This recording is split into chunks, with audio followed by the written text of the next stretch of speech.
Welcome back, legends. Today we begin a brand new What If, where Naruto does the unthinkable. He unites the clans of the shinobi world. New allies, new powers, and a future no one saw coming. Let's rewrite ninja history from the very first moment. The large rolling, forested hills that surrounded the village of the Uzumaki clan played host to one rather disgruntled mother looking for her only son. Around 30 years of age or so in her appearance, she had fair, lovely skin, long red hair that reached down past her waist, and pretty violet eyes. Her attire consisted of a sleeveless white blouse with a high collar underneath a long green dress. Not exactly attire befitting of a ninja. More like that of a housewife really. That boy, she said to herself as she walked along in a huff. Searching around for her beloved child, how many times do I have to tell him to stop leaving the village? I don't know where he gets it from. The least he could do was not leave alone. Even though the land surrounding the village that was their home and the entire country of Uzu no Kuni in general was markedly safer than the nearby mainland of the elemental nations that they were to the east of. It was still dangerous for a little boy to be out there alone. Ninja or not, he was still only 10. But that was only by proxy. The only reason he was a ninja was because he was old enough to be deemed one by the society they lived in. Conscripted to be a shinobi of the Uzumaki clan of which they were a part. He hadn't been on any missions outside of the island. He had never fought a real battle against a shinobi or taken a life on purpose. None of the kids his age really had to before, fortunately. This was an advantage of the fact that their nation was a small island, as well as due to the fact that they were allies of the feared Senju clan. They were too far out of the way to engage in battle with more often than not for the more aggressive clans in the world. And the fact that attacking them meant incurring the wrath of the most powerful clan of ninjas in the world kept them in relative peace. The Uzumaki clan was definitely the clan that engaged in the least amount of direct wars against other clans, even though they took a high amount of missions. Their life expectancy was much higher than other clans. Instead of the usual average expected age of 30, many reached the ripe old age of 50 years old. Some even got beyond that. But back with the Uzumaki clan mother searching for her child. Fortunately for her, he wasn't that hard to track. The trees were marked with nicks and cuts and holes, probably from Naruto practicing with his kunai and shuriken as he wandered. Eventually stopping as she was tired of doing all of the walking to look for her son. The mother just sighed and held her temple as a vein began to pulse on her head. A short growl gave way to a booming raise of her voice. Naruto, you little so-and-so, get your ass over here right now. If I actually have to keep looking for you, I'm not cooking the you-know-what that you like tonight. Her voice reverberated through the woods and echoed into the open air for what seemed to be miles around. And all the while she simply stood there with her arms crossed underneath her bosom, tapping her sandaled foot on the ground impatiently as she counted down in her head from 120 seconds to be fair. But eventually that time ticked down to the precious final seconds. 12, 11, 10, 9, 8, 7, 6. She stopped counting when she heard a distant rustle of leaves and a constant chanting of "na na na na na na na na." Facing in the appropriate direction with her best scolding face, she put her hands on her hips well in advance as a little yellow-topped blur Russ head into sight from the trees and slid to a dusty stop, bumping his face right into her stomach before bouncing off and falling down onto his backside. A short little boy 10 years of age, Naruto looked up at his mother with a wince after running into her spiky blonde hair and bright blue eyes. He dressed himself in a black t-shirt with the red swirl mark Uzumaki clan insignia right in the center and a pair of orange shorts. He just stared up at his mother with a fearful wide-eyed expression and didn't move a muscle, as if he was sitting down in front of a predator that would only attack him if she felt his movement. She didn't look it at first glance, but in her time doing missions, Naruto's mother had been one of the finest kunoichi that their clan had to their names. A woman with scary skills and a nasty temper to match. The red-hot-blooded habanero of the Uzumaki clan. He'd seen this woman's performance firsthand sometimes on a handful of low-key missions that he ran with her around the island. Naruto just called her mom though. Okay mom, I'm here, Naruto said, jumping back up to his feet in a panic as he clambered around in front of her. You were just kidding about that whole dinner thing, right? Right. We're still having the miso ramen with the pork in it, right? I don't know, Kushina said undecidedly, turning her eyes away from Naruto as she seemingly ignored all of his hopping around. I mean, you keep disobeying me whenever I say. She then slammed a hard fist down on top of Naruto's head to floor him. To stay in the goddamn village and stop running off all by yourself, TTE Bane. Hey, Naruto grinned through the tears welling up in his eyes from the hit. You did it again mom, with the databane. And never mind that, Kushina replied, though her cheeks did grow slightly rosy at being called on her verbal tick by her son. Honestly Naruto, listen to your mother, or if you're really going to run off when I told you not to, at least pick a better day for it. Preferably one that wouldn't result in him possibly being punished by her withholding the favorite meal of his that he knew in advance she was going to make that night. Where do you even go all of the time? She asked again. Naruto didn't have some kind of super secret training spot. He did his thing all over, never really in one place in particular. I'm just taking a walk sometimes. A delicate, crimson eyebrow raised in skepticism at the youngster's excuse making. A walk where you use your weapons on the trees for target practice and come back all beaten up and smelly more often than not. I take really enthusiastic walks, Naruto ventured before realizing that Kushina wasn't budging on her stern stance. Sorry mom, he said, still sitting on the forest floor with a big bump on his head from his mother's love tap. I have a good reason. It's just, well, I don't know. Kushina's expression softened as she heard Naruto struggle for an excuse as to why he kept running off FARTHER and farther from the village on a whim. She knew why already, but she also knew that he'd never admit the reason out loud, even to her. Kami, he looks so much like you, Minato. I wish you could see him. This time, Kushina's hand rested on Naruto's head and rubbed his hair. Come on Naruto, let's go home. Late afternoon, Uzumaki clan village. The village that was the Uzumaki clan's main base of operations was rather large due to the amount of people that lived there. There were more civilians than ninjas due to the fact that only Uzumaki clan members were shinobi, but the safety ends earned by the clan that was the centerpiece of the settlement led it to be a rather sprawling society. The main point of the village was a gigantic river that ran straight through the center that separated the settlement into two halves. One half was meant for the Uzumaki clan, the other half was meant for the civilians, and it was where most of the citizens and businesses were situated. The Uzumaki clan side was a guarded, traditional castle of sorts. There were several bridges to the other side that were always guarded by at least 2 ninjas per bridge. Only clan members could make their way over to this side of the village. But civilians could be invited after being cleared first. A huge wall covered the riverbank to keep people from being able to swim across, and the castle itself was something of a small town. At the center of it was a hill that could overlook the whole village with a tall traditional mansion on it where the leader of the clan and overall village lived and worked. T.S. was where Naruto and Kushina lived as members of the clan. But even as they passed the guards of the bridge that let them in, Naruto could feel cold eyes on him and his mother. He'd grown used to it from the adults. And he already knew why. He was taunted by other kids for it constantly. Kushina just gave them a chilling stare right back to deter them from looking at her child as if he were a pox cast on their people. To take Naruto's mind off of it, Kushina put her hand on his head and gave him a big grin while they walked on the paved clan streets on their way home. So, did you just play in the woods all day, or did you actually do anything useful today? I didn't just play. Naruto pouted up at her. He did more than play. He was a ninja, for crying out loud. I was totally doing something useful. Since you won't teach me any cool fuinjutsu, I've gotta do my own stuff. Baby, fuinjutsu is dangerous. Kushina told him. I taught you basic generic sealing, but if you can't even the first 3 ninjutsu I taught you down, I can't responsibly teach you anything else.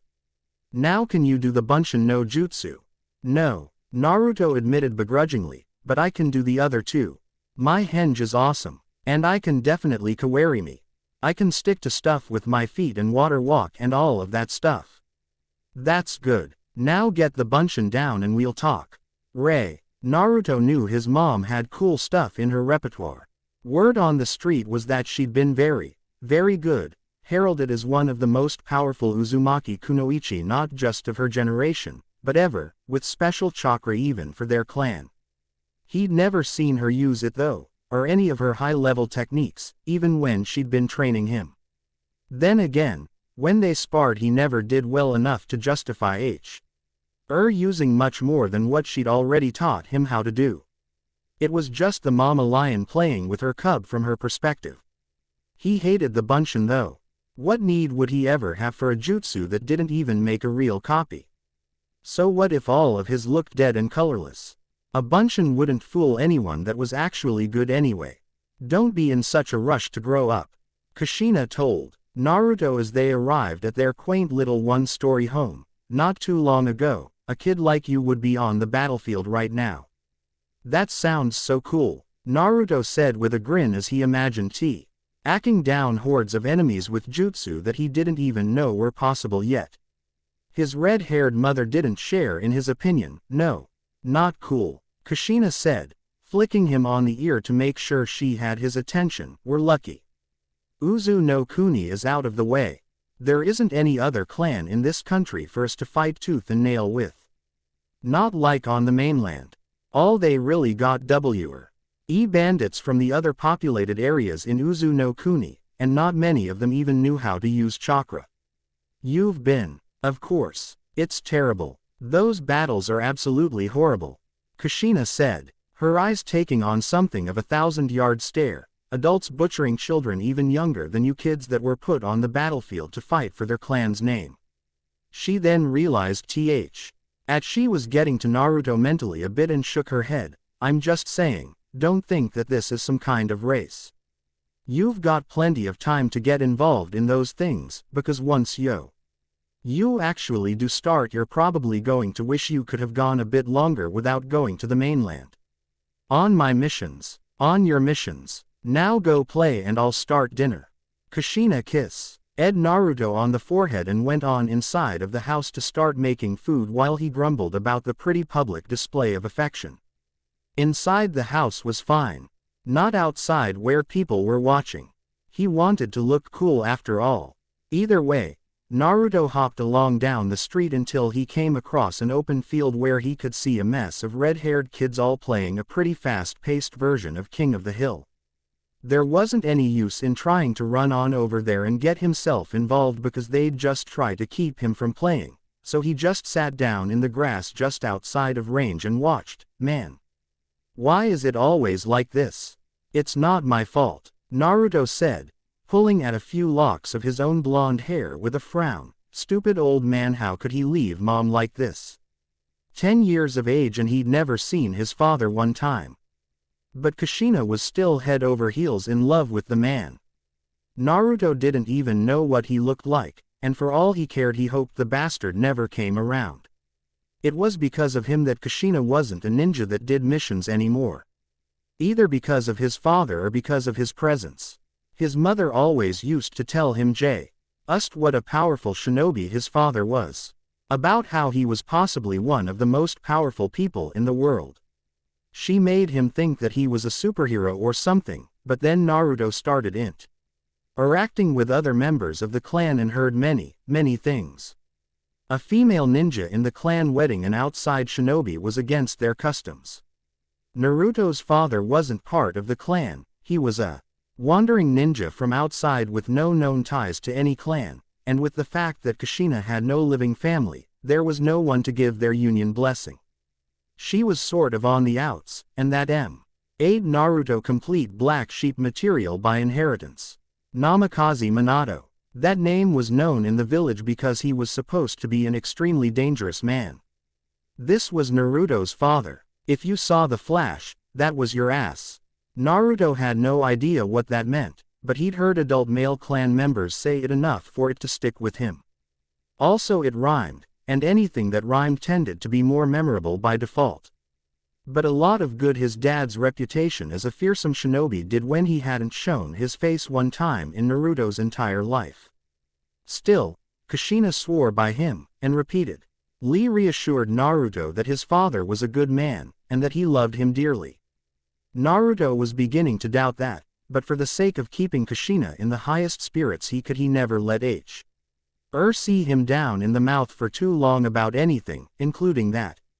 His musings were brought to a close when he felt a set of knuckles grind into the side of his head for a noogie. You left the village again, didn't you? A girl's voice asked as she let go once Naruto pushed her hands off. I could sense you leave, you know. Well, goody for you, Naruto bellowed before turning around to face his attacker. Why do you gotta be so mean all the time, Karen? Stupid mind's eye of the Kagura. She could sense anything for miles around, and it would only get stronger over time. Meanwhile he was begging for something above Bunshin level from his mother. Karen had red hair much like the vast majority of the rest of the Uzumaki clan, hers being long and straight on the left and spiky and a bit messy on the right. She had red eyes and brown framed glasses and wore a tan short-sleeved jacket with a black shirt underneath that exposed her stomach, short black shorts, and black stockings that went down to her black sandals. I'm not being mean, I'm toughening you up for ninja life. The young girl argued back in return, something that Naruto just rolled his eyes at. As if she were that much better than him. At least she was able to start learning the parts of her family's branch of ninjutsu though, so she had that over him. I felt you run off, and then I felt Auntie Kushina go off to get you. So how much trouble are you in? I'm not in trouble, Ibeo. Today. He meant that he wasn't in trouble today. Not really anyway. You're always in trouble, Naruto. If it's not with Auntie Kushina, it's with my mom. If it's not with her, it's with someone else. By now Naruto had turned back around to ignore her, something that she wasn't really alright with. What's out there that you're always run off for anyway, huh? It's a secret, Naruto said with a big grin. If nobody around here wants to play with me or train with me or whatever, I can do that too. Who needs Suddenly. Why she sidled up to him with big doe eyes, trying to adjust her glasses to look cuter in order to persuade him. You can tell your cousin right. She wasn't pretty enough, or nice enough to him on a regular basis for something like that to work. But Karen, you're all my cousins and stuff. Okay, your favorite cousin then. How could he say that she wasn't his favorite cousin without incurring her wrath? Hell, most of them didn't even claim him, and she only really did it suited her, like right then. Luckily, he was saved from such a fate by the Vey children that he'd been watching play just moments earlier. Hey Karen, one boy shouted as the rest of the kids seemed to be done with their game. Nagato-sama is on his way up to the mansion. Let's go see him before he makes it in. He and the other kids with him spared a glance Naruto's way before ignoring his presence altogether. Once again, something he was already used to. This was basically their way of letting them know that he wasn't invited. Karen's eyes lit up at the thought of the village leader and being around his absurdly powerful chakra. Without a second thought she got up and ran over to them to join them, but before getting too far she turned around to Naruto one more time. Are you going to leave the village again tomorrow like you do every day?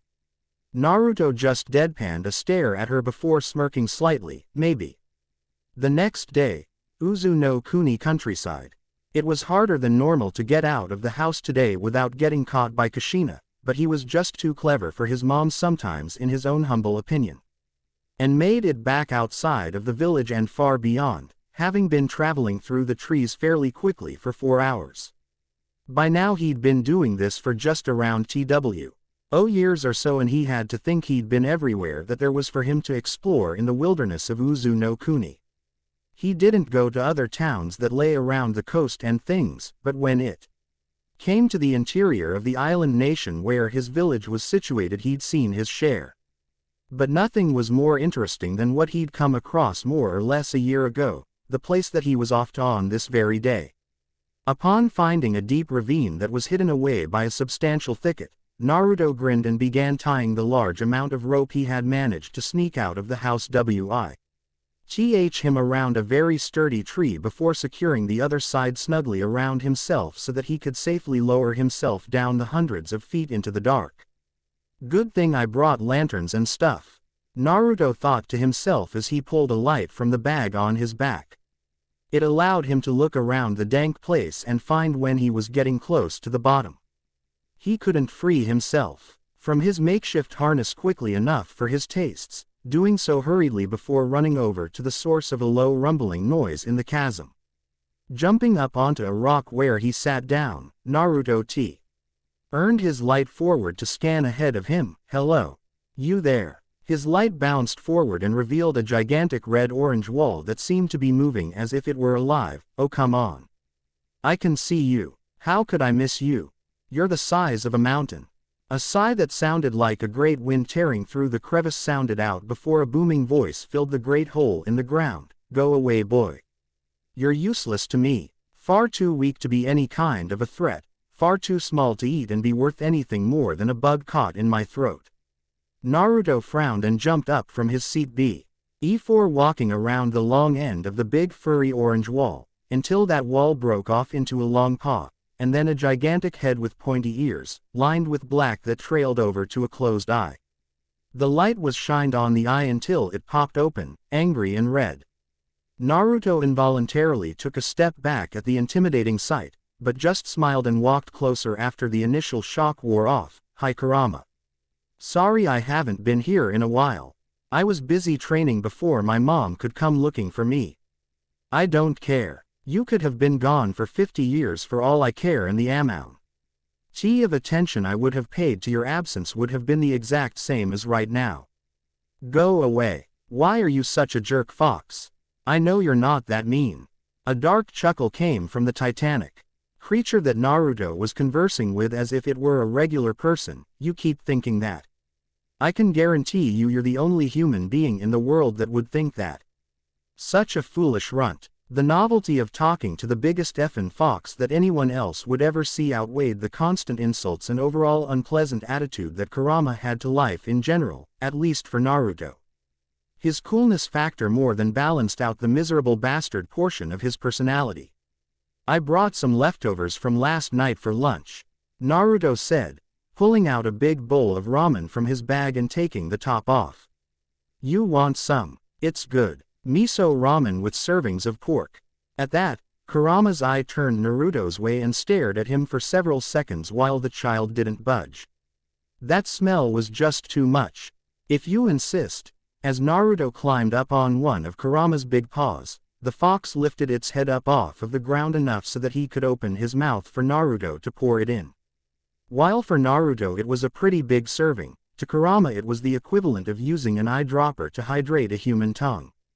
But it wasn't about the portion, it was about the taste. She almost made him wish he were smaller so that he could enjoy it better.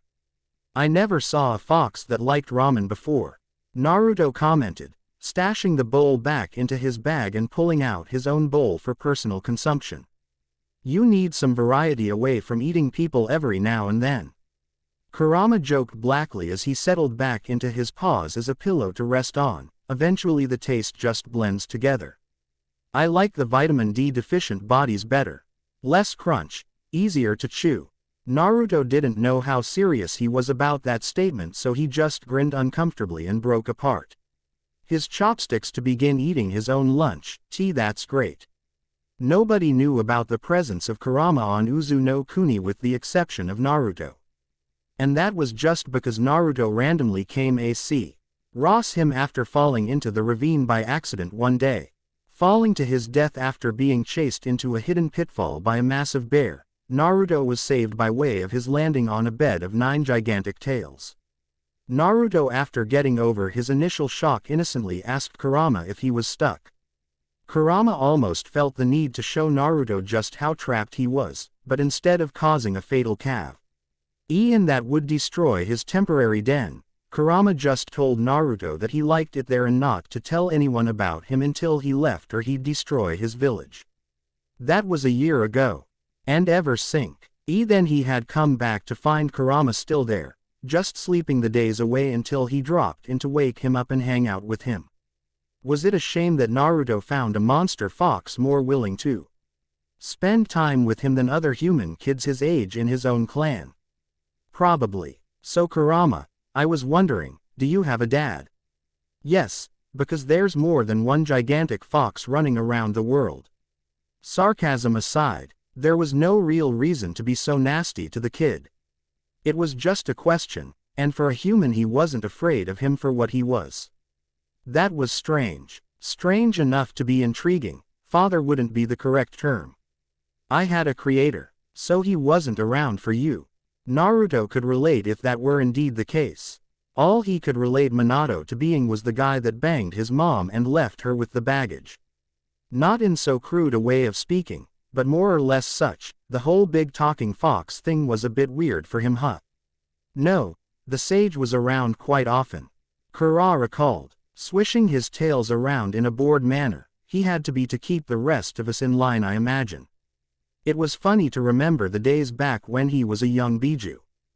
Good times. Naruto stared at his inhuman acquaintance in awe. So there are more big, giant foxes out there?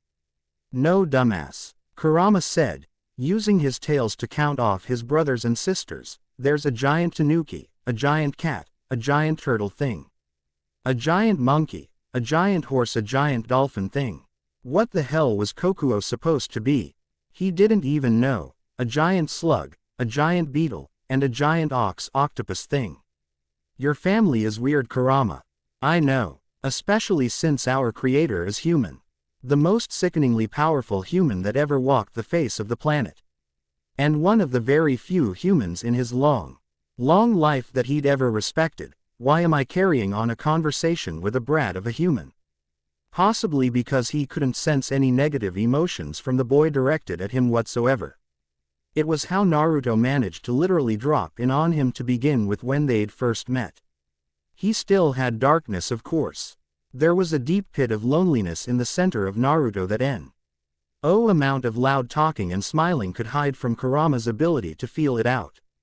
Let me just get a nap for a bit, Naruto said with a yawn, still resting on Kurama's paw. I've got to start going. Back home soon or mom's gonna kill me this time. This is a long way out from the village. Kurama just snorted hot air through his nose and shut his own eyes as Naruto did the same. Whatever. If I shift around in my sleep and crush you under my chin, it's your fault. You'd feel bad and cry. I'd lick you off of my paw and go back to sleep. Hey, gross. Uzumaki clan village, clan grounds. I might kill him this time. Kushina muttered to herself as she took down the dried laundry from their backyard and quickly folded it on the spot. I seriously might. He couldn't wait a week before running off again. I've seen puppies that are easier to train. Naruto troubles again. Kushina, what's it to you, pal? Kushina barked, not even turning back around to face the calm voice that had remarked about her son. If he didn't break anything, fight your kid, or do anything that's actually bad, I don't want to hear you complain about him to me. Go do it to someone else like everybody else. Do you really think the village leader would complain about your kid behind your back? Especially when he's an old friend of yours. Kushina stopped folding clothes and turned around with a grin to see a familiar face sitting on the low-lying roof. A man with almost pale skin and chin-length red hair that covered his eyes. He wore traditional plated clan armor over black formal attire with long sleeves that covered his hands. He just sat there smiling and waiting for her to react somehow, which she did by walking over, hands on her hips as she looked up at him. Why, Nagato-sama? You don't avenue anything better to do than come pick on little old me? Dropping down from his seat on the roof, Nagato landed with a bit of a stumble, chuckling sheepishly at not looking very cool. I call it checking in, he said, getting a big hug from the spirited mother. Good to see you, Kushi, it's been a while. I wanted to stop in before the Senju clan meeting in about a week. No idea when else I'd have the free time. Being clan leader is a tireless job after all. Kushina commented glibly. I don't really get much to do with clan affairs anymore, as you know, so it's nice to know sometimes that I've got a friend up there somewhere. But I guess it does get lonely up at the top for a god, after all. Don't you start calling me that now too, Nagato complained, revealing behind his red bangs a pair of strange purple eyes with ring ripple patterns in them. I actually like the fact that someone around doesn't always consider the Rinnegan first when they think of me. Because when I think about Nagato, I can't help but think back to the crybaby you used to be. Sticking those fancy eyes in your head all of a sudden can't make me forget that. Back before Nagato had somehow awakened the Rinnegan, he and Kushina had been friends. Back then he didn't have many of them because of his personality, but after it became known during his early teen years that he had the Rinnegan, things changed popularity-wise for him. And to his credit, he grew into it to the point where when it came time to select a new clan head, he was chosen despite being under 30 at the time, mostly due to the rent that the threat of the Rinnegan posed for potential enemies of the Uzumaki clan. Even so, even with people falling all over them to get on the good side of the man that had inherited the legendary eyes of the Raikudo Sennin, Kushina wasn't one of them and still treated him like regular old Nagato, something that he actually appreciated to keep him honest. By the time he became clan head of years back, Kushina had already fallen out of favor for having Naruto with a roaming, clanless ninja, so it wasn't as if she cared about making more people angry. Thus she spoke on what she felt what she was privy to with clan activities, and Nagato liked to use her as a sounding board of sorts for a completely unbiased opinion that wouldn't suck up to him. And he'd known her for his entire life and had seen how beautiful she'd become. She'd been a great active ninja. She probably still was. And she was a close friend of his. So, Nagato said, looking around as the lovely female redhead got back to working on the laundry, "Where's your firstborn?"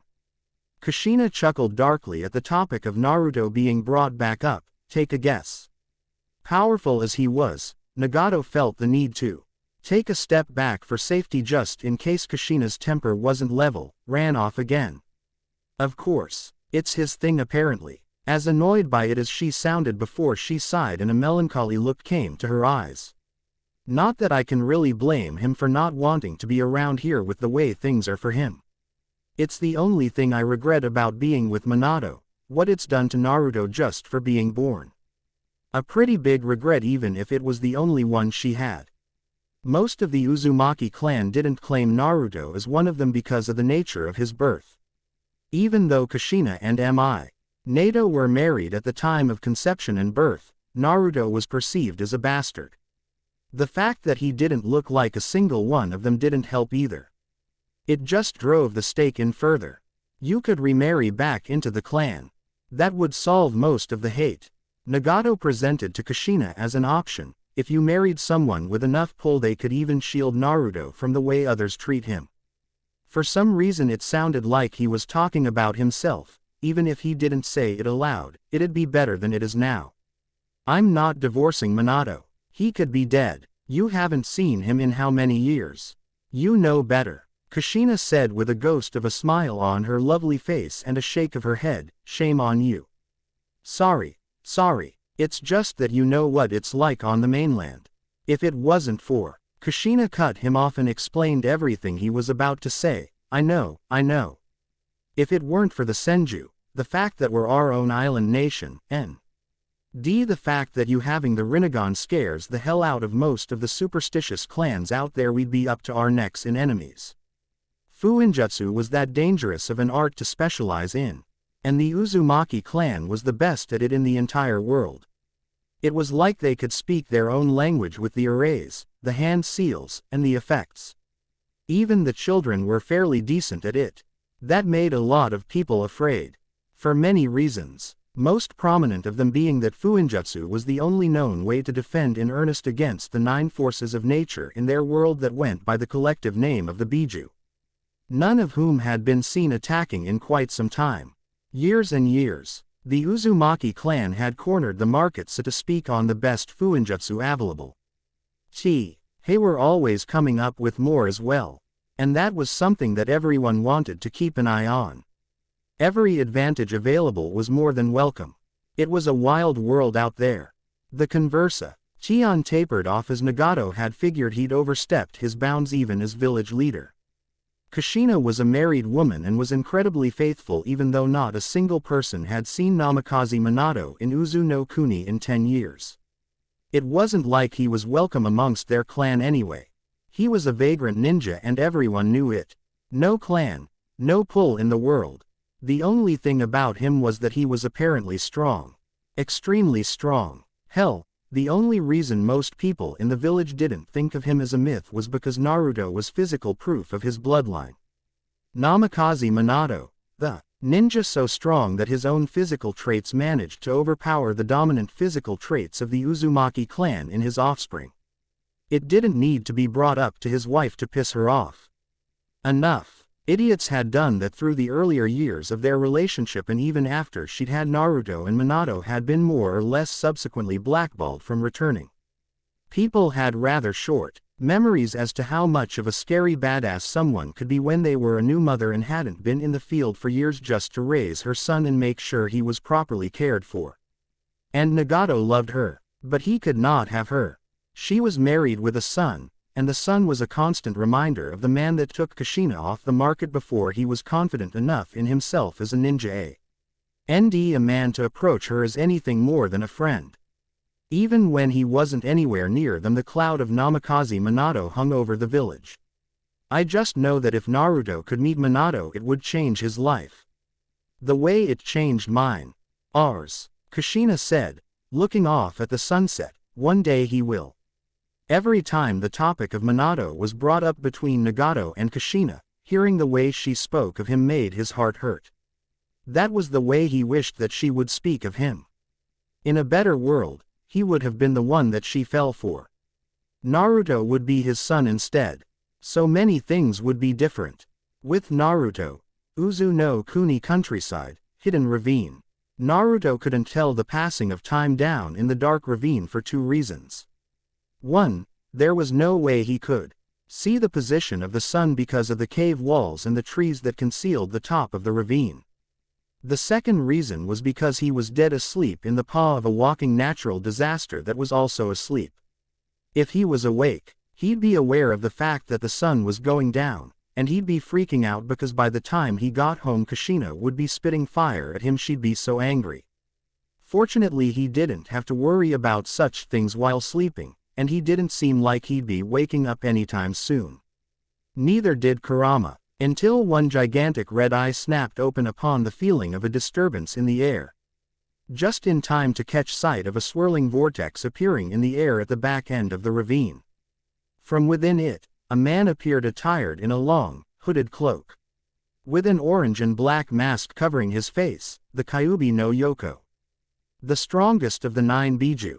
Unlike with Naruto, Kurama sensed nothing but malice and ill intent from this man, and he stood up suddenly. Prepared to kill the intruder. Who was this? He didn't feel anything at all 1 second, and the next he was right on him.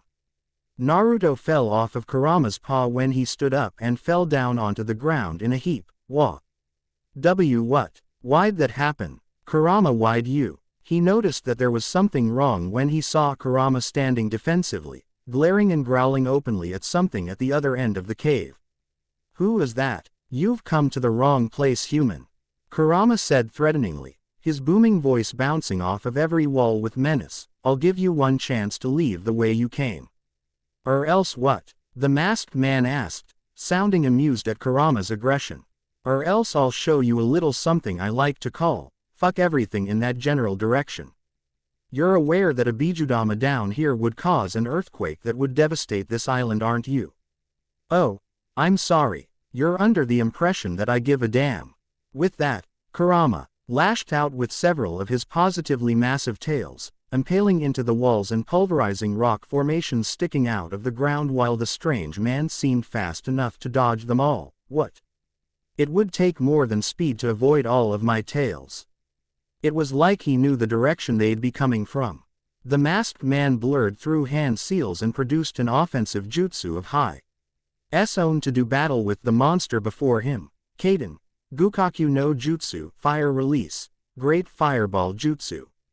Somehow from behind his mask he produced a mammoth fireball half the size of Kurama's head.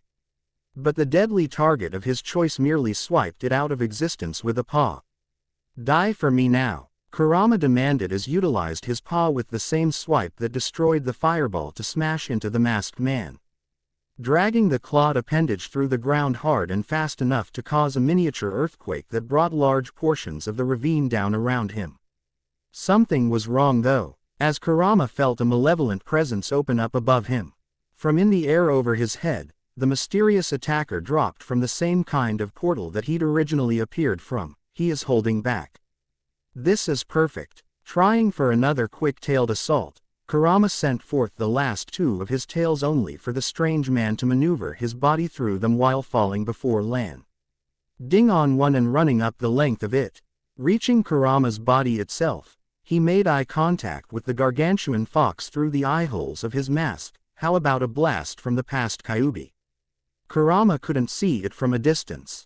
But once his attacker got close enough to look him in the eye and he saw the imprint of red eyes with 3 tomo patterns in them form in his mind, he did his best to shake off the control. Thrashing about wildly into the walls, crashing harshly and bringing down chunks of rock able to crush a man. No. Sharingan. That damned eye. Naruto had long since become aware enough of what was going on to know that there was some serious danger going on around him. Dodging rocks, Naruto couldn't help but feel serious concern for Kurama. His roars as he tried to keep the genjutsu from taking hold. Kurama. Naruto turned his head and caught sight of the sinister culprit that was hurting the fox. What are you doing?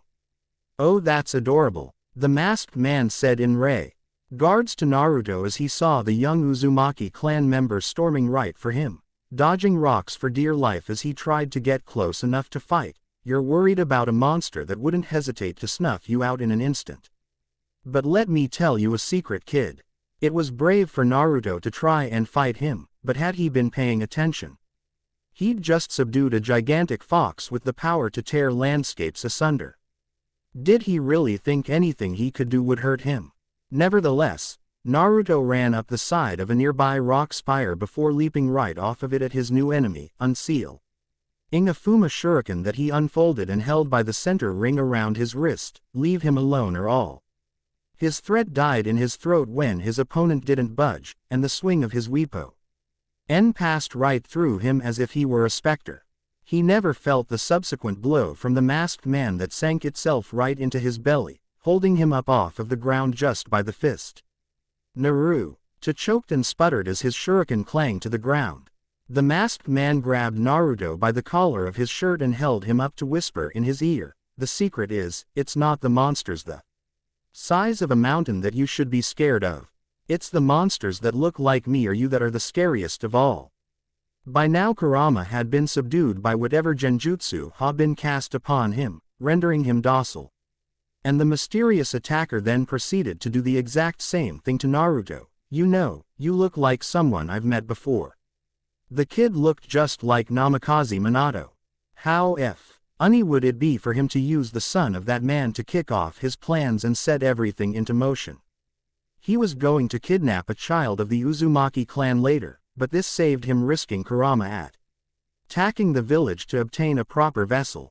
Naruto's mere presence in the ravine also caused Kurama to hold back, making the battle easier than the masked man had anticipated. Besides, Naruto's chakra was abundant and powerful for a small boy. Even by Uzumaki standards, he was perfect. Yes, Naruto was going to help him save that rotting cesspool of a world that the ninja in general had turned it into. Let me tell you something else while you're being such a good boy. Something I want you to remember as everything falls apart around you. The masked man said as he walked down the side of his elevated position. All warfare since the beginning of the shinobi sect is based on deception. For years, every fool clan bastardizing the will of the Raikudo Sennin with their own machinations has made the world a battlefield. Brothers, sons, sisters, daughters, wives, mothers, fathers, husbands, everyone spills their blood for their selfish causes, and they have for centuries.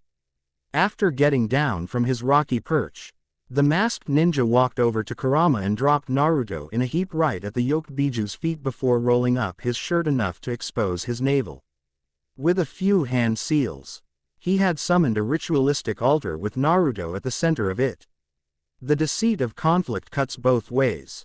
The masked man continued to the catatonic boy as he went through a long, careful chain of hand seals. The bigger the lie, the more likely people will believe it. People will call for vengeance, and the lie spreads like a wildfire. The fire builds, devouring everything in its path. Our enemies all believe that they alone dictate the course of history. As he finished his chain of seals, a glow overtook all of Kurama's body and Naruto's, as well as the man placed his hand on his stomach and finished his jutsu, bathing the entire ravine in a blinding light.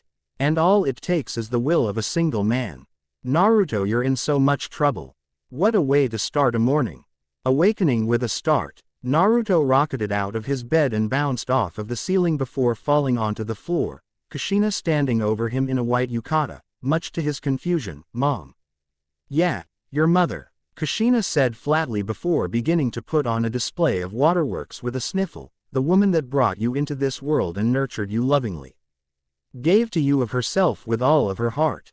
And yet day after day you continue to disobey even the simplest request when all she wants is for her son to be safe and a splendid shinobi. Naruto hopped back up and hugged her tightly. Mom, I'm so sorry. I didn't want to be gone so long. You were worried. I wanted to come back sooner yesterday, but I fell asleep and I lost track of time and got beaten up by some guy in a mask that did something to make Kurama freak out. Wait a minute, did that shit actually happen or was that a dream? And how did he even get home? He didn't remember walking, but he still had the feeling in his legs that he'd have after he trekked home from a venture to Kurama's temporary den. His stomach hurt like hell too now that he was awake enough to feel it. But it wasn't a sick, pukey kind of hurt or a physical one. It was like a burning feeling, like something being steadily seared into his being. If there was a way that someone could know what that felt like. Apparently Naruto cutting off the explanation of his own train of events from last night was enough for Kushina to believe she'd gotten the gist of what had happened. She'd heard it more than a few times before already. I only tell you do things that I do because I love you, Naruto, she said as she ran a hand through his hair. I know, Naruto mumbled into her yukata. I'll try. I don't want to do it to make you mad. It's just I don't know, he said in a near repeat of his conversation with her from the day before. Kushina just smiled down at him and pulled away to exit his room. You don't have to say if you don't want, but remember that you can tell me anything. No matter what happens, no matter how old you get or how strong you become, you'll still be my baby. And I'll still be able to kick your ass no matter what, so be good. She walked down the hall and shouted something back at him. Make sure you wash your face before breakfast.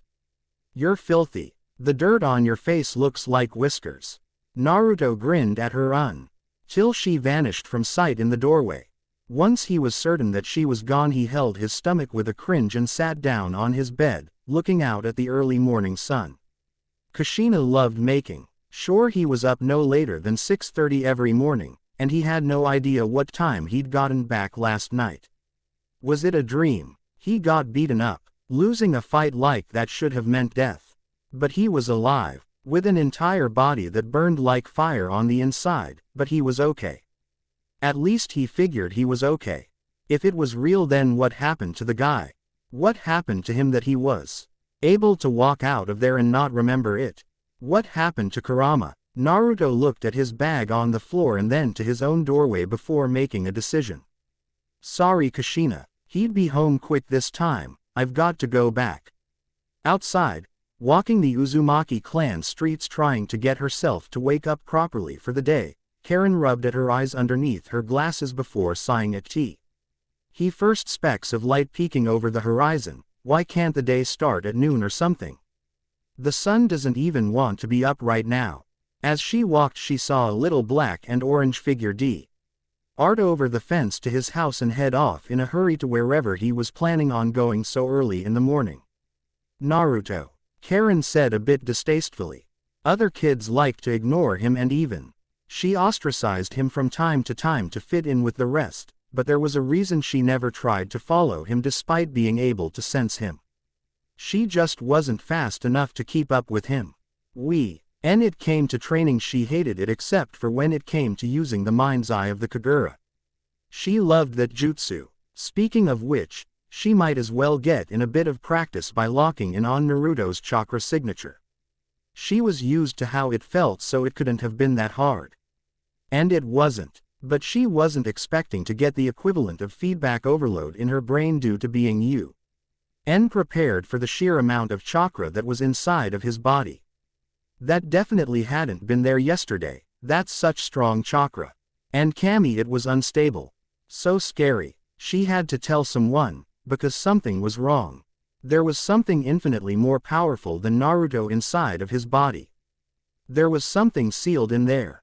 Something strong. Something bad. Later that day, Uzu no Kuni countryside, hidden ravine. Naruto knew the way back to Kurama's den by heart, and his body moved on autopilot, using every precious brain cell to try and dredge up a decent recollection of what happened last night. He was hanging out with Kurama. He went to sleep. He woke up and fell off of Kurama's paw. Weird guy in freaky full mask attacked Kurama, and instead of being smushed or eaten, he did something to mess with his head. Naruto tried to fight him, and got flattened. He made eye contact with the guy, and then he went dark.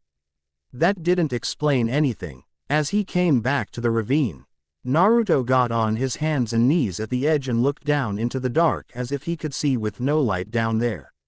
Kurama! Naruto yelled down the crevice, letting his voice echo until nothing of it remained. He just repeated himself, hoping to get some kind of answer. Kurama. He tried again, time and time again, but got no response until he found himself pulled up by the back of his shirt and turned around in the air to face the familiar visage of Kushina, who didn't seem surprised but still rather perturbed nonetheless. "Yeah, I followed you today," Kushina said, stating the obvious to break the ice.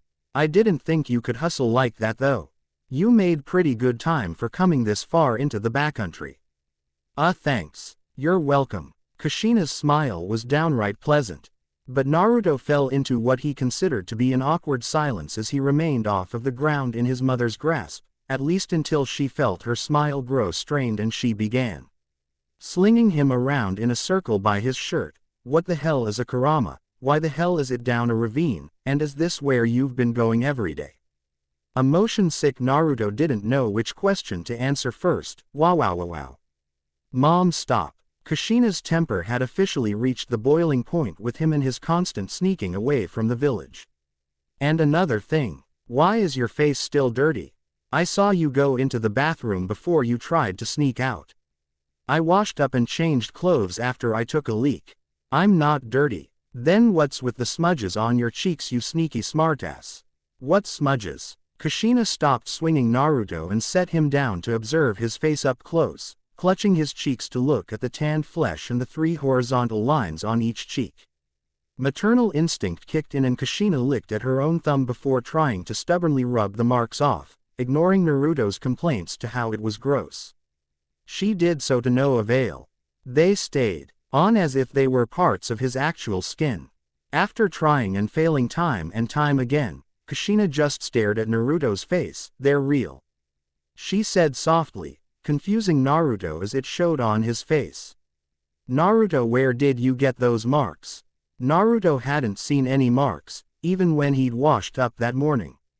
He had been in such a hurry he hadn't bothered to give himself anything more than a passing glance in the mirror. "What marks?" Naruto asked. "Mom, you're freaking me out." "What marks?" She just shook her head and looked over his shoulder at the ravine behind him. "Naruto, what have you been doing in this place? What did you do last night?" She was terrified. People didn't just get markings like that.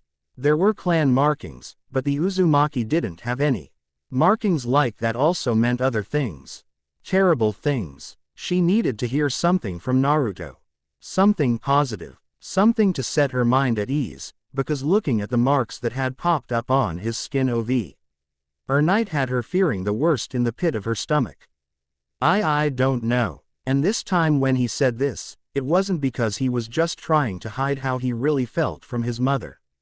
Naruto honestly had no idea what had transpired the night before. But whatever had happened after the man in the mask knocked him out put those marks on his cheeks, put that feeling in his body, and was making Kushina tear up right in front of his eyes. Damn that masked man. What did he do to him? What did he do to Kurama? Uzumaki Clan Village. Clan Leader Mansion. A leader's work was never done for Nagato.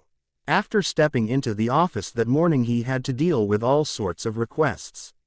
Civilian merchants in town wanted to request the services of the clan to protect them while they went out to obtain goods from the mainland. There were even a good number of requests from clients on the mainland that had yet to be sorted and given a price. As far as things went, Uzu no Kuni was the closest thing to ninja paradise that one could find in the world today. The status quo was good to their clan. They weren't the strongest or most feared, but they didn't have to be the way that things were for them. A knock came at the door and Nagato looked up to respond, "Come in." After being prompted, a red-haired woman, his secretary bodyguard, opened the door and poked her head in. "You've got someone here to see you, Nagato-sama. One of the clan children, her name is Karen. Send her on in," the Rinnegan possessor said with an amicable smile as the nervous little girl was ushered in. "What can I do for you today, Karen-chan? I doubt your parents want you trying your hand at a mission yet." He joked somewhat. She was definitely old enough to take missions, though whether she was talented enough was another thing entirely. The nerves at standing before the most powerful Uzumaki clan ninja possibly ever started catching up to Karen, who had never spoken to Nagato before. "Well, Nagato-sama, it's about another kid. Naruto." Quote. Nagato frowned at the topic. He may not have been fond of Naruto for lineage reasons, but people trying to find some excuse to complain about him was annoying.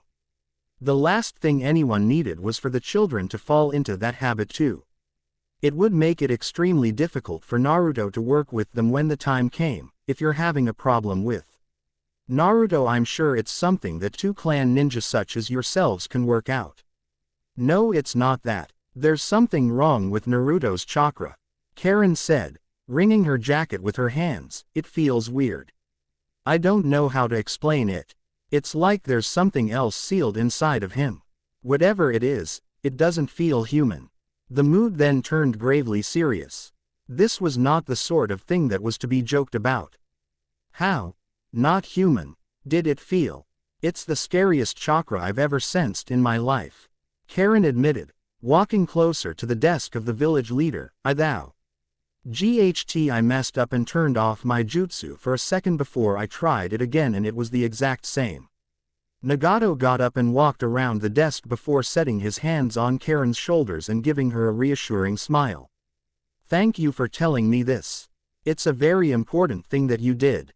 Karen blushed at the attention and nodded as Nagato ushered her out. "Go on home for now." After eyeing her out and shutting the door behind him, Nagato sat back down at his desk and placed his hands on his temple, pushing his hair around his face.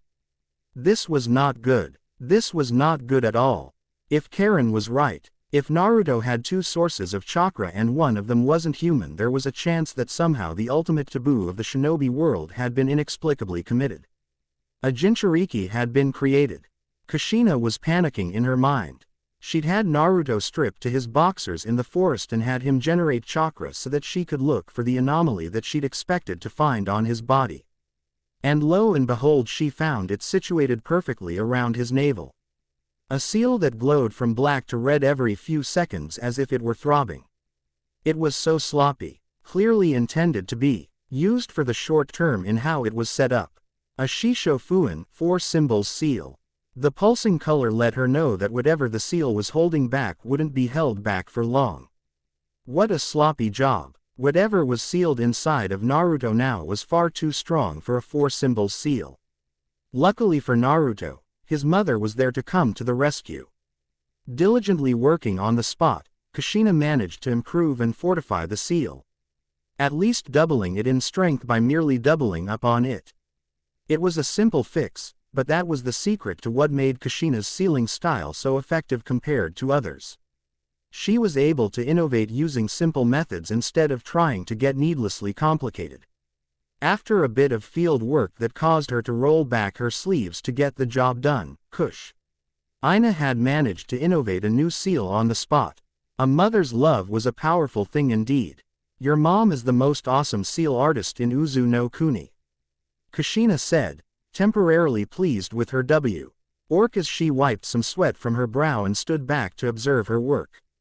The seal was no longer throbbing in colors and was now a solid, calm black, now taking the form of a swirl mark right on His belly with 2 array arches above and below that had 4 branches each, Hake no Fuin Shiki 8 trigrams sealing style.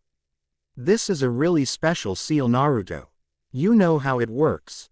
Naruto asked, looking down at the new artwork on his stomach as he stood up off of the ceremonial throne that Kushina had somehow summoned so that she could properly perform the jutsu she needed to alter his seal. Of course I do. I created it after all. Kushina declared before pointing at the top array arch and then the bottom. It's a combination of a Shisho Fuin, meant to seal any target into something else. I know what the Shisho Fuin does, Mom. And now maybe he could begin trying to learn it himself since he'd seen it up close and personal on himself. Maybe replicate it if he was good enough. Poking at the seal got his hand swatted. Ow. Shish. Listen. Kushina ordered to stop Naruto from messing around. Now this one is different. Stronger. There's still something sealed away in you, but do you see this? The little yellow-haired boy nodded as he watched her point out the slight little space between 2 arcing arrays around the swirl mark over his navel. What is it? That allows whatever's chakra is inside of you to mix more evenly with yours, that way it won't hurt you as much and isn't as unstable. Kushina said, trying to keep things simplified. You were getting an overloaded rush of chakra from it before. But now it's more balanced. His body wouldn't have been able to handle the sheer raw chakra he was getting. By her estimation, it would have taken under a week for everything to go up in flames. Naruto's body would give out, the seal would fail and release the beast, and nothing that was around when it did would have survived more than likely. Now at least, that wasn't going to happen. Kushina really was great at what she did. Now more than ever, Naruto could be told that Kushina had been perhaps the most exceptional Uzumaki clan kunoichi there had been, and he would have believed it. The look on her face was one of complete seriousness, focused on something more important than herself as she continued to explain things to him. Whatever happened, Somio, Ne did a horrible job of sealing whatever's in you. The older Uzumaki thought that it had to be on purpose. Honestly, a 4 symbols seal to hold back as much power as was in Naruto. Not a chance. Listen, Naruto. Don't tell anyone how my seal works. I told you because you deserve to know. You need to know. What just happened to you is bad. What happened to me? I think you're a Jinchuriki. Hugh blank stare from Naruto. Power of human sacrifice. You contain a Biju. Confused tilt of head that finally pulled an annoyed eye twitch from Kushina. You've got a big-ass chakra monster in your stomach, and if it comes out you'll explode and everybody around when it comes out is going to die. Naruto understood that. The times when Kushina was blunt with him were the moments when he got things the easiest. What? Yeah, that's why we don't let kids mess with fuinjutsu. Kushina said with a haughty sniff as she stood back up. Oh sure, back in the day you could go around all willy-nilly, sealing stuff into other stuff. Because nobody knew how that crap worked. People still don't know how it really works. All people know is that it's an unwritten rule that everyone's followed since Uchiha and Senju laid it down almost 100 years ago. No sealing chakra monsters into people. It's weird that that's the only thing we can't do when other people. Mom, you're talking a lot about nothing again. Oh, sorry baby. Still, if one knew the current political climate, it was amazing enough that those 2 clans ever managed to stop killing each other long enough to come to an agreement on this and impose their will over every other clan in whatever way they could by declaring that you couldn't create a Jinchuriki. Don't seal a goddamn Biju in a human. That was taboo. Everyone accepted this except for those that were very power hungry, but most clans were absolute garbage at sealing techniques. That was kind of why the Senju clan chose to make a tie with the Uzumaki clan back then as well. Senju Hashirama wed Uzumaki Mito and the union between the clans was formed. In actuality it was like the Uzumaki clan was supposed to be the Fuinjutsu police and were meant to deal with anything suspicious seal-wise that the Senju came across elsewhere. In exchange, they weren't attacked outside of missions by other clans due to the threat of pissing off the Senju and the Uzumaki clan hadn't fought a tooth-and-nail war that they'd been at the center of in almost a century. But now if Kushina was reading things right, and she knew she was because it was Fuinjutsu for crying out loud, Naruto was a Jinchuriki. That was almost worst-case scenario. If this got out, a lot of bad things were going to happen. But there was almost no way to hide it. The damn mind's eye of Ikagura users would tell there was something wrong with her son with just one routine security sweep of the village. Naruto told her everything on the spot. He told her about what he'd been traveling that far outside of the village to do every so often. He told her about Kurama, what Kurama was, and he watched her face pale as he kept talking about him.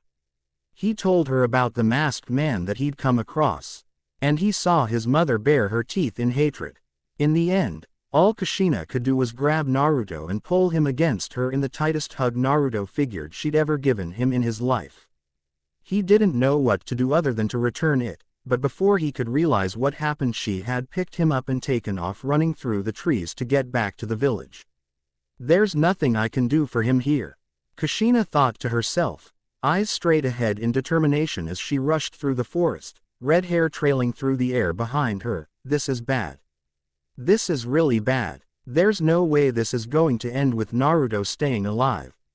Jinchuriki are taboo. When it slipped that there was something so potentially powerful within the grasp of the Uzumaki clan, the landscape would begin to change.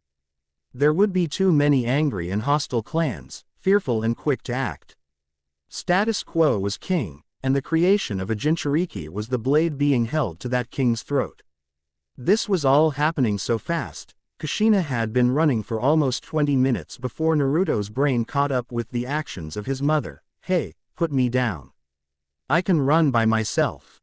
You're slower than me and we don't have any time to waste. Kushina said sharply, admonishing that course of action. A lot of things are about to happen, but no matter what I want you to promise me you'll do what I say to the letter. This personality of Kushina was scaring Naruto, and the look in her eyes showed that his usual spirited, fun mother was taking a backseat to the severity of what was going on. All right. I promise. I'll do whatever you say. There are times in one's life when they can point out the moment where everything changed. The moment where you were set upon a path that you had no way of turning back from. For Naruto, it seemed like he'd been asleep during his, because now it seemed like nothing was ever going to be the same again.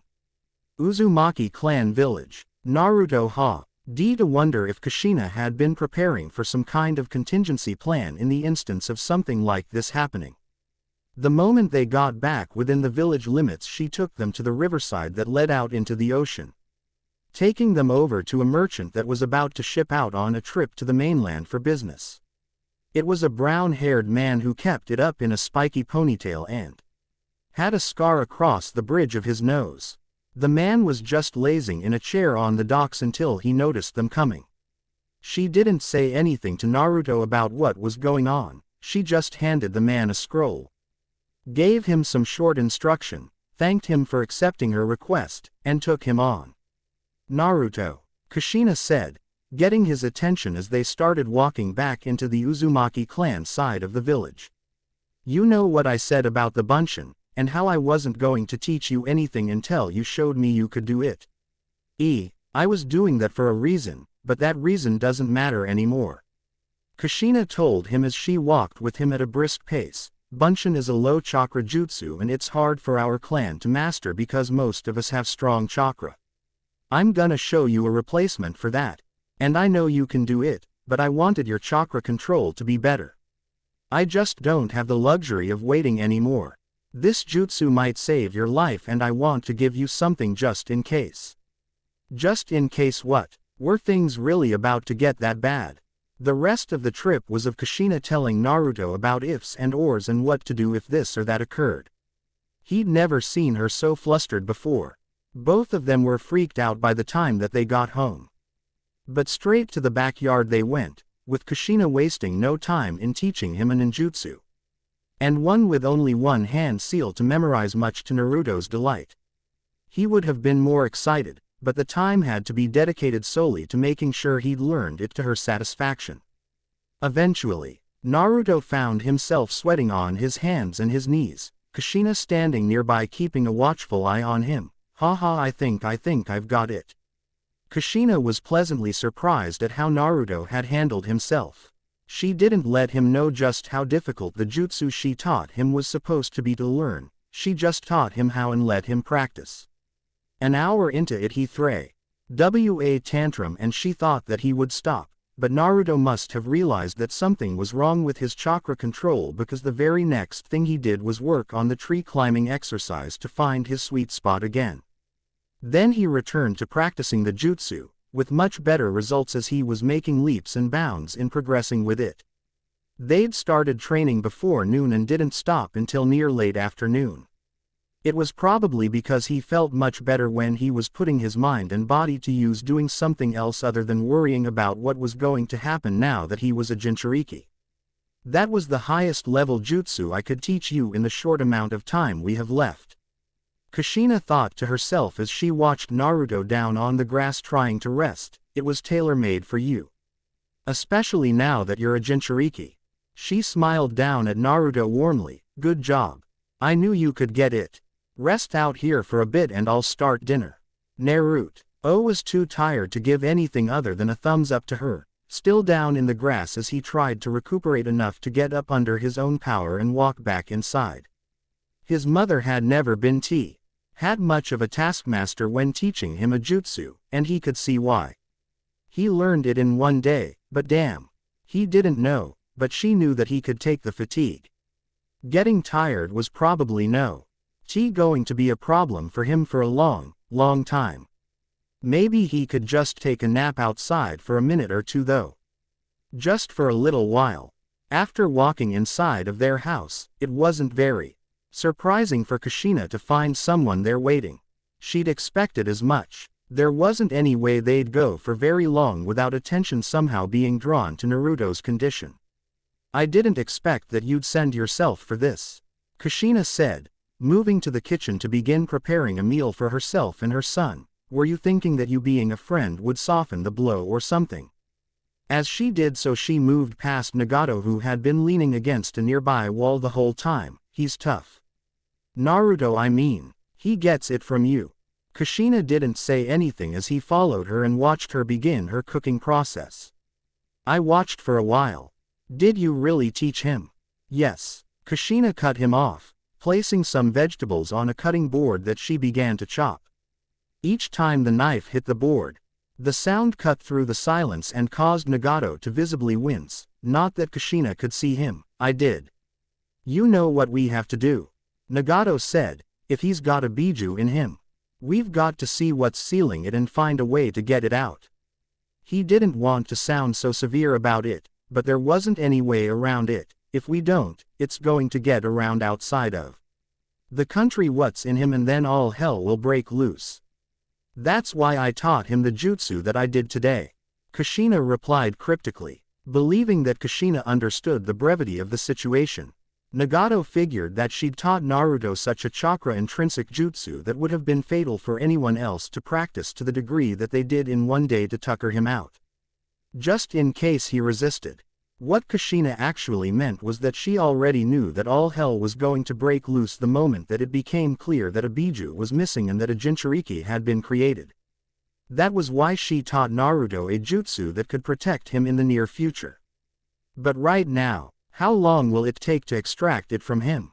She asked. Nagato shook his head. I don't know. I've never seen a seal as strong as his before. It looks like a 4 symbols seal, but it isn't. Using the counter to that seal to extract the biju from Naruto wouldn't work because it wasn't a 4 symbols seal no matter how much like one it looked like. We have 10 days until we're to host the Senju clan leader, or everything's going to go to pot. There would be too many questions that He wouldn't be able to answer to the more powerful clan, and even if they could, they wouldn't be able to excuse the fact that Naruto was a Jinchuriki. Nothing would. Kushina stabbed the knife down Into the cutting board deep enough to pin it to the counter. This is bullshit, Nagato. Taking the Biju out is going to kill him. There wasn't any real information on Jinchuriki, but this much was certain. Separating something that intricately woven into a human being's vital system would more than likely kill whoever it was, even in Uzumaki. Even if it doesn't kill him, it'll ruin him. The GHT of some sick bastard putting a Biju into Naruto for whatever reason he felt inclined to do so made her blood boil. She wanted to take it out on something, on someone. I know that. Nagato snapped back. You think I don't? That thing is bonded to his chakra network already. The mind's eye of the Kagura can barely tell Naruto's chakra apart from the Bijus from what we've gotten so far. The loss. Time this was recorded as happening anywhere in the world. The last clan leader had to. He stopped himself from getting riled. Kushina was Naruto's mother and she was smart when it came to Fuinjutsu. She already knew what this meant without him having to say anything about it to her. And so lay the burden of leadership. The clan itself had to come before Nagato's own feelings for Kushina and how his decisions would harm her. He didn't want to end a child's life, but if he didn't, Naruto would be the catalyst that would tear apart the mostly peaceful foundation that the clan rested on. It would be like the bad old days. Back before Uzumaki Mito married into the Senju clan. They'd be alone on an island with enemies all around them again. I can't protect my own son. Kushina said with a bitter laugh and a sniffle. I couldn't protect him from being lonely. I couldn't protect him from being treated like a black sheep. I couldn't protect him from some freak in a mask, and I can't protect him now. She turned around with a look of killing intent in her eye. I could fight you but I wouldn't win, and you wouldn't even kill me for trying. I can't kill you, but you can kill my 10-year-old son. He didn't have an answer to that. He couldn't even deny that he would. Lying wasn't really a trait of their clan members. Honesty and resolute devotion to something that they saw as personally worthy of such attention from them was though. When one of them believed in something they tended to be unwavering about it until the bitter end. For better or worse, I'll try to come up with a counter. I'll try to find some way to do it that won't kill Naruto or keep him from being a ninja again, but if I can't find one in FVE days I'll have to begin the extraction process. Nagato assured her as best he could. He needed the 5 days before the Senju clan arrival to get the Biju out of Naruto and away from there. That was how long the ritual would take. The ritual was necessary because the seal was new. And if Naruto died so soon after its placement he could release whatever was in him dead center in the village. Killing Naruto quick wasn't an option for just that reason, and ending him away wasn't an option either because he would be tied back to them. It wouldn't solve the problem and would be an absolute nightmare for them when it came to clan relations from that day forward. Kushina just pulled her knife out of the cutting board and the counter and continued cutting up the ingredients for her to-be dinner. Get out of my house, Nagato. She said nothing else. Keepin'. Her back turned to him and refusing to look his way or tear her attention away from what she was doing for a moment. This was not how Nagato wanted his conversation with her to end, but he hadn't expected anything else. For all of his power as the clan head, the most powerful ninja in the village, and the possessor of the Rinnegan, there were some things that he still could not do. Eventually he excused himself and left to begin getting to work on trying to decipher what he could of Naruto's seal that no one had ever seen before. He wanted to do it right to keep from releasing whatever it was upon them all. 5 days. Nagato said just before departing. That's all I can give you. I have to think about the well-being of the clan also. Where she'd been standing, Kushina's grip on the KNI was tight enough for her to cut into the palm of her hand with just the handle. Silent tears rolled down her cheeks as she stared straight down at the counter. So in 5 days Nagato was going to be, e.g. in the agonizing process of safely disposing of Naruto's Biju. He wasn't going to even come close to cracking the seal. Kushina hadn't even finished it yet. She knew what she'd be spending the bulk of her time doing for that duration though. If nothing else, she could work down the mechanics of her own creation better for Naruto's sake. Just because she didn't know just how to work the seal now. didn't mean that she couldn't find out how to somehow for Naruto's sake. It was her design after all. 4 days later, if things felt off for Naruto to be in his own village before, he felt like he had the damn plague or something now. His routine wasn't exactly routine anymore. He couldn't even sit off to the side and watch other kids play or train any longer. When he tried to do even that, the Y would eventually notice him and proceed to instantly move away from him. My parents say he's seriously dangerous. There's supposed to be something really wrong with him. You can tell now. Just look at those marks on his face. He could hear them whisper to each other as they scuttled away from him. It happened all over the Uzumaki clan side of the village. And he couldn't go back out into the forest. Doing that was what got him screwed over to begin with, and going back the second day didn't help him much except that his mother kept him from probably exploding in a burst of city-smashing chakra in his sleep. Naruto ran his hand across his belly, thinking to himself about Kurama somehow being in there. Why did that man do that to him? To the both of them. It didn't make any sense to him. To seal Kurama inside of him and then just bolt. What was the point of it all? What did it accomplish other than mess up his life? As he walked through the streets passing the homes of other clan members just going on with their day, he could feel their attention on him until the moment he looked up at them in return. This was the second reason he was unable to leave and do his usual thing. He could tell when people were watching him. Well, everyone was watching him. Aside from that, after what he'd been putting Kushina through the last few days with his running off being the catalyst, she set all of this in motion to happen to him. He couldn't just do the same thing she told him not to afterwards.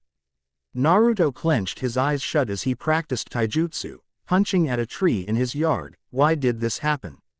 Was it just me? Would it have happened to somebody else if it wasn't me? Just thinking of the times at night where Kushina would just hug him for whole minutes at a time as if she were going to lose him if she let go of him. This was all his fault. If I'd never gone out there.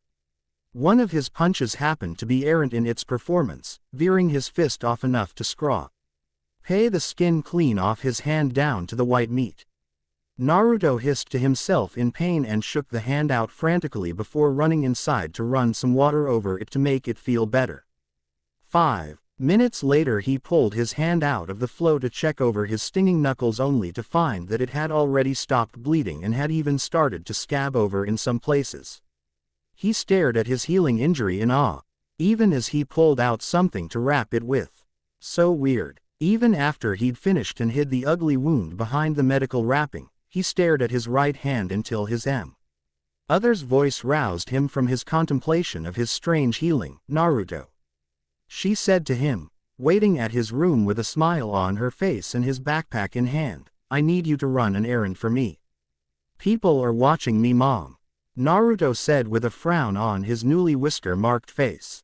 Kushina rolled her eyes and placed the bag on his back before tugging on his cheek. No one's going to do anything unless you try to leave the village. They're trying to keep an eye on you because we've never had a Jinchuriki here before. Oh, don't give me that frown, baby. Kushina gave Naruto a wide smile and kissed him on the forehead. Everything's gonna be okay. I promise. She stroked his cheek for what seemed like an eternity before her eyes seemed to refocus and she turned him around with a handful of money and a list. All right. Go over and put in a new order at the blacksmith and pick up my last request from him. It seemed mundane enough as she gently coaxed him out the front door. Some of that is for me, right? All of the pickup is for you, mister. Cuts trees a lot. The next order is for me. Kushina informed him, grinning while flexing a delicate bicep. Mama trains too, you know. She kept a strong face until Naruto had hustled off and vanished down the street. At that point she leaned on the doorframe and ran a hand up her forehead to smooth her crimson locks back. Okay. You've got 20 minutes to get him before the sensor shift change. Any later than that and you'll have every ninja in this village on your heels. From inside of the house a shadowy figure came into the main room from the kitchen. I won't have you to dampen my chakra signature after I leave, so I guess I'll have to be quick. A somewhat casual male voice said, the ship leaves in 10 anyway, so I need to grab him and be on it before then. Just take care of him, okay? I won't let your son die, Kushina-sama. I wouldn't be able to face Minato-sama if I did. Wait. Kushina reached up and plucked out a few of her own hairs to give to her. Guessed who took them, but was confused to do so. Show him that when you give him my letter. Otherwise he'll just try to escape the moment he sees a chance.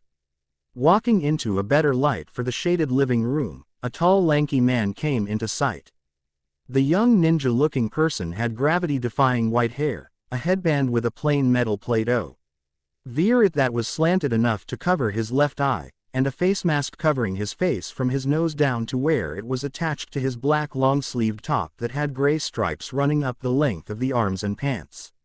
Metal bracers sat around his forearms connected to his fingerless gloves, and leather straps crossed over his chest, holding up a special tanto on his back. "Ah, come on, do I look that suspicious?" the man said, apparently smiling from the way his sole visible eye crinkled. "Yes." Kushina deadpan. "Maybe if you took that mask off you'd be more trustworthy." She wasn't really particularly fond of people with masks nowadays after what had happened to Naruto, even people she'd known from years back. "That hurts coming from you. I can see it all over your face. Still with the bad jokes I see." With a sigh, Kushina moved into the house and shut the door. "One thing left, I guess. Just make it look legit." "It's going to hurt," Kakashi said, making a few hand CLS before pausing as a focused blue surge of electricity formed in his hand that lit up the room. "The Reikiri lightning cutter isn't really a gentle technique." "I really don't care," Kushina said, turning her back to him. "Your little bug zapper jutsu better put me out on the first try or..." "Ah." Kushina dropped to the floor unconscious after nearly 15 seconds of being electrocuted. "Take my son somewhere safe," she said, twitching on the floor before she went out entirely. Kakashi just stared down at her with his hand still outstretched from using the Reikiri. "You really are a tough lady, Kushina-sama. And I swear on my life, I won't let your son die. He's a comrade after all. Or he will be anyway, once he meets his father." He left the house entirely unseen, heading out to get to Naruto and leave with him as quickly as he could. This was the will of Kushina. The request she had sent out days before out of desperation when she'd seen the writing on the wall. And if it was something that would save the life of Namikaze Minato's only son, Kakashi would get it done in a heartbeat. Jinchuriki or not, it didn't matter. With Naruto, civilian side of Uzumaki clan village. "Thanks a lot," Naruto called out as he left the blacksmith's smithy and shop with a full supply of ninja tools and some extra in his backpack. There wasn't anything like feeling the weight of a added down pouch on his backside and knowing that you were well armed. Everything seems better when you've got some shiny black kunai in your pocket. Running down the street as he usually did to get to wherever he was going. Naruto's mood dimmed when he realized that he was just going to be running back to the clan side of the village. The place where it always felt like he had hundreds of eyes on him at all times. Where no one would even smile hello to him or address him with a "good morning." What was the point of running back to that? All of that crap would still be there whenever he got back. There was no rush. And it was all getting even worse, because of the fact that he had Kurama sealed inside him. At least he still got some smiles and some nods sent his way when he was on the sea. Of the village not populated by ninja. His lineage wasn't common knowledge there, and even people that knew didn't care since they weren't Uzumaki. They definitely didn't know about the whole Jinchuriki thing yet, and even if they did, ninjas barely knew what to make of the anomaly, so how much would they really know about it? That could be worse though, because ninjas who barely understood reacted negatively. The unknown was scary, and would be even more so for those that couldn't defend themselves in the slightest. He wasn't thinking about that in the slightest, however. It didn't cross Naruto's mind. It was just nice to relax and sit down somewhere where he didn't have to worry about how people saw him, or saw his mother for having him as her child. "I've got to keep going though," Naruto thought to himself. "For mom's sake, I'll turn this around. I'll show everybody that I'm a great ninja one day, and it won't matter who my dad is, or what I've got sealed inside of me. And he'd have to find something to do about Kurama as well.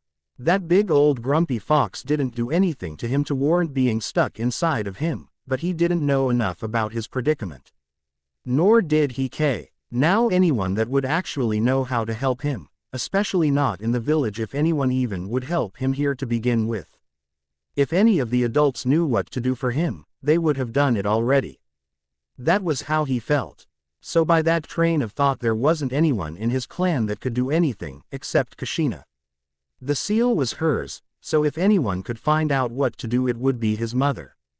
Hands in his pockets, Naruto felt that he still had some leftover money from the blacksmith. I guess I'll go get something to eat and go back. Gotta keep working on that jutsu mom taught me. It wasn't hard to follow Naruto, even if none of the Uzumaki clan members keeping tabs on him were censors. With bright yellow hair, he stuck out like a sore thumb, so even traveling to the civilian side of the village didn't do much to throw them off while letting them keep a great distance away from him.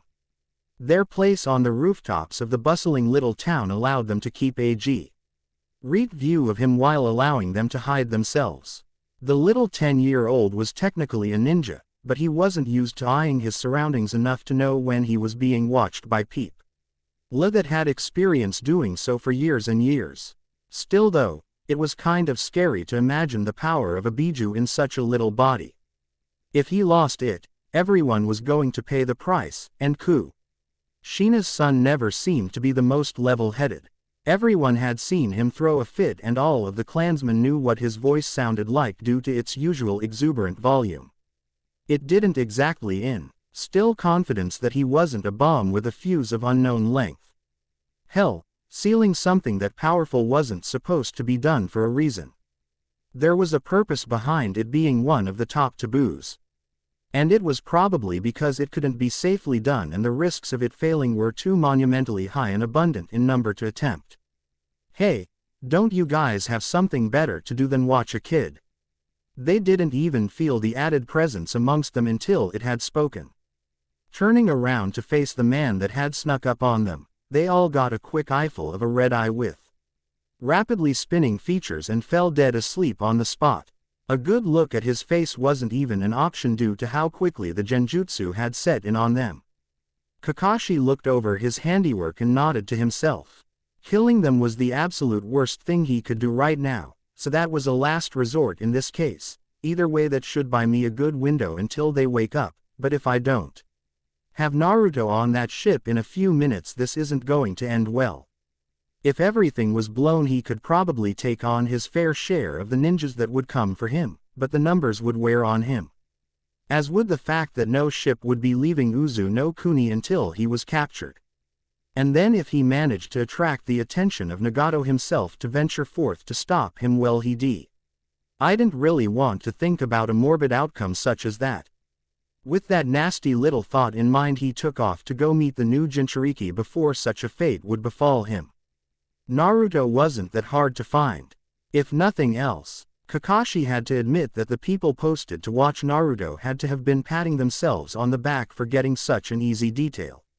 While a member of the Uzumaki clan would stick out anywhere else in the world, someone that had such prominent features of another type would stick out amongst their ilk. When he caught up to Naruto, he saw him standing off to the side outside of a sweet shop, seemingly trying to decide on what to get. The pensive look on his face was a bit amusing to Kakashi, who figured that it would be the same look someone would have when deciding a matter of grave importance. Instead, Naruto was just trying to pick between getting a little cake or buying a gigantic bag of sweetened almonds. I wish there was a place around here that sold ramen, Naruto thought to himself grumpily before shaking his head. Nah, it wouldn't be as good as Mom's. Kakashi just rolled his eyes and took his place in line that Naruto was setting aside. For when he made a decision and bought both things that he saw Naruto had an eye for. Noticing he had Naruto's attention, he handed him the bag of almonds. There. Naruto took the bag from the stranger since he'd seen him buy the food on the spot, but raised an eyebrow at the odd man in the face mask with his eye covered. Who are you? Naruto asked, following him once the man started walking away. He wasn't from around there. Otherwise he probably wouldn't have done that. Why'd you do that for me? Oh, I'm just a traveler, Kakashi said, smiling down at the boy from behind his mask as he walked along. And you looked like you needed help making the decision. Huh, you couldn't choose one over the other. In cases like that when your choices are so hard you can't make it, it's best when you can have both, isn't it? Naruto looked down into his other hand and grinned when he saw that Kakashi had given him the other small cake as well. You're pretty weird, you know that, Naruto said, though the expression on his face showed that there was no malice or accusation behind it. Why's your eye covered like that? Kakashi said, as if considering whether to tell him or not. Well, I'm kind of hurt that you called me weird. If I tell you what's behind my headband you'll probably just think I'm even weirder, so I probably shouldn't say. No, I didn't mean weird as in weird bad, I meant it as in weird cool. And he did. Kakashi was cool as far as Naruto was concerned. He looked cool, he carried himself aloofly, which was awesome, and that mask was mysterious and badass. Like, crazy awesome, instead of just crazy, Kakashi said, in comparative understanding.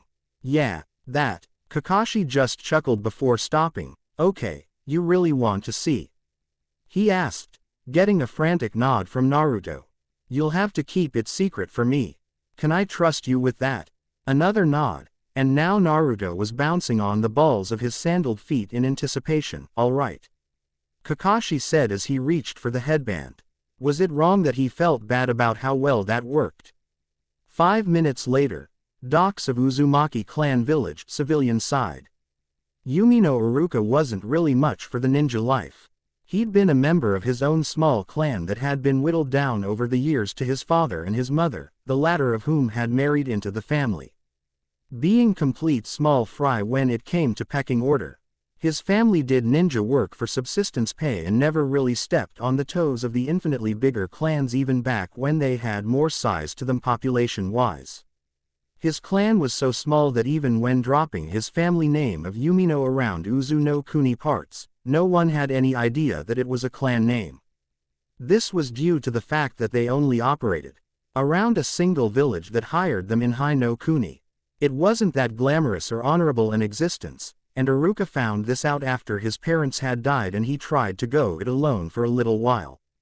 He had some savings and was still young enough and smart enough to go into business for himself somehow. He was able to make way more money with around the same level of danger or less simply traveling at sea and trading. That way at least he was his own boss. It damn sure bumped his life expectancy to up past 30 to be a traveling merchant, which was the age where most ninja and even civi liens caught in areas of constant conflict were expected to die before reaching. He was only 21, he didn't need to be thinking about that.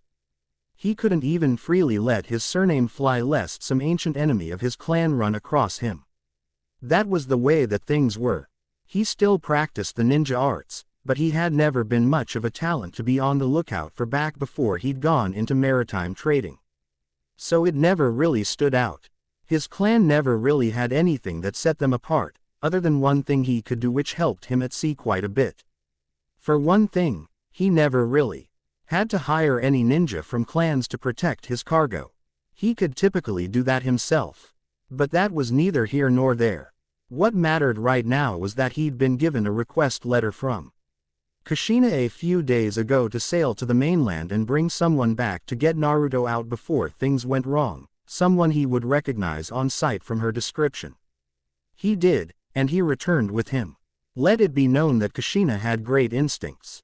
And at the moment, Iruka sat off to the side and raised an eyebrow at the sight of Kakashi just casually strolling back onto his vessel with a little boy in tow. Obviously hanged enough so that an untrained eye wouldn't think it was Naruto. Now how in Kami's name did you get him to do that willingly? The young captain asked. He knew quite a bit about Naruto. From what he would have surmised, if he knew what was happening he would have fought it kicking and biting the whole way. I figured he would have raised so much of a fuss himself that you would have either been late or had the whole clan breathing down your neck by now. It wasn't willingly. Kakashi answered with a shrug. Apparently Sharingan isn't something that's well known since the Uchiha are so far away. They'd work on that though. Both the general world knowledge thing and the illusion spotting thing. Sucker for a genjutsu. The former ninja Iruka asked Rhetoric. A lie with a chuckle as he watched the lucid boy be steered up the gangplank onto his ship. I heard his mother used to be terrible at them too. She still says she's bad at using them. I almost felt bad until I remembered that it was for his own good. Kakashi said, patting an almost non-responsive Naruto on the head. Kushina-sama said that he's going to be beyond pissed when he snaps out of it. But for now he thinks that I'm walking with him to the clan limits. Setting sail then, Iruka said with a shrug as he quickly pulled the gangplank up, reeled the anchor up, and went to get things started. I can't come back here again to trade after this, but if Kushina's son is safe I guess I can live with having one less friendly port to stop in. I owe Namikaze-san anyway. With the nimbleness of a trained ninja, Iruka swiftly made his way up the mast of his small ship and let the sails fly free to get them going. Kakashi nodded and sat Naruto somewhere safe on deck, sighing as he placed his hands on his shoulders. You won't be able to come back here for a long time. I'm not very good with children, but I'll do my best. I promised your mother that I would, he said quietly as he could. Feel the ship begin to pull away from port. Kakashi-san. Yeah, the man in question responded. Iruka sounded quite alarmed at something that he could see from high up, and then he noticed what it was. The men he'd rendered unconscious from before had woken up in time to chase the ship down the docks. Man, these people are a bunch of diehards. He commented as he lifted his headband back up. That wasn't the only thing though, as Iruka could see multiple ninjas crossing the bridge from the clan side of town into the civilian portion. It was only a matter of time, but luckily no one would be able to give chase in any kind of suitable ship until they were well down the river and on their way out to open sea. Full canvas it was then, as Iruka opened the sails all the way and the ship started climbing to its top speed. Kakashi breathed a sigh of relief as they had finally run out of dock to give chase from. Good, because he didn't want to fight on a ship and risk damaging it. Especially when it belonged to someone else. Wait, why were they making hand seals? Why were they jumping onto the surface of the water? Why was the water ahead of the ship doing that weird thing? Crap, a water-based jutsu. Behind the ship a whirlpool started to take form and Iruka's ship was already feeling the pull backwards into it. In a panic, Kakashi started making a large number of hand seals as fast as he could before water began to rush out and up dozens of feet into the air before crashing down at the whirlpool with as much force as Kakashi could remotely muster. Sweden. Daibakufu no Jutsu Water Release. Great Waterfall Jutsu. The violent collision of water on water disrupted the whirlpool, and the push of Kakashi's jutsu ebbing on the surface of the water forced a wave that gave Iruka's ship a little push farther ahead. Now that was what one would call taking a bad situation and turning it upside down. By now having dropped down to the deck to steer his ship, Iruka just shook his head and kept his eyes straight ahead. People wondered whenever the topic rarely came up as to why he quit. It was a no-brainer when one had to think about dealing with things like that. I can't beat people that can do any of that. Seriously, it made Iruka feel like the smartest man in the room right now when it came to ninja life. He had been in a clan that was too small time to be worth the addon of anyone that would pit them against the bigger clans, and he got out when he was presented with an alternative way to make ends meet.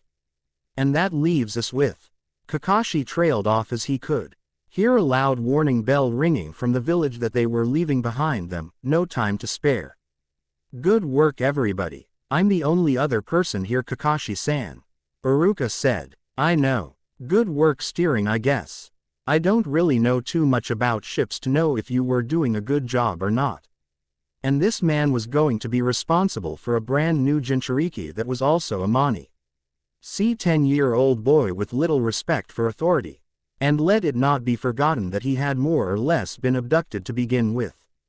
That was going to be one miffed kid when he woke up. Tahai no Kuni it is then. Iruka said. already with his compass at the ready for when they exited the mouth of the river. Nobody's going to catch this ship in the open water. Kakashi just sat down by Naruto.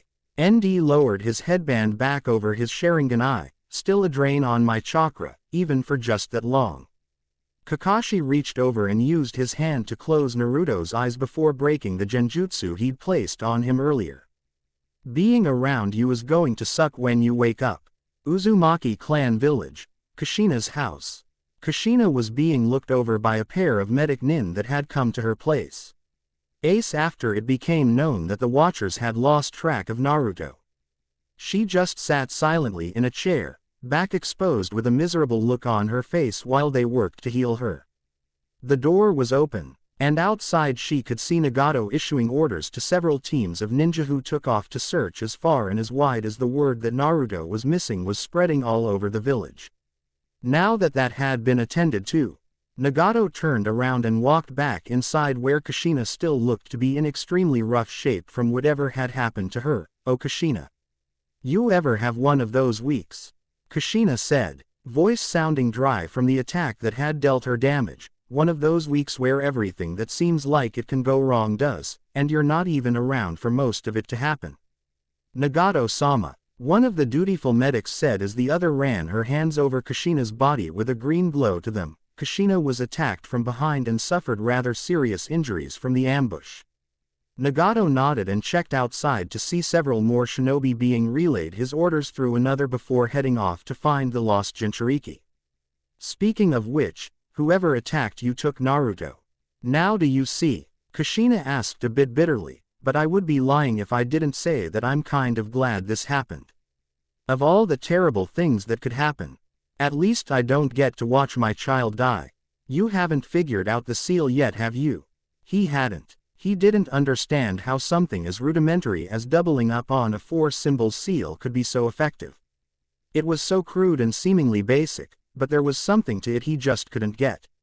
It wasn't as plain or as simple as it seemed somehow. I had one more day before something drastic needed to be done. Nagato said with a frown before dismissing the medics, allowing Kushina to cover herself back up, but now it doesn't matter. How someone got far enough into the village to disable you, 3 of our shinobi. And take Naruto, I'll never know. Someone got onto the island and sealed something inside of Naruto without anyone knowing it already. I'm not surprised someone could get here too, she replied, covering her own tracks when it came to responsibility as to how Kakashi had gotten so far in without being detected. It's not like there aren't plenty of places to hide. And you didn't really put out anyone to sweep the countryside in case they were still here.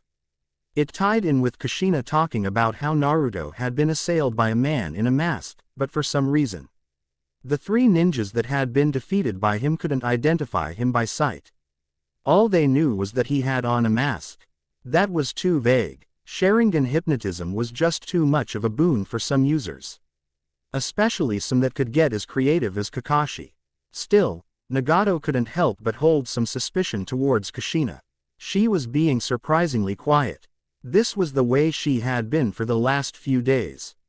A marked difference from the usual spirited, cheerful, somewhat arrogant temperament that she possessed on a daily basis. Hell, being attacked the way she did should have had her all wound up wanting to get the bastard who did it back at all costs. Even if she didn't believe in the chances of him finding out a safe way to get the Biju out of Naruto within the next day, he figured she'd want to get Naruto back if only to have a little bit more time with him. You're right, Nagato said, walking forward and putting a hand on her shoulder only for her to turn away from him. But you have to be honest with me right now, Kushina. I don't know what it is, but I don't like the smell of this. If you know anything at all about what's happening past what you've already told me, I need you to share it. You have no idea what can happen if you don't. She could feel his chakra as if it were touching her soul. That wasn't good. This was a Rinnegan power he was using to interrogate her. With it he could just remove her soul to find out what he wanted to know, but he was giving her a chance to tell the truth before taking that final course of action. Kushina partially turned her face to him with a look of displeasure. Don't you think I'd like to know where he is? Where he's going. You want the truth, Nagato. I have no idea what's going to happen to Naruto. I wish I did. Ish I could go to him and get him right now, and I wish I could kill the people that did this to my family. Is that what you want to hear? It's not what I want to hear, Nagato said, removing his ND from Kushina without removing her soul and ending her life, but you're not lying. He backed away closer to the door before speaking again. I don't think you should stay here by yourself. Come and stay at the mansion. You can help find Naruto, and it's best until you heal from your wounds. Is that an offer or an order? I can make it an order if need be. Well then I guess I have no choice, Nagato-sama. That brought a flinch from the clan leader. Kushina hadn't ever referred to him with a noble honorific the way that all of the others did, and now it was done clearly as a method of expressing her ire for the current circumstances. Still though, I'll have someone assist you with moving in. He needed to keep an eye on her as he knew that there was something up.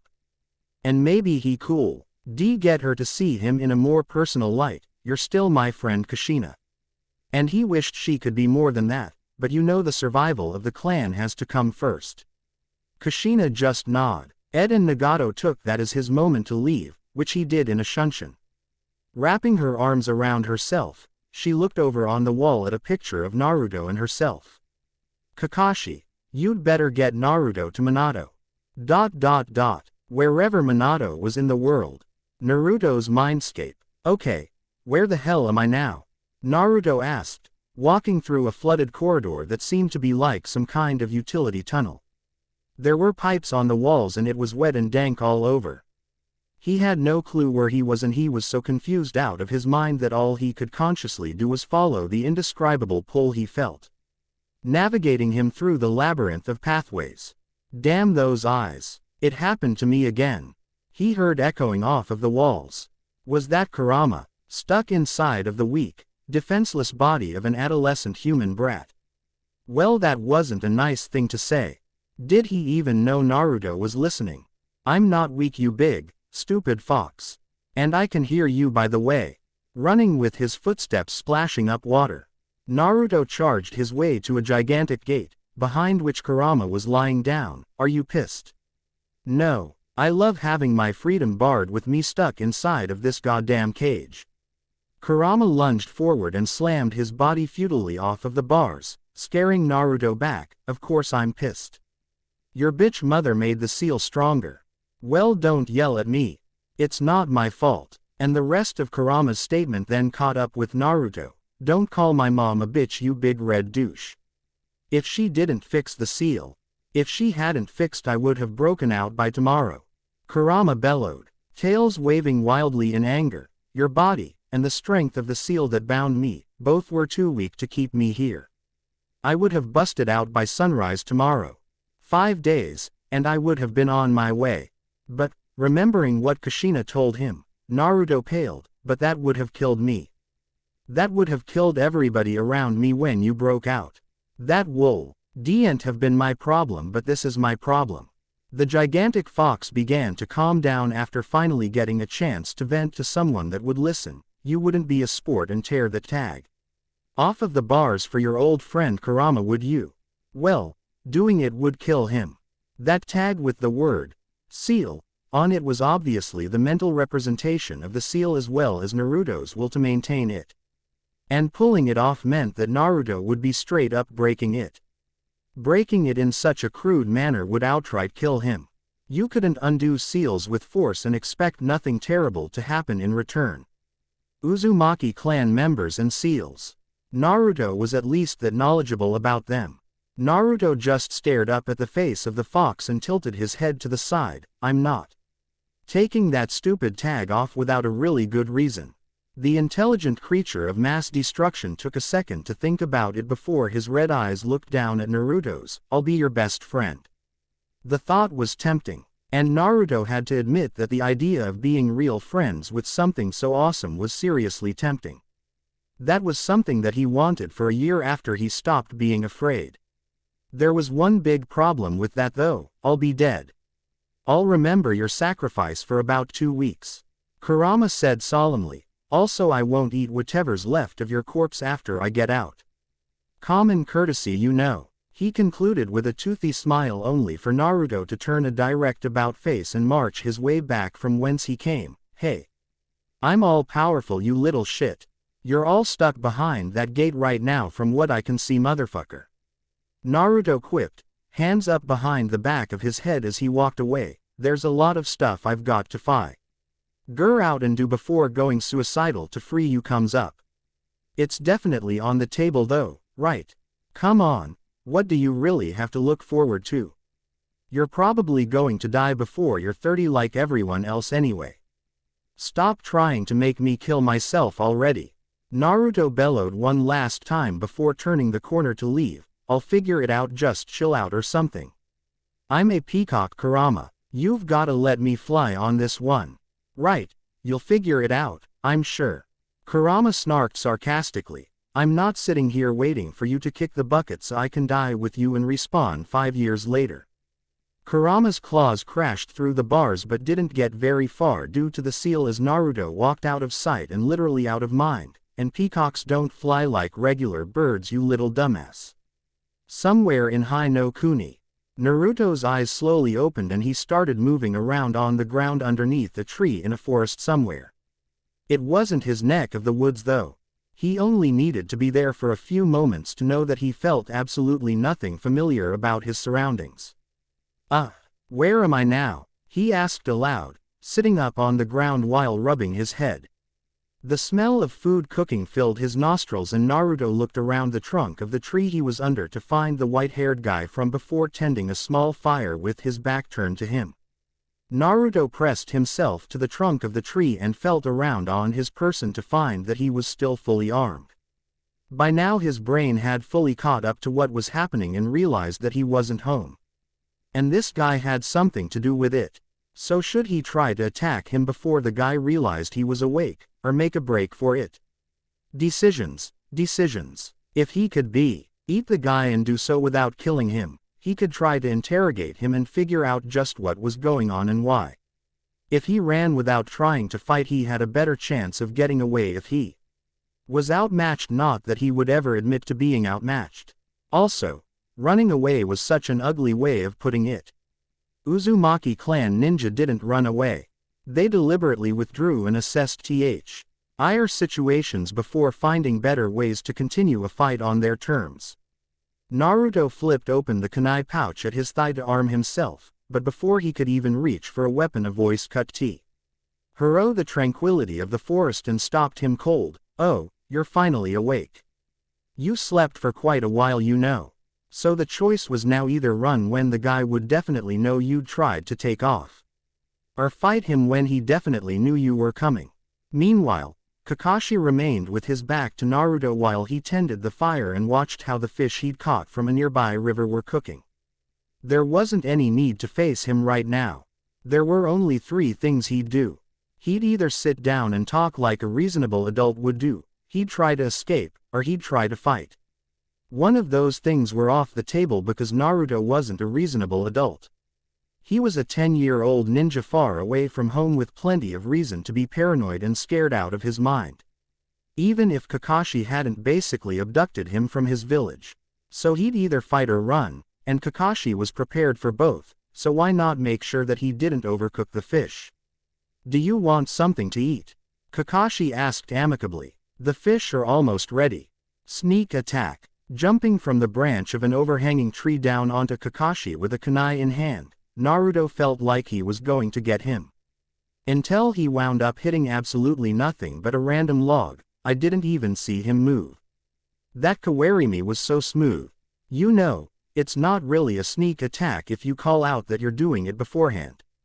Kakashi chided from 10 feet behind Naruto, getting him to nearly jump out of his skin. "Good morning, Tilda. Now that you're awake and got that out of your system." He was cut off by a quick lunge from Naruto with the kunai to stab him in the stomach, but he easily stopped that by grabbing Naruto's wrist and stopping the stabbing motion before the point of the blade ever came close to touching him. It wasn't even a matter of a test of strength as Naruto tried to push forward to drive the knife into his enemy. Kakashi was holding him back and making it look easy because it was. He was 10. Kakashi had 13 years of age on him and an uncountable number of years of experience. Who are you? Naruto grunted out, not budging Kakashi's arm an inch. I'd be more in to answer if you put the kunai away, Naruto. How do you know my name? Same answer. Fine. Naruto replied, if you won't tell me I'll just beat it out of you. This was said while he was still completely unable to stab Kakashi or even remove his wrist from the one-eyed man's grasp, just as soon as I get out of this. Naruto emphasized by tugging fruitlessly to free himself. It was probably wrong, but Kakashi was rather enjoying himself. This kid was odd, and it almost made him forget that Naruto was a Jinchuriki. This is actually fun. And then it stopped being fun. From the trees, a small platoon of Narutos jumped down and set themselves upon Kakashi, having gotten themselves in position while the original had been dealing with the adult ninja. You don't know fear until you EE-20 of the exact same person flying through the air at you with nothing but bad intentions.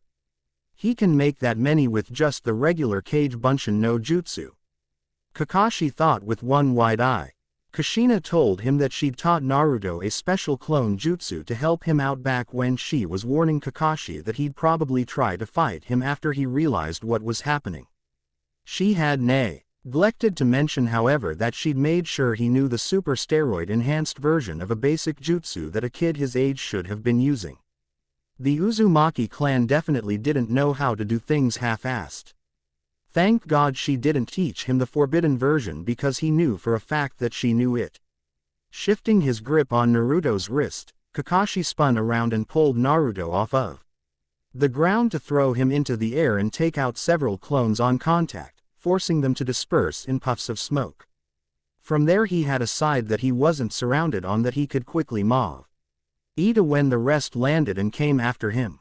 Naruto and his clones on their end were getting frustrated. The guy was completely keeping out of their reach altogether and they couldn't even touch him. He was moving just fast enough that they could see him and keep up, but couldn't land anything on him. Not a punch, a kick, a shuriken toss, anything.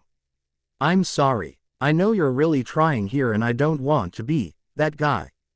But the speed you're moving at, Kakashi said as his hand slowly crept up to the sword on his back before he suddenly streaked forward in a single rush straight through the wall of clones that had been pursuing him. All Naruto could be sure that he saw was a flash of white light from when the weapon had been swung. Against me you might as well be wading in mud. He recipient of the sudden action was left wide-eyed and astonished. That was the speed of a high-level ninja that was able to survive out in the cold world that they called the elemental nations. The ability of a man that had the ability to live past the life expectancy for most people in the world. And he was supposed to take missions to deal with people like that. So far the most he'd done had been some pitiful little deliveries across the island. Kakashi's cut had come so quickly through most of Naruto's clones that there was a lag time between when the blow was struck and when they finally expired.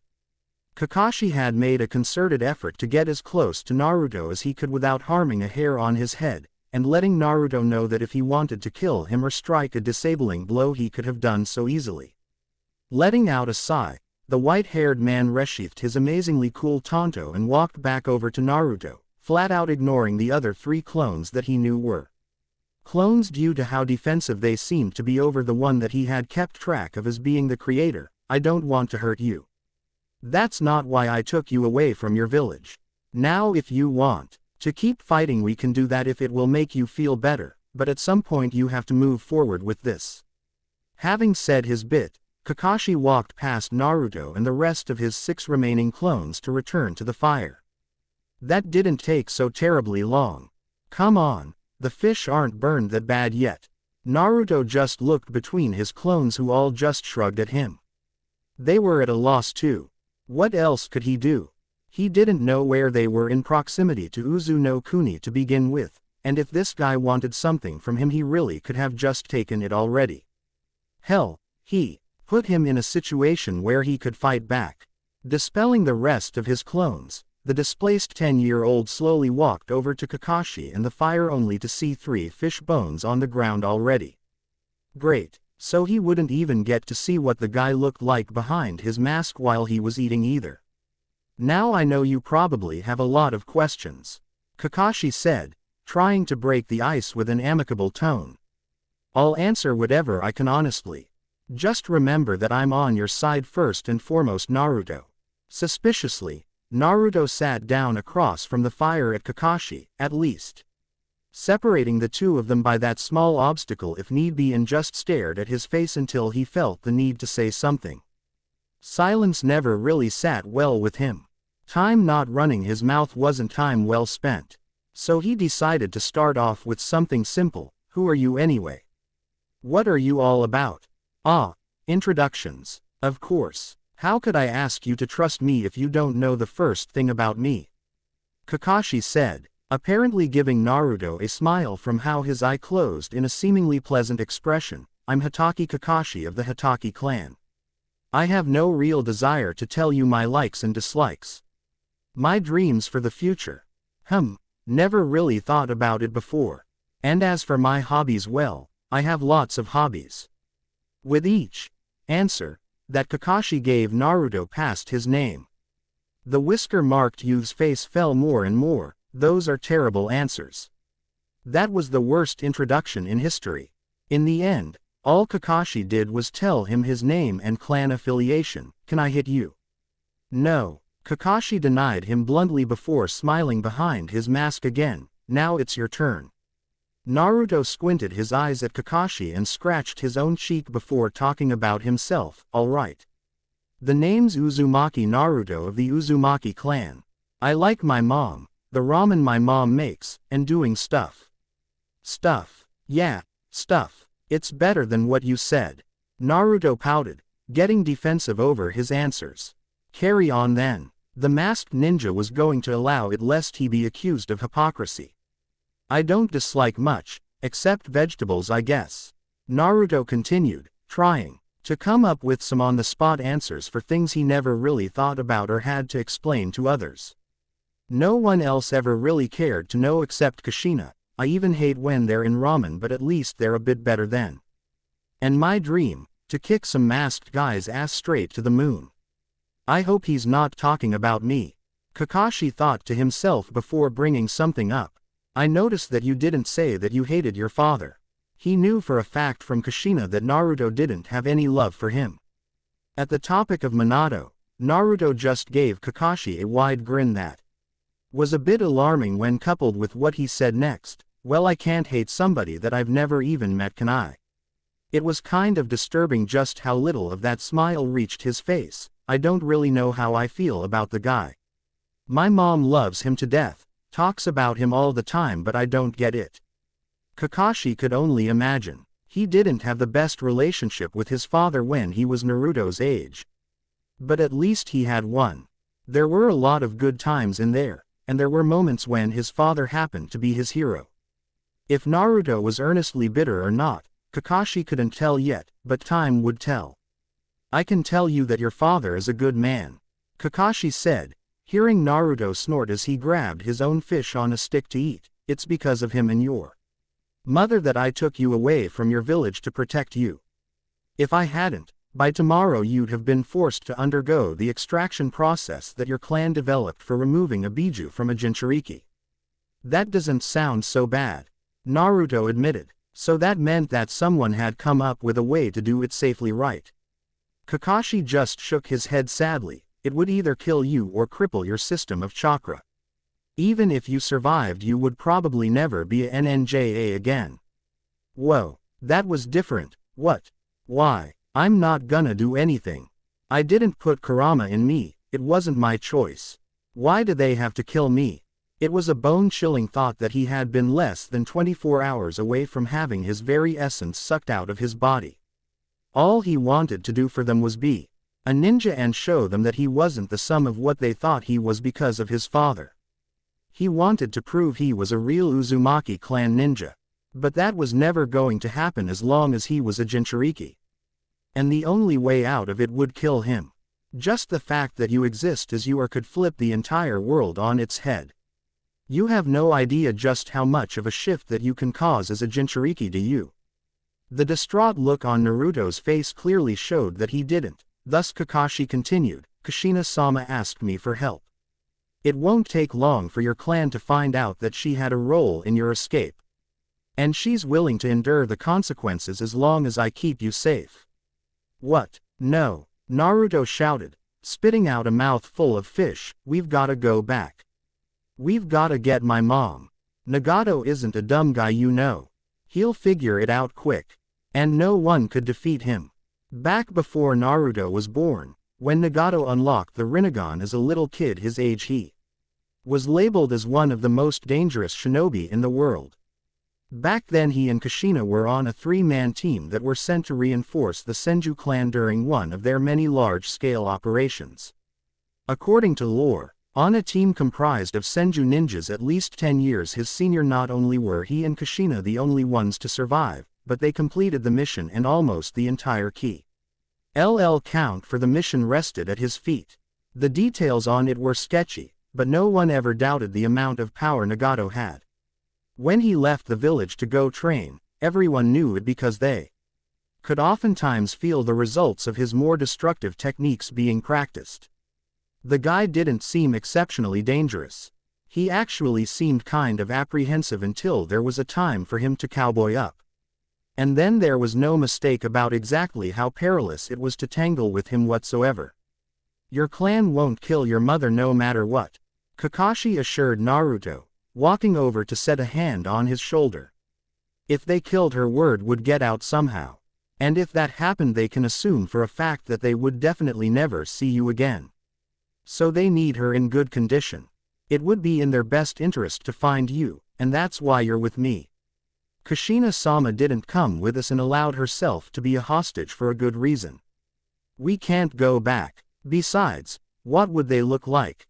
One lone adult ninja and a kid taking on the stronghold to free the noble maiden being held prisoner.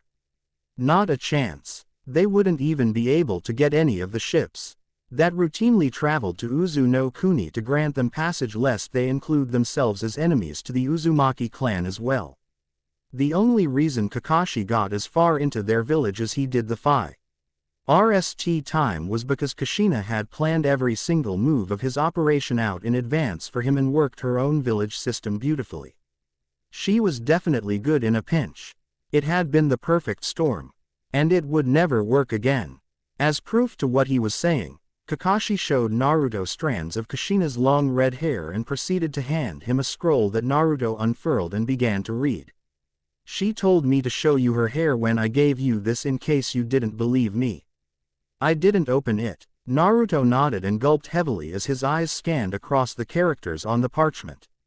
Naruto, I know things seem very strange and very scary right now, but you're going to have to be strong for me and for yourself.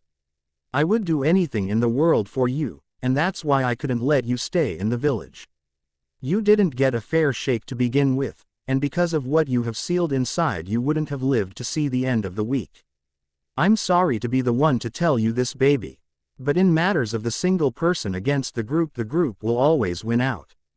Nagato and the rest of the clan are afraid of what it will look like if there's a Jinchuriki in our forces.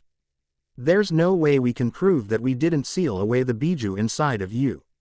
There's no proof and no trace of the masked man that you talked about anywhere on our island or in our records. I can't let them kill you with the extraction process, so I'm asking you to go with Kakashi here. He's a friend of your father and I knew him back when he was your age, before you were born.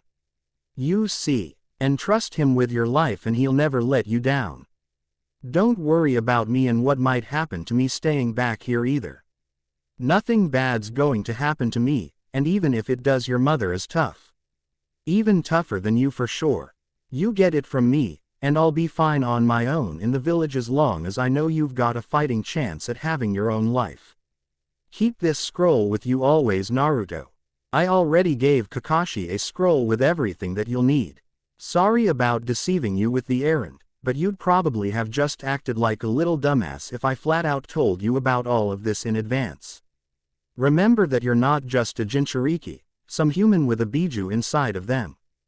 You're my son and I love you with all my heart, so go and make me proud. I'll see you soon. That's the promise of a lifetime, baby. And what did I tell you about making promises? Don't break 'em, Naruto said under his breath to himself, wiping a few building tears away.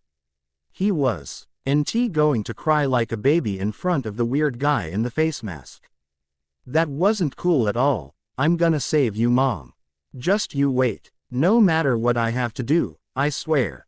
There was really nothing that Kakashi figured he could add to whatever had been written down in that scroll to ease his mind any more than Kushina already had. Naruto stared at the other fish he had left to eat and didn't feel too hungry at the moment. So we're just supposed to run away until someone catches up and takes us out, or what? No, actually I'm going to take you to your father. Just like Kushina-sama wanted me to do.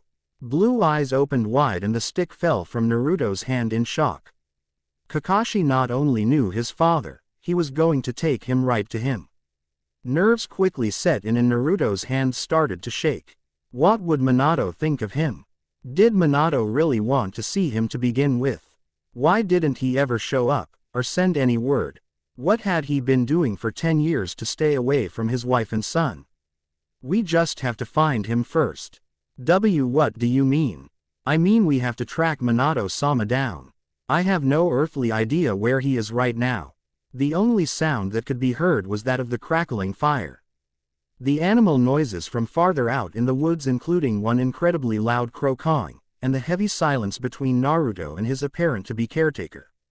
Every time Naruto started to be impressed with Kakashi or the things he said, Kakashi had a knack for saying something to bring Naruto's opinion of him back to earth. He had to be doing it on purpose, that was the only way it seemed logical for someone to shoot themselves in the foot that many times. Don't worry though, Kakashi commented brightly, patting Naruto on the back. Minato-sama is a world-famous ninja known for the major cause he's seeking to accomplish. He simply has to constantly move around because he has no clan and no home. All we have to do is pick up his trail. His confidence was kind of inspiring though. The nonchalant way he approached the topic actually gave Naruto some hope. Yeah. Mom talks about dad like he's some kind of superhero or something. The way people kept talking about him. It was like Namikaze Minato could handle any problem no sweat. If I can find him and if what Mom says about him is true, he can definitely help. I can tell him and he can save Mom. It was an odd thing.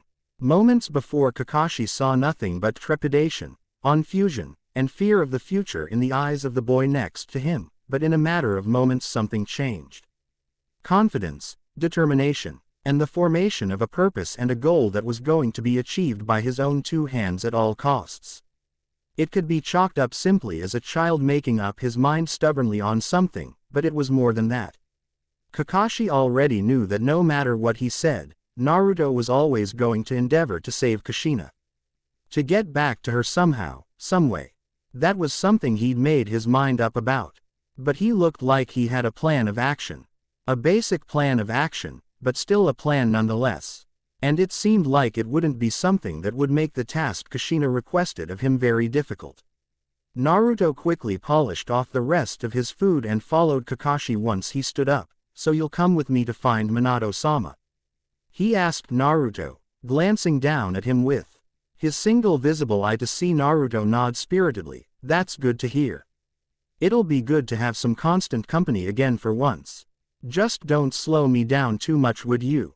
We'll have to keep moving if we ever want to find him. Don't worry about me, Naruto replied with a grin, kicking dirt on the fire to put the rest of it out. I'm not stopping until I'm face to face with my old man. He needed some answers from the guy that he'd been waiting years to ask, and above all else he needed to save his mother. With a shrug, Kakashi unsealed a bag and threw it over to Naruto, who put it on his back. He wasn't going to carry that kid's stuff around when he was perfectly capable of walking and doing it himself. Let's get going then. He could be anywhere in the elemental nations. Taking a deep breath as he shifted the bag around securely, Naruto just looked around at his surroundings and trailed behind Kakashi as they left the area. Just what was out there waiting on him in the world? As long as it led him back to Uzu no Kuni and the safety of Kushina, he'd be fine with everything. No matter what was to come, he could endure it. In the coming months and years he would look back on that mindset time and time again and later marvel at just what he'd originally expected out of his involuntary journey.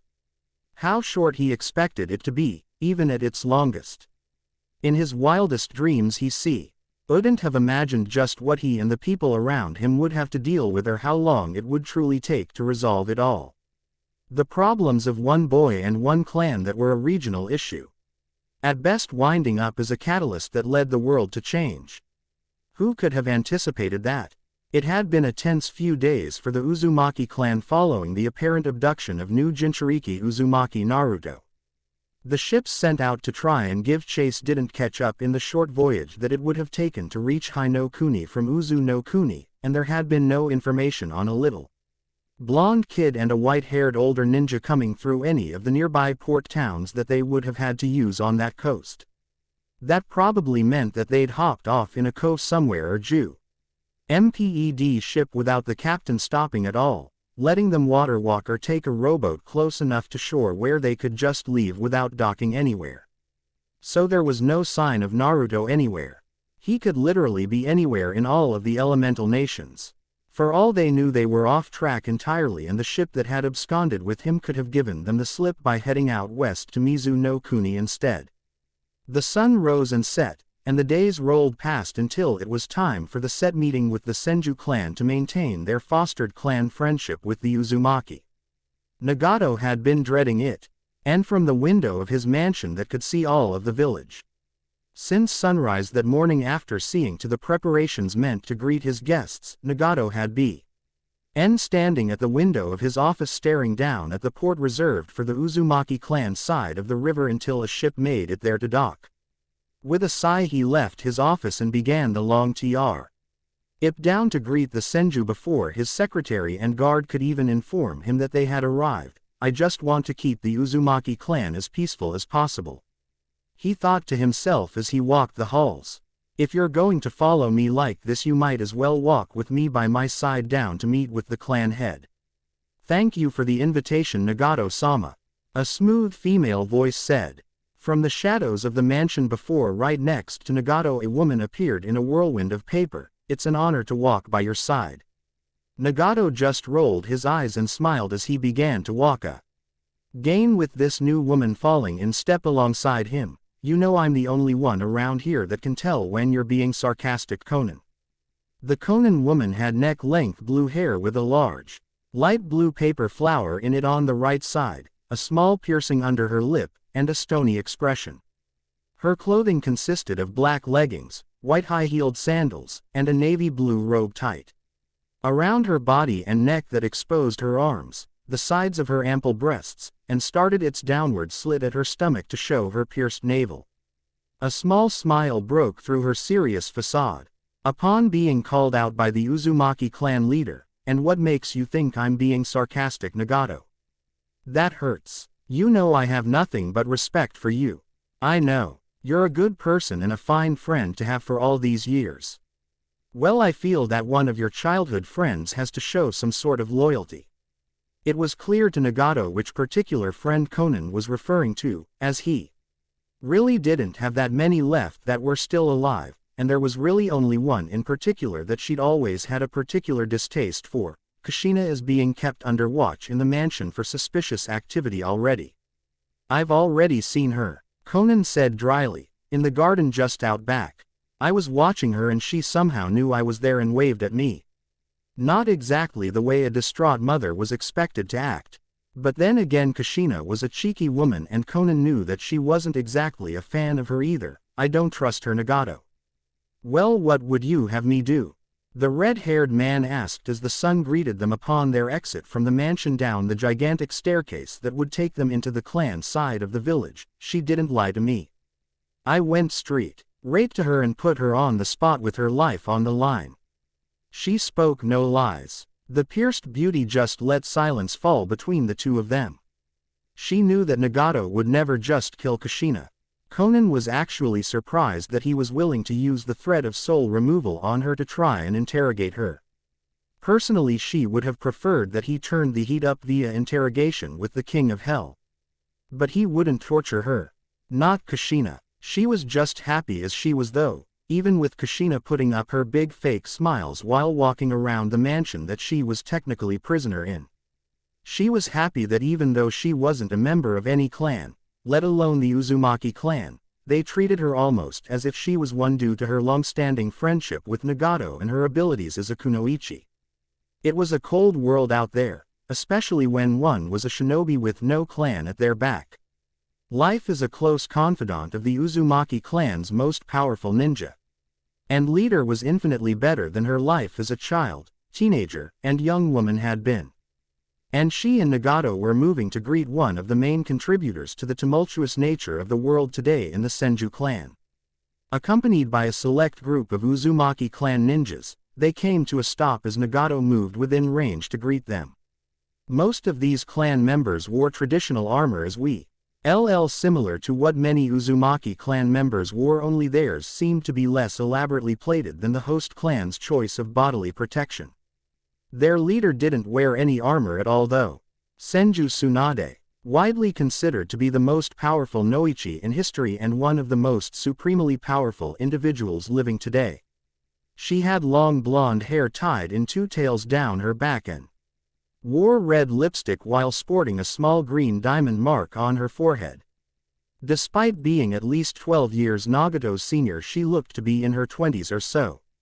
No one ever called her on it though, unless they had a death wish. The powerful woman dressed in markedly more casual attire than those she had chosen to take with her, choosing to wear an open deep green jacket. Underneath that he wore a sleeveless gray kimono blouse with a dull blue-gray obi holding it closed quite low enough to show off a good deal of her sizable bust. Her pants were the same color as her obi, and she wore heeled sandals to complete her appearance. Senju Dono. Uzumaki Dono. Nagato smiled amicably and extended his hand that Tsunade took and shook. I hope you had a safe trip getting here. He could feel the bones in his hand creak just from such a simple gesture. She probably wasn't even trying to do it, this is probably her holding back as much as she can. There wasn't any trouble, it's Zhu. She is beautiful here as the last time I came by the way. Tsunade commented, looking around the serene setting that she found herself in. It's been a few years. It actually was extremely pleasant to come out to Uzu no Kuni. Compared to literally everywhere else in the world, it was an extremely peaceful place. It was big enough for the Uzumaki clan to live on and operate with good business as the only ninja clan. And small enough that you couldn't really fight a war there. Not like Mizu no Kuni, another sea-based nation that consisted of too many islands to count. That place was a breeding ground for constant conflict. Well, it's wonderful to have you back, Nagato said as he and Konan fell into step with Tsunade and her entourage, joining their procession to the mansion. I'll show you the prepared rooms where you and your escorts are to stay. A stiff nod came from Tsunade and a preoccupied look came to the face of the young-looking lady. I hate to bring it up so quickly without even getting settled in first, but some disturbing information has been drifting around for most of the last week. I think it would be best if we got to the bottom of the rumors as soon as possible to either dispel them or confirm them. Quote, the mood between Konan and Nagato sobered quickly from the bright front the latter had put up upon greeting Tsunade. Things quickly got serious again. I understand, Nagato said. Come with me. Meanwhile, with Naruto, Hino Kuni countryside. Naruto was a little frustrated with the way that things were going. The rate of their progression being chief amongst the things frustrating him. 5 days since he had decided to follow Kakashi's lead in the search for Namikaze Minato, and pulse-pounding times of ninja awesomeness were not being had by all the way that he'd expected. Now, to be fair, Naruto didn't rightly know what to expect from the mainland of the elemental nations, but from the stories the picture that came to mind of what to expect from the country of Hino Kuni was big forests, pretty blue rivers, and a desolate battlefield every few miles or so where if you were lucky, or unlucky, you could stumble into the midst of a huge conflict or two. He did not expect to be sitting on top of a big long cart being dragged by a team of oxen down a sunny highway. The reason for this particular predicament was due to the fact that they had absolutely no money. That was going to be a problem if they didn't know where they were going and how long it would take to get to wherever in the world it was. Kakashi, being an intrepid young man, with sources and a fellow nomad ninja in a similar vein as Minato, had connections for garnering contracts and wound up dragging Naruto to see to one. Their clients for the time being were a father and a young daughter that owned and operated a traveling business, a roving ramen stand that traveled all over the elemental nations and had taken their trade to Hino Kuni for the time being in need. Bodyguards to traverse the dangerous lands. Naruto was an instant fan of theirs and was all for it at first. They paid them in regular installments for the duration of the contract, were willing to go anywhere that they could get business if there was a place in particular that their bodyguards wanted to go, and most important to Naruto, they fed them for the free. Yes please. But it was just that they weren't ninjas. They were regular people, a middle-aged man and his 15-year-old daughter. Not a bad thing or something reprehensible, but they didn't move very fast compared to shinobi. Naruto, you shouldn't be so hasty to get into trouble. Kakashi called from where he was simply walking alongside the cart, reading calmly from a small book. We have no idea where Minato-sama is and where to begin looking. Running all over the countryside for nothing isn't going to do anything for us but get you killed. Nothing's gonna kill me until I get mom back, Naruto stated resolutely, sitting and pouting on the roof of the cart. You work with my old man, right? Yes, I'm a confidant and a follower. I could even say that your father had a major hand in forming the kind of ninja I am today. So why don't you know where he is? Because with that logic, every time he needs to go somewhere new he would have to find me and tell me first. Do you have any idea how difficult it would be for him to actually find me when he needed to? Well, it would probably be significantly easier for a few reasons that have yet to be explained, but it would still be rather tough even for him. Not nearly as tough as it would be for Naruto and Kakashi to locate Minato himself, though, that had to be emphasized. Such was the life of a nomad ninja. The nomad ninja, they had no home. Their home was where their spirit roamed, or so went the lyrics to that tune. How was it supposed to go again? Oh, he'd remember it sometime later and make sure Naruto memorized it for kicks. Gah, that doesn't make any sense. Naruto cried out, rubbing his spiky hair in exasperation. You're friends with him and you say you work for him, but you can't find him and he can't find you. I didn't say that I work for him, I said I'm a follower. Kakashi corrected with an amicable smile up at his current young charge. I said that I believe in what your father's cause in the world happens to be.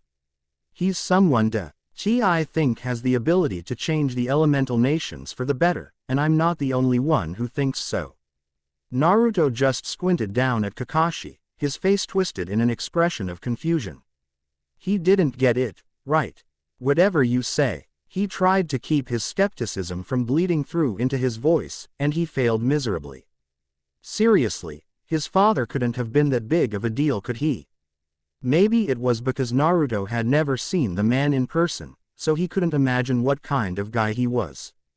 He didn't know. Stay sharp, Naruto, Kakashi told him when he figured that Naruto was zoning out from the expression on his face. Just because we don't know if anyone is after us doesn't mean that no one is out to get us. Naruto just looked around at their surroundings. For once they weren't in a forest. They were on a high road constructed in a grassland area with more than its share of rolling, green, lovely hills, like who? We're literally the only ones out here. 2 other guys and a billy goat walked this road coming the other way, and that's been it all day. And they had bought food from the ramen stand that stopped to feed them, thus slowing them down further. Bandits, local gangs, traveling street killers, other ninja clans. Kakashi listed off on one hand as he continued to just read, naming only a few, of course. You don't have to look very hard to find a threat. We aren't on Uzu no Kuni anymore. Naruto just silently mimicked Kakashi's subtle chiding about how they weren't on his home island any longer. He knew that, even if Kakashi hadn't been Ying to fill his head with all kinds of genial knowledge of exactly what Hino Kuni was all about. It was one of the more dangerous places to hang about for a clan ninja to live, which was really saying something. There were two clans, larger than any other, that found themselves constantly at each other's throats, dominating most of the landscape between each other, the Senju clan and the Uchiha clan. For every other clan in the country that wasn't Senju or Uchiha, they were basically either with one or against them both in this. Completely sovereign clans that didn't choose to favor one over the other found themselves as proxy enemies of both simultaneously, so it wasn't a good place to refuse to side with one or the other. Neither the Senju or Uchiha clan had many fans outside of those that had chosen to join up with them. But it was nowhere near an equal partnership for the ones that did, as they were basically the buffers for their larger comrades and forced to defer. That wasn't important right now, however. It would be the moment they came across a Senju or an Uchiha, but until that point in time they would be fine. For the time being, their goal was to protect that ramen cart and pick up Minato's trail. Good little ninja that he wanted to be, though. Naruto kept a sharp eye from his elevated position peeled on, looking for anything that he would perceive as threatening until a hatch next to him on the roof opened up and a teenage girl of 15 wearing a white robe with the sleeves folded back to behind her elbows climbed up with a sigh. She had brown eyes and long brown hair covered partially with a solid white bandana. She was the daughter of the man that owned the traveling cart. Just a regular civilian girl, and one of Naruto and Kakashi's two clients. Grinning seeing Naruto sitting so close to the hatch, she reached out and pinched his cheek much to his chagrin. "How's it look up here, Naruto-chan?" She just had to be 5 years older than him, didn't she? He was a deadly shinobi, for goodness sake, not a pet or a cute little kid. Getting the view from inside at the bar window isn't really that fun, even if Dad seems to be okay with it. "It's not fun up here either," Naruto said as she climbed the rest of the way up and sat down next to him. "Hey, it's dangerous up here." He heard Kakashi snort from where he was walking alongside the cart due to the young ninja's change in attitude from mere moments earlier, but Naruto ignored it. Taking a moment to scan the surroundings of the cart, the girl frowned at Naruto's apparent warning. "There's nothing out there." Just because we don't know if anyone is after us doesn't mean that no one is out to get us," Naruto said, trying to remember and quote Kakashi verbatim from just before. Once again hearing a snicker from the face mask-clad ninja. "Shut up, Kakashi." It wasn't his fault. He was distracted by the smell of the magnificent food that the cart served. The frown remained on the girl's face. That's a shame. And here I made you something to eat and everything." With that, she placed a steaming hot bowl of miso ramen right in front of Naruto, who was torn between trying to keep an eye out and stare down at the godly sustenance that taunted him with its close proximity.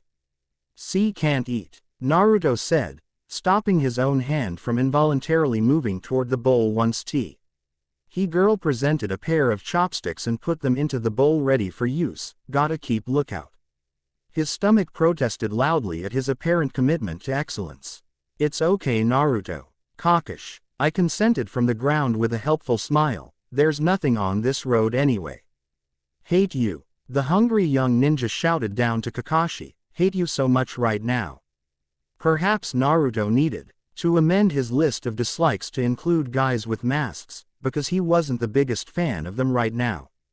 But upon being given the go-ahead, Naruto immediately dove into the food presented for him before it could get any cooler in the spring air. "Thank you, Ayame." He felt the need to slip the thanks into the girl as he started chowing down, since he probably wasn't going to stop to take a breath until he was good and done. "Man, it was good stuff." Ayame smiled at the gratitude, but it wasn't really a happy one as she sat and watched Naruto eat rapidly. He was so adorable, a little pint-sized ninja. "But even so, I don't think you like me very much, do you, Naruto-chan?" That got Naruto to pause in his eating, a mouthful of noodles hanging limply. He finished the rest of what he had to eat at that moment and stopped chewing before answering. "What are you talking about? What makes you think I don't like you?" "Well, yeah, you introduced yourself and you smiled and all of that. But the only person you really seem to ever say anything to is Hatake-san." "That's okay," the pretty ramen waitress said with a shrug. I just thought you were a cute kid, and you seem nice. Kind of loud, amongst other negative traits, but you seem like you need a friend. Naruto's face asked the question even if his mouth didn't. Was it really that obvious? And he didn't mean to come off as if he didn't like her. She was a kind girl, but Naruto didn't feel like he was in a situation where he could stop and smell the roses. Kakashi had told him something a few days ago that stuck out in his mind. He wasn't going home anytime soon, so it would probably be for the best if he found a way to make some friends or something out in the world. It was dangerous to do so, yes, but Kakashi was well aware of Naruto's black sheep status in the Uzumaki clan. If he didn't have someone out there to befriend, what was he going to do with himself? Hang out with Kakashi all day? No, Kakashi wasn't the child-friendly type. He liked them when they weren't miniature killing machines, but he wasn't really the best person to be around them for long periods of time by himself. It was a secondary reason that he took the Ichiraku ramen contract to begin with, because Naruto needed some sense of structure if only for a little while. And Ayame apparently fell in love with the little bastard at first sight. He was the most adorable thing she'd seen since her father had packed up from their original home and taken their business on the road permanently, and it was quite obvious that she wanted to hug him or put him in her lap, or something. But with everything happening that he had yet to get used to, Naruto was about as cuddly as a pit viper right now and roughly as dangerous as one to boot. I'd like a friend, Naruto admitted in a bit of an embarrassed grumble. It's all right with me, I guess. Was it? Yeah, she was a good person and he knew as much. Ayame let out a pleased squeal and gave Naruto a quick hug with a big smile on her face. Can I put you in my lap? No, Naruto said, confused at what was going on now. Why would she ask him something like that? How strange. Could you call me Ayame Nichan? She asked with big doe eyes. Unlike with Karen, this hadn't been done to death with Ayame, meaning that it still had some sway over him. Even weirder still, what? Why? Can I feed you? Wah. No. Hell no. But you're so cute and little. I'm not little, I'm 10. Naruto knew he was short even for his age. He didn't need it being brought up when he had to live it every day. He'd grow eventually, damn it. Right, you're little. Quote quote, quote quote. If you can give me 2 of those things I asked for, I'll get you seconds in just a bit. Okay, you can put me in your lap, Ayame Nichan. Viper meets Snake Charmer. Uzu no Kuni. Uzumaki Clan Village. Clan Leader's Mansion. It was extremely disconcerting information to hear firsthand, and it was a rumor that Tsunade would have rather debunked than had proven correct. But as she sat in front of the desk in a private meeting with Nagato, it was exactly what she was hearing from him. You mean to tell me that you really do Avenue a full-blown brand new Jinchuriki out there, and you don't know where he is? Tsunade said, fingers tapping on the desk she was sitting in front of impatiently, because someone took him from your village. That's correct, Nagato said. A few days after Uzumaki Naruto's Jinchuriki status became known to us, he was abducted.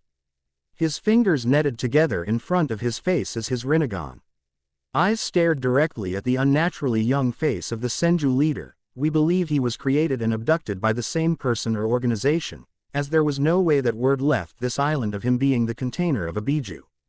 Were you ever going to tell us that you had a Jinchuriki in your midst? The situation was to be remedied before your arrival. He had been taken the day before. Preparations for the extraction process were completed. The explanation from Nagato was as guarded as could be. Just because they were supposed to be friendly with the Senju clan didn't mean that he was going to cough up some of their most sacred secrets and knowledge of their more sensitive techniques. There was a reason that they were the ones called to deal with every single one of the very few Jinchuriki incidents that had occurred in the world after all, because they had the consensus best methods of dealing with them. An irked Tsunade put on a bit of a strained smile and it showed all over her face. All right. Which Biju does he have then? That's indefinite at this time. Nagato's eyes drifted downward when he heard the force of Tsunade's fingers drumming on the desk crack the hard wood. Just tapping her fingers idly had punched holes in the desk. "I'd appreciate it if you didn't damage my furniture, Senju Dono." His concerns over the condition of his furniture was ignored by Tsunade abruptly standing up. "So you not only have a kidnapped Jinchuriki out and about with Kami knows who, but you don't even know which one he has in him."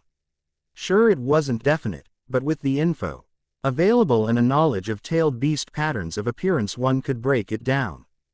The Ikibi never left the desert, the Nibi would never turn up anywhere near large bodies of water, the Yonbi and Gobi liked more mountainous areas. But that still left 5 more that it could possibly be.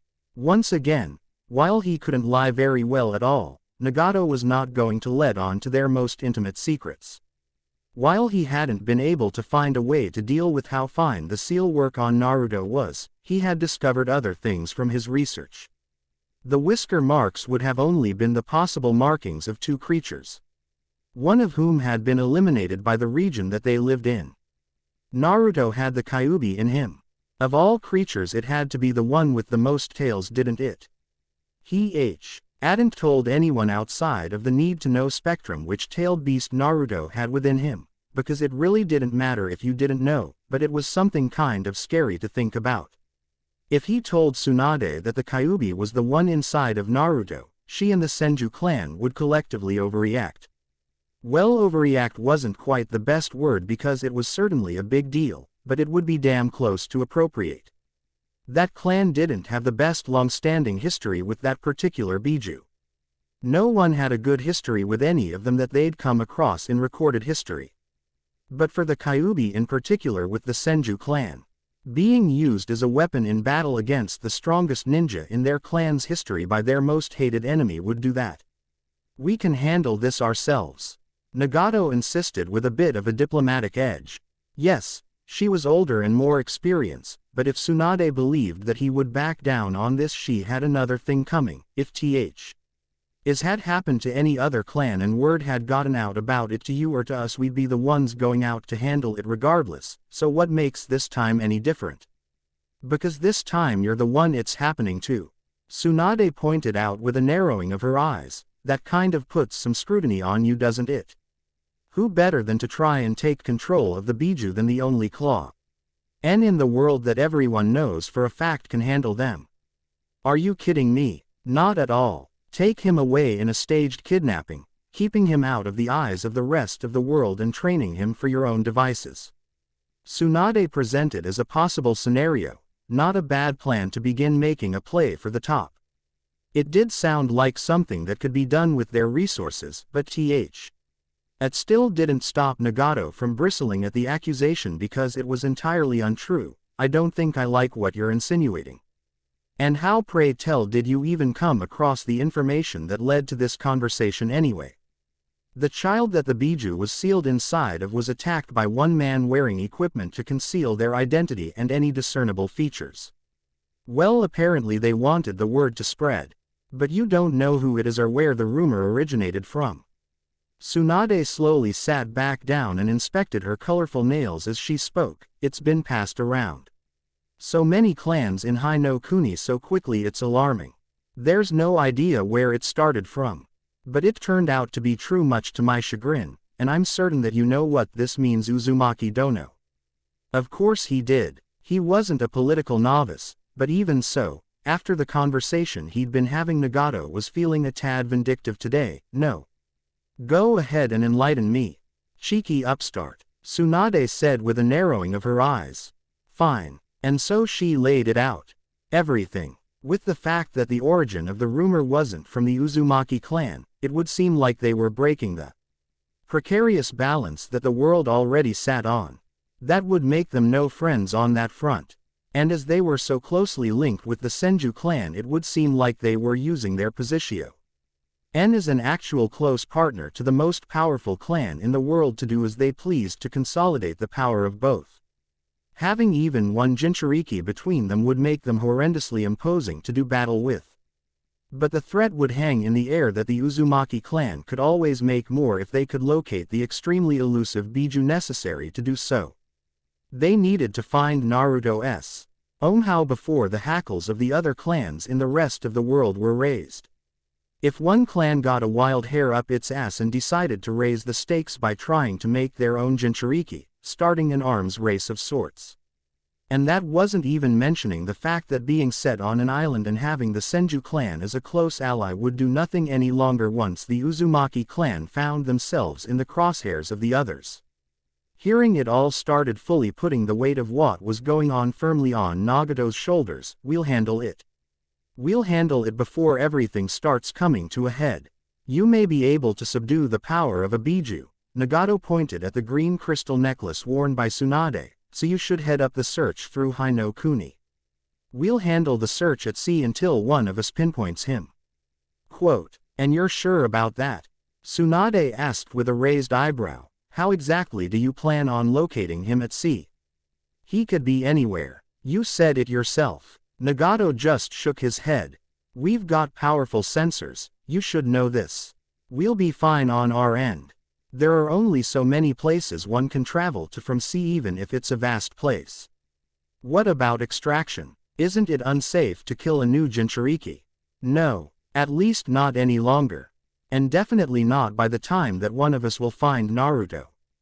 Nagato pulled out a picture of Naruto that as taken after he had taken his first missions on the island as a ninja. If you find him you can end his life, and the same thing will happen to the Biju. It would reform eventually however, but it would solve the problem. Nagato didn't expect it after saying such a thing, but Tsunade clearly had a problem with killing a child. Surprising considering the nature of the relationship between Senju and Uchiha had children Naruto's age on the battlefield taking on adults as full-fledged shinobi. Her face looked hesitant as she looked at the picture of the blonde boy, as if looking at an image of a ghost of the past. Nato tried not to let it show that he saw it, but he didn't think she was paying attention to anything other than the image. Tsunade cleared her throat to regain composure before speaking. And you say that killing him is the only option? The only option other than extraction? Nagato said, but the process has an almost unanimous chance of killing him and a 92% chance of effectively ending his career as a ninja on the off chance that he somehow survives. I see. Outside, Kushina leaned against the closed doors. The meeting wasn't necessarily secret. It was just possible that it was to get heated and no one on either side should have been nearby in case tempers flared. It wasn't forbidden for anyone to be near, and she had listened in for most of the meeting. Taking a deep breath, Kushina shut her eyes and placed a hand over her heart. I gave you as much of a head start as I could, Naruto. I believe in you and I believe in Kakashi. She opened her eyes as she felt another presence nearby, Konan. Kushina. Konan's footsteps brought her nearly face to face with the Uzumaki redhead. You always know when I'm getting close. She heard a jangle of a chain, but figured it was in her head as she hadn't seen anything. It's rather annoying. I'm good at what I do like that. Kushina said wryly. I was never the best at ninjutsu, but I'm very tricky. Blue-haired woman's amber eyes narrowed at Kushina who stood off of the door to face her, ill intent leveling between the two. You know, I never figured what your problem was with me after all these years. My problem, Konan said, moving close enough to stand chest to chest with Kushina. Where should I start? Everything that I would have dreamed of as a child you have right in front of you. But what are you willing to do to preserve it? This village, your peace, the trust in you that Nagato-sama has. You don't believe in the bottom line and what's in front of you. What about the greater good, Kushina? Whose greater good? The clan's. Kushina replied, baring her teeth at the insinuation from Konan. And how much should I give up until someone like you thinks that it's enough? I lost my parents on the battlefield as a little girl. I gave up my husband for the clan's traditions. I gave up my career for the clan's peace of mind. And now my only son is missing and slated to be killed. So I'm so sorry, Konan. She finished with the thickest sarcasm that she could muster. It was not lost on the close friend of the clan leader. Sorry, you say? I'm sorry that I love the family that I had. No, the family that I have. Because Minato and Naruto are still out there somewhere. I'm sorry I can't help but love them more than a clan that will turn their backs on me for having a child with the man I adore. She didn't back down a step. even though Conan knew for a fact that Kushina hadn't taken a mission outside of routine deliveries and things on the island she'd taken with Naruto since he'd been born. She hadn't fought a real battle in years. Those men, Naruto and Minato, they were her daily peace. If not for this clan, you'd have never had enough peace to find that man of your dreams. If not for Nagato-sama protecting you on that Senju mission decades ago. Kushina just laughed before Conan could finish that statement and moved right past the paper-manipulating Kunoichi, much to her confusion and anger. She was playing off the events of the mission that Nagato first established his name in the world on.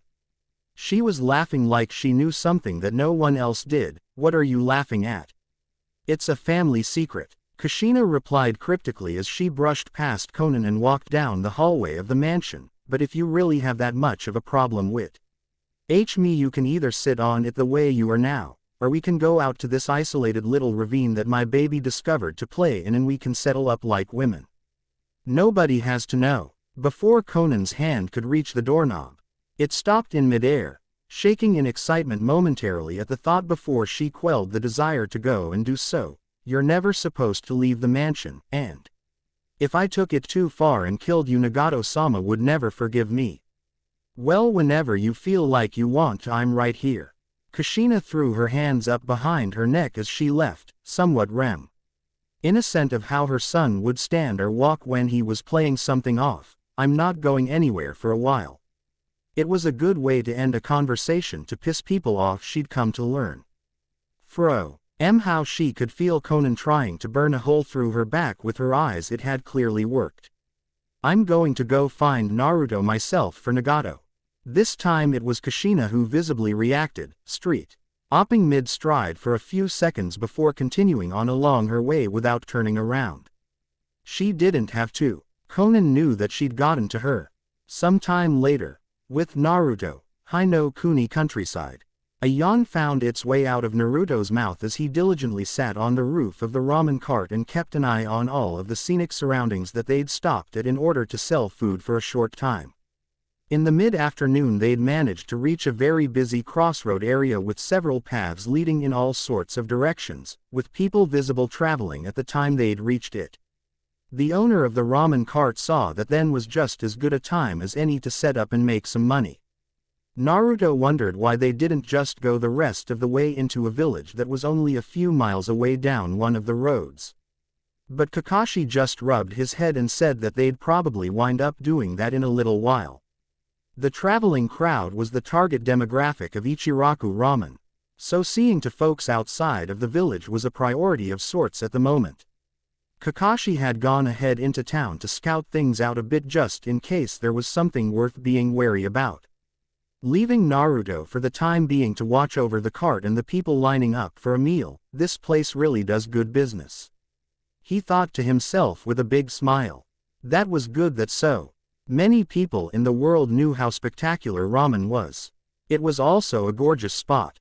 Aside from the roads that joined and separated at that very point, there was a view of a sprawling grassy hill that sat by a pristine blue body of running water that most people chose to go over to and sit down by while they took a rest and ate. You bored up here, Naruto-chan? Ayame asked, poking her head out of the hatch during a lull in customers. Nah, I'm fine, Naruto assured her with a grin. After dropping his guard a bit around the civilian teenager, Naruto was just as nice as she knew he'd be. I can sit up here and watch out for stuff. The last few times you and Tsuki-san stopped I got to train a bit, so I've got to do my job right. Ayame opened her mouth to say more but was cut off by a shout from back inside. Ayame, you can play with Naruto after we pack up. Come back down and help with the cooking. After hearing her father requesting her assistance, Ayame just spared Naruto a wave and went back inside. Customers just kept coming though, and Naruto had to wonder how much money they were making as time dragged on. Naruto felt the need to count the number of people, and he could shake his head in amazement when the number served had pushed past 100. As he watched over everything going on around him, Naruto noticed that someone's eyes were on him and looked over at a girl his age standing out of line and looking up at him with curiosity shining in her steel gray eyes. She had brown hair put up in 2 buns with bangs falling over her forehead and wore a pink sleeveless blouse with yellow straps or whatever on the chest keeping it closed. She had dark green pants and blue sandals on her feet. Much like Naruto, she had a kunai pouch on her right thigh. "Are you a ninja?" she asked as she looked up at Naruto. Naruto just squinted down at her and scratched the side of his face. Does it matter?" He then had to roll off of the back of the cart when some shuriken we hurled at his head. "Hey!" he shouted as he stomped around the cart and got into the girl's face. What the hell was that? It would have probably been a bit intimidating if he was at least her height. But sadly he came up about 4 or 5 inches short. Damn it, why couldn't he grow already? "You are a ninja," the girl said, sounding quite smug at proving that point by forcing Naruto to dodge or eat a chest full of metal. "I don't know why you're so mad. I made sure that I would have missed even if you didn't move."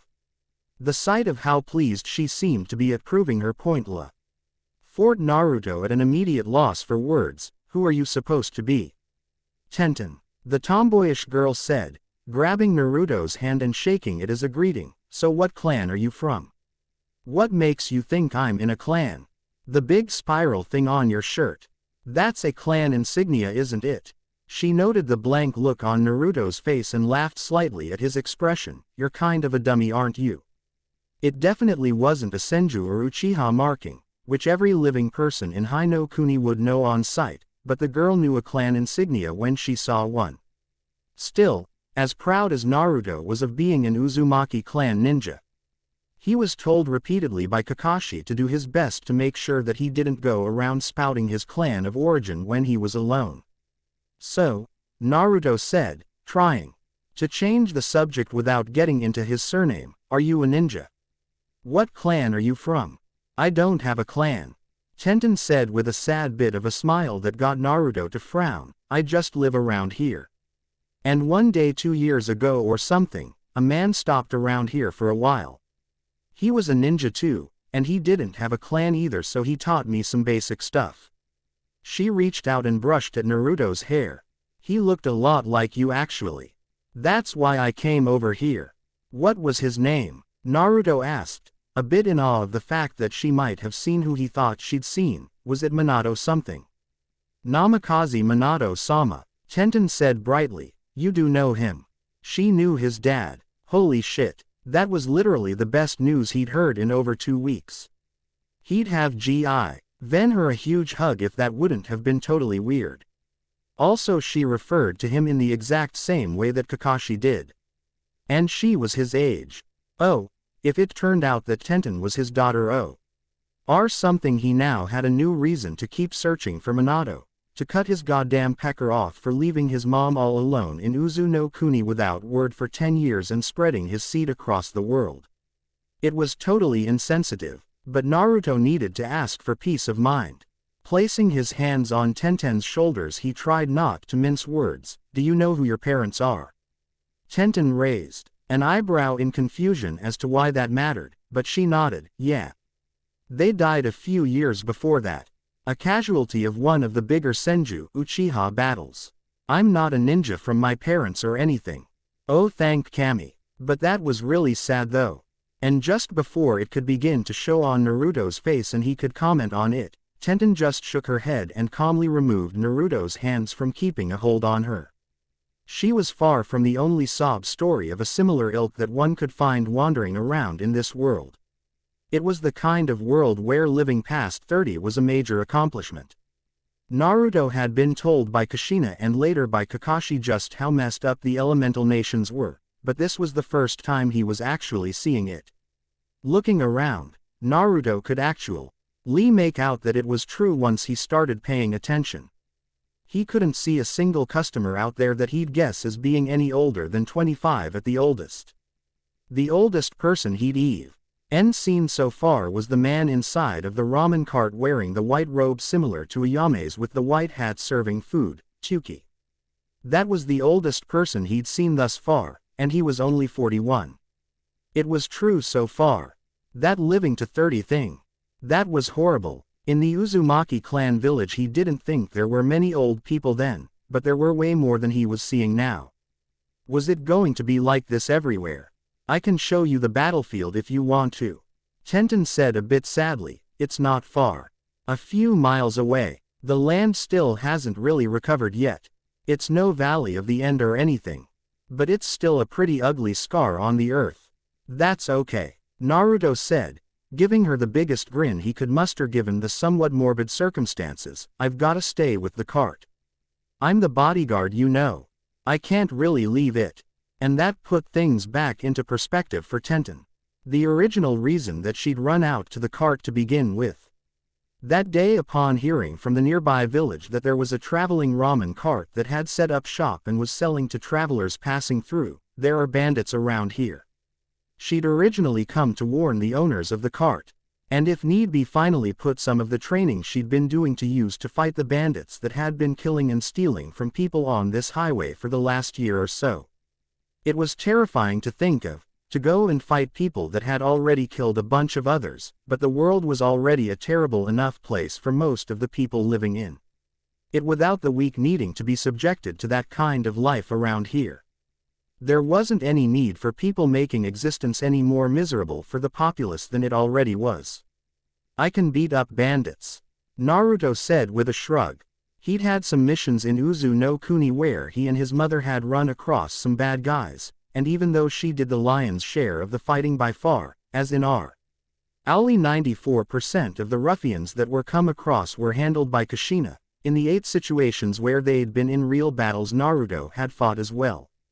They didn't have chakra, but they were own men, and he'd been 8 years old when he fought his first one. These people use chakra, Tenten said, knowing the difference between some highwaymen and people that were actually dangerous to those that knew how to defend themselves as a ninja. They're actually strong. How do you know? Naruto asked, only for him to receive his answer from a third party. Because she already tried to fight us before. Chattering amongst the people came before they started to clear out away from the ramen cart at the sight of 3 individuals coming up. What Naruto didn't get was why people were running away from 3 people that didn't look that much older than him, maybe 2 or 3 years. One walked with something of a hunch. A boy with a lavender poncho with extremely long sleeves, a straw raincoat on his back, snake-patterned pants, and a head covered in bandages like a mummy with the exception of his left eye. Naruto could understand that one at least. That was a freaky-looking guy.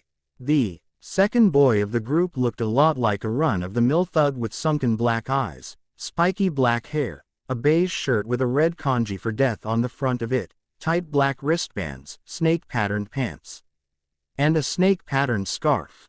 The last was a girl that was kind of pretty, with long black hair that almost reached her feet tied with a small bow at the end. She wore pale green zip-up vest and snake-patterned pants and a scarf. Weird kids, but there was something threatening about their presence, Naruto had to admit. Do you guys want ramen? Hey, for all he knew they could have been customers. Tenten's hard palming of her forehead let him know that he was way off base. Guess not. Oh Kami, he really is some kind of idiot, she muttered to herself under her breath. This is the bodyguard, the dark-haired boy that looked like a thug asked, pointing a thumb at Naruto with a laugh. He's a total runt. I don't know whether to burp him or get Kin to breastfeed him. He got a hard punch from the girl for that remark, but he only laughed harder. The mummy boy, who seemed to be the leader, stepped forward, leaning strangely ahead with his arms hanging downward, sleeves dragging on the ground. Let's be civil about this today since it is still light outside and all. If your little ramen cart forks over all of its money and valuables, we won't kill you. And that'll be your only warning. Yeah, Naruto asked, knees bending and fists clenching to get ready for a fight. 3-on-1. That was going to suck. I'll give you one warning too. Go away and I won't kick your asses to the coastline. The 3 would-be assailants all shared looks of amusement between each other before the girl of the bunch leaned forward in a patronizing motion and looked over at Tenten. Ah. You didn't tell him what we did to you last year when we first showed up and you tried to play hero, did you? It was 3-on-1. Tenten said, bristling at the apparent reminder of something that she wasn't particularly proud of. I could take any of you in a one-on-one fight. Unfortunately, things didn't always shake out that way, and it seemingly wouldn't again today. But it's not, and it won't be. The girl, Kin was her name, said with a pitiful shake of her head, that little sense of justice or whatever you call it isn't as strong as your sense of self-preservation, otherwise you would have accepted the offer we gave you after we almost killed you the first time. You could have joined, you know. Oi, Naruto shouted, feeling quite forgotten and offended that he had been, yo. Ramen cart, me, you threatening. Gonna kick your asses, remember. The mummy boy just chuckled deeply and gestured his head for the spiky-haired boy. Well, Zaku, you heard him. Show this baby how real being a shinobi can be, even for kids like him. Zaku walked forward, cracking his knuckles as he seemed to tower over Naruto. Well, it's not really gonna be a lesson he can take with him anywhere, except to the afterlife. Come on, runt, show me what you've got. Naruto was going to step forward to fight when Tenten grabbed his arm to keep him back. I wouldn't. These guys are dangerous people. They will kill you if you lose. The blonde looked at her and then back at the ramen cart, taking note of the concerned faces of Chuki and Ayame. Naruto turned back to Zaku and got Tenten to let go of him. I guess I'll have to win then. Make it quick, would you?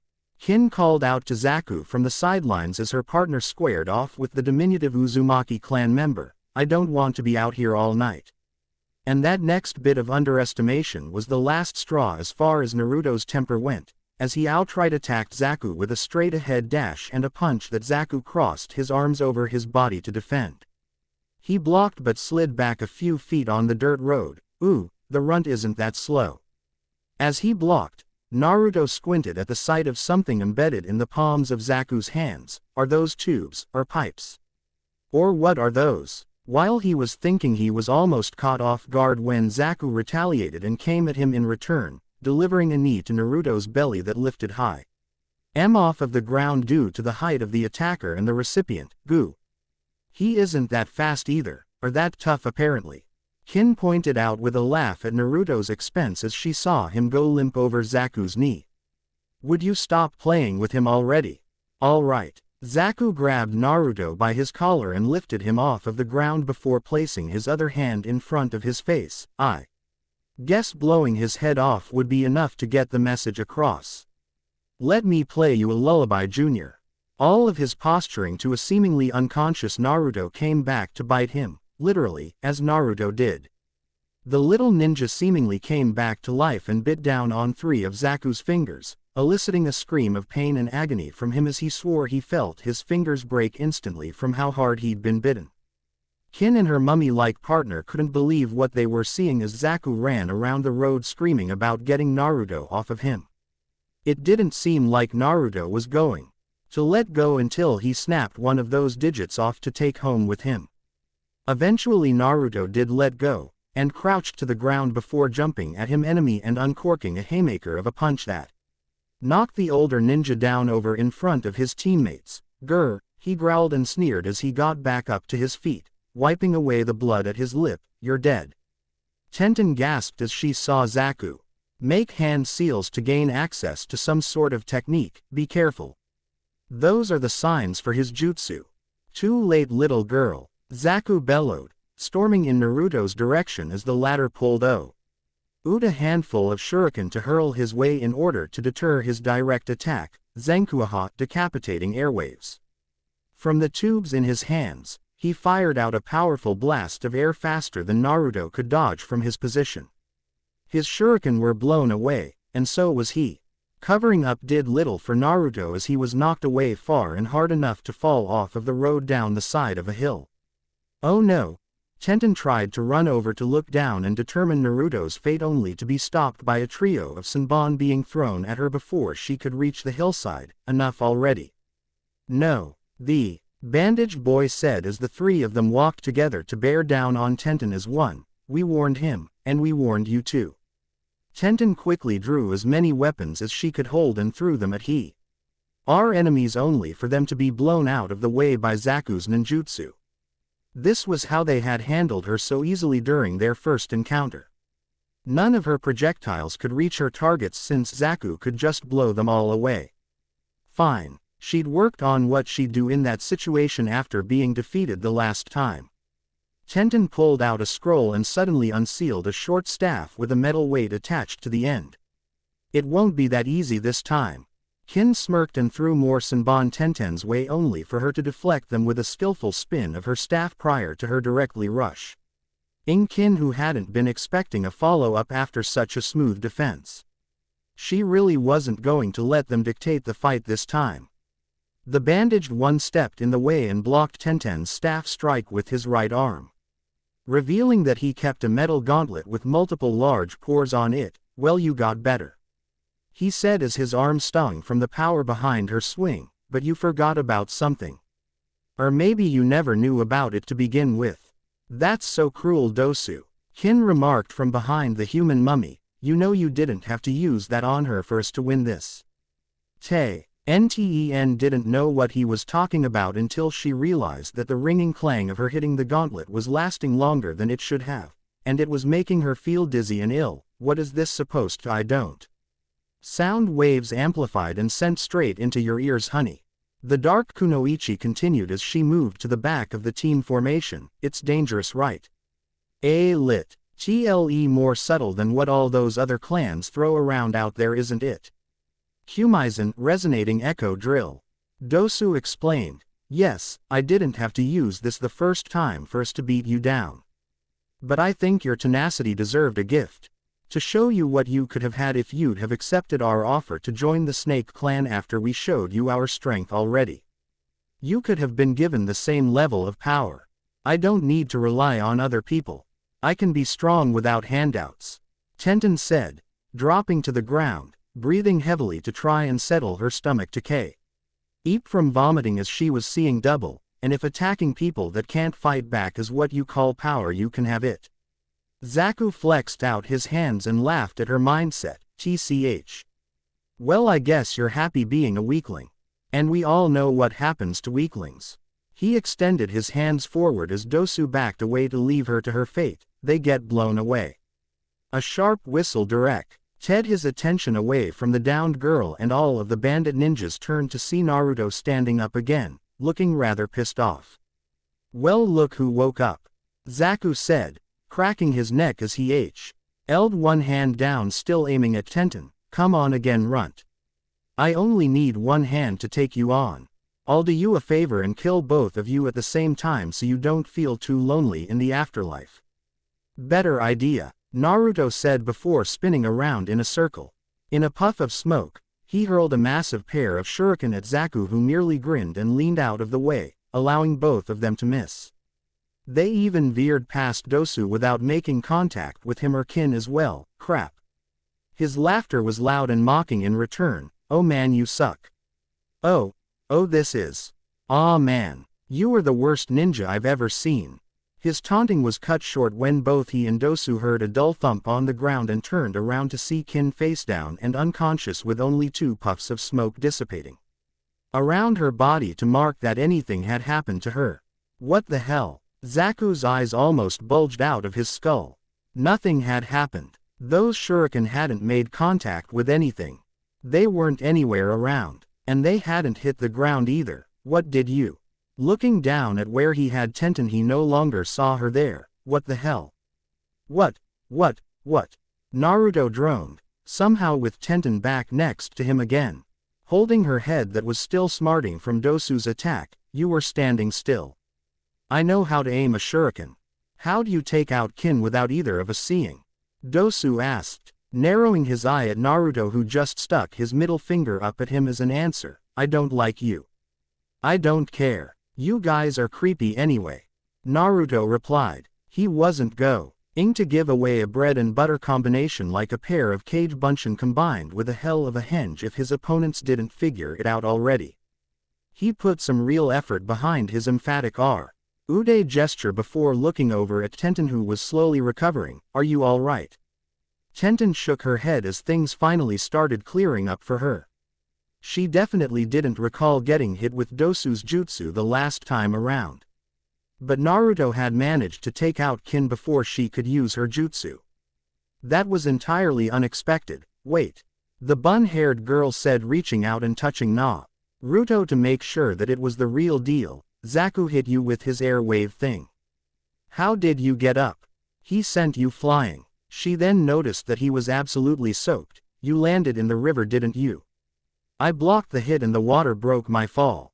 Naruto said in confirmation, but even so it still hurt like hell. Not that he was willing to sell any injury at the moment. Can we finish this already? Naruto was staring right at Dosu. Take your pick. Which one do you want? Blowhard jackass or mummy man? Ah. Tenten thought before shrugging and making her selection without saying anything. Instead she just rushed directly at Zaku. If the odds were even and she was going to pick one or the other, she'd choose the one that looked the most normal. She'd also pick the one that Naruto already proved he could lay out. Maybe she could do it too. He wasn't that tough all alone. Naruto had shown that much. She'd been training so hard so that she'd never lose so easily to someone again, and numbers did matter in battle. It was fortunate that Naruto managed to even it up. Where before she couldn't get the thought of being outnumbered out of her head, her chest swelled with confidence now that things were all square. TCH. Zaku shoved his hands into the dirt before releasing the air from his palms again. Zenkuaha, decapitating air waves. He blew a trail into the ground that was meant to explode upwards underneath Tenten, but she was quicker than anticipated. She wasn't that fast last time. But last time had been a year ago. He was forced to avoid swings of Tenten's odd staff, taking care to dodge the metal weights on the end of it. All Tenten could do during their first run-in was throw weapons and move like a ninja. How did she learn Bujutsu? You can't keep dodging supersonic blasts. Zaku bellowed, taking aim again and again, firing with each hand and missing. The actual use of the jutsu might have been supersonic, but his ability to aim it sure wasn't. Hold still and die. Tenten spun her short staff in one hand as she seemed to be timing Zaku's blasts, one shot per hand, alternating, gives me 2 seconds to counter between attacks. The range of the jutsu is 15 feet. Breaking it down in her head, she waited for a good step of hers between blasts before stopping on a dime and swinging her staff right at Zaku, only for the metal weight on the end to fly off attached to a chain. He couldn't muster his jutsu fast enough to blow it away and took a large metal lump right in the face. It cracked his teeth, caused him skull fractures, and put him down in a bloody mess that didn't get back up. Hitting a button on her short staff, Tenten retracted the chained weight with a smile on her face. How'd you like my Kusari Fubo chain wind staff? Customized it myself. No response. Don't worry, I'll wait for an answer. Vindication felt so sweet. Was he dead? She couldn't tell, but it didn't matter. He was going to kill her if she hadn't beat him, and they started the fight to begin with. She wondered how Naruto's fight was going. Moments ago, Naruto had expected an answer from Tenten, not for her to pick her mark and take off and fight him without even saying anything. Meh, he'd have probably done the same thing given the circumstances. So that left him with Dosu. Fun. Well, there was only one thing left to do: kick his ass. Kage Bunshin no Jutsu, Shadow Clone Jutsu. Naruto created 10 clones that all drew kunai and immediately attacked Dosu. There was no way he would be able to outmaneuver them all. His posture was terrible, even in the middle of battle. That meant that his ability to move would be slow, right? Not really. Dosu was faster than him and showed it by ducking and dodging through the straight-ahead attack of the clones, avoiding slashes and stabs until he allowed one to come close enough to bounce off of his gauntlet. My melody arm is just too powerful for someone to fight against in close without being a taijutsu master. Naruto's clones fell to the effects of the sound waves of the gauntlet, stumbling around dizzily and some even vomiting on the ground before dispelling as Dosu walked right through them. Well, wasn't that annoying? That was an A-rank jutsu. Naruto deadpanned, trying to think of something useful to win with. Well, when it's being used by an E-rank ninja it might as well not be. Dosu replied, "You fight like a child." Looking around as if he could have possibly been speaking to anyone else, Naruto eventually figured that he had been referring to him and proceeded to state the obvious, I'm 10. What do you want me to fight like? I think I'm pretty good actually. Statistically someone has to. That's a real jerk thing to say. Why would you do that? Because I'm trying to kill you. Dosu said before banging on his gauntlet again and rushing at Naruto, who was trying to make every effort to stay away from him. That's useless, you know. If you can hear the vibrations, it's already too late. Thus proven when Naruto stumbled over his own feet due to Dosu's sound jutsu disorienting him. When it comes to sound, I don't have to touch you to hurt you. I know, Nar. Yuto grit out as he stood back up, ignoring the pounding in his head with every echo of the gauntlet. Reaching into his backpack, he pulled out a foldable Fuma shuriken and held it up as the clamor started fading out of his head. Okay. So he can't make the sound last. He can control it, but he can't maintain it any longer than he can make the noise to start with. Which was why his gauntlet was designed to be somewhat hollow, so that the reverberation could last long enough for him to control it into Naruto's ears. Dosu simply stood in place. Naruto's shuriken was a pretty nasty-looking weapon, but it would never touch him. Still though, if he let it fly past him and took his eyes off of either it or Naruto, he would pay for it the way that they did earlier with Kin going DWN in defeat without them ever finding out how. Naruto got his sense of balance back under control enough to aim and let his shuriken fly. Dodge this. Instead of trying to move, Dosu just lifted his gauntlet and deflected it with a resounding clang that immediately hurt Naruto in return due to the sound that he'd pre-prepared to launch with his chakra. Any smart remark he was about to make died in his throat immediately thereafter as he felt a blow to his chest, smooth, sharp, and forceful enough to knock him back a few steps, but how? Sticking out of his chest was a second four-bladed Fuma shuriken. That didn't make any sense. How did he land that? A genjutsu? No way. Kage shuriken no jutsu, shadow shuriken jutsu. Naruto said as he ran over to retrieve his first deflected shuriken, a OND shuriken flying under the first one in its shadow. Nice, right? Kakashi taught me that one. Who? Dosu asked before his single visible eye rolled back in his head and he fell back to his death. Naruto frowned but walked over to Dosu to yank his shuriken out of the downed young ninja's chest with a gross crunch and squish. Tenten walked up as he went over into the grass off of the road and wiped the blood off of the weapon. You killed him. Yeah, Naruto said, folding his weapons back up and resealing them away. 1 sec. He said before throwing up right then and there. It had been first time he'd actually killed someone.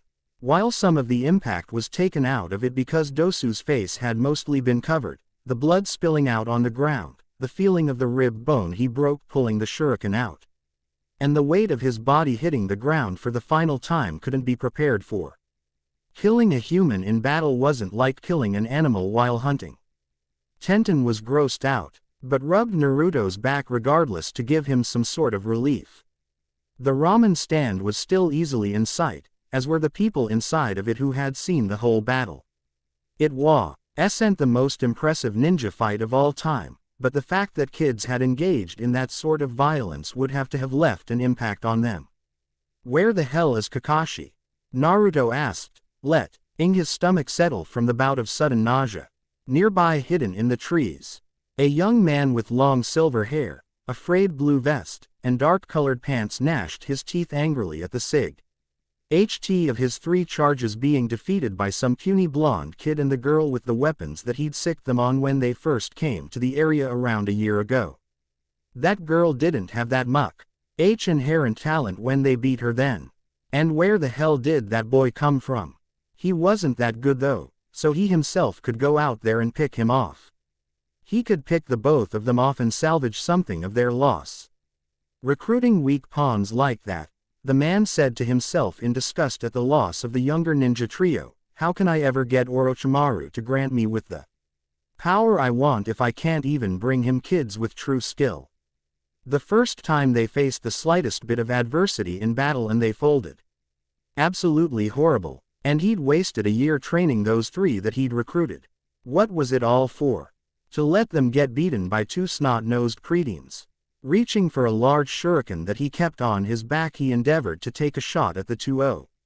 F them right then and there while they were walking back down the road to get to the ramen cart. It would be so easy. There was no wind, and it was a clear shot from where he was hidden in the trees. Just a single throw with the correct trajectory. Well, Naruto didn't need my help, did he? And he made a little friend too. Turning around, the silver-haired man found a kunai placed right to his throw. With another silver-haired man in a face mask hanging upside down from an overhanging branch. How did he get that close, and why did it look like he was smiling under that mask? Looks like I made one as well.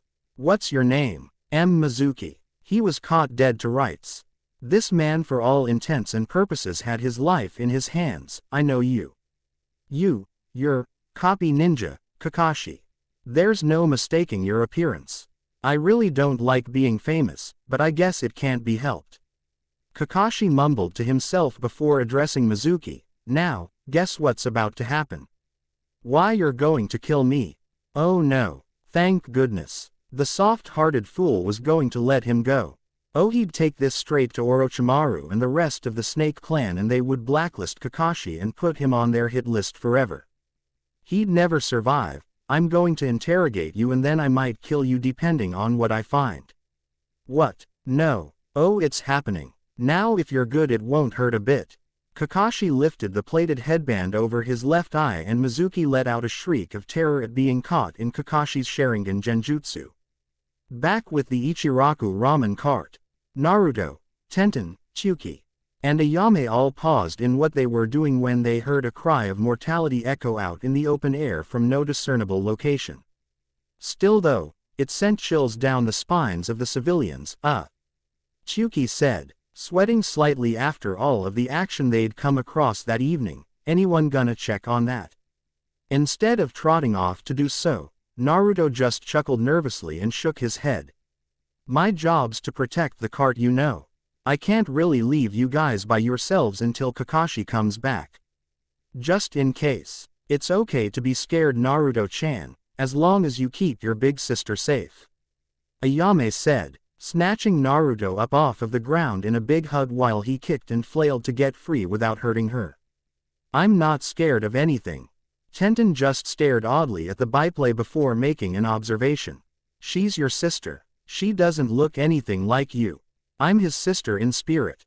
Ayame said with a sly smile before putting Naruto down and going over to Nten and lowering herself enough to be at eye level with her, and I'll be yours too. Thank you for helping Naruto-chan protect us. She even spared Tenten a full bow. You didn't have to do that for us. It was awkward for the young Kunoichi to be praised in such a way by such a pretty older girl. Thanks, but that was just as much for me as it was just to help.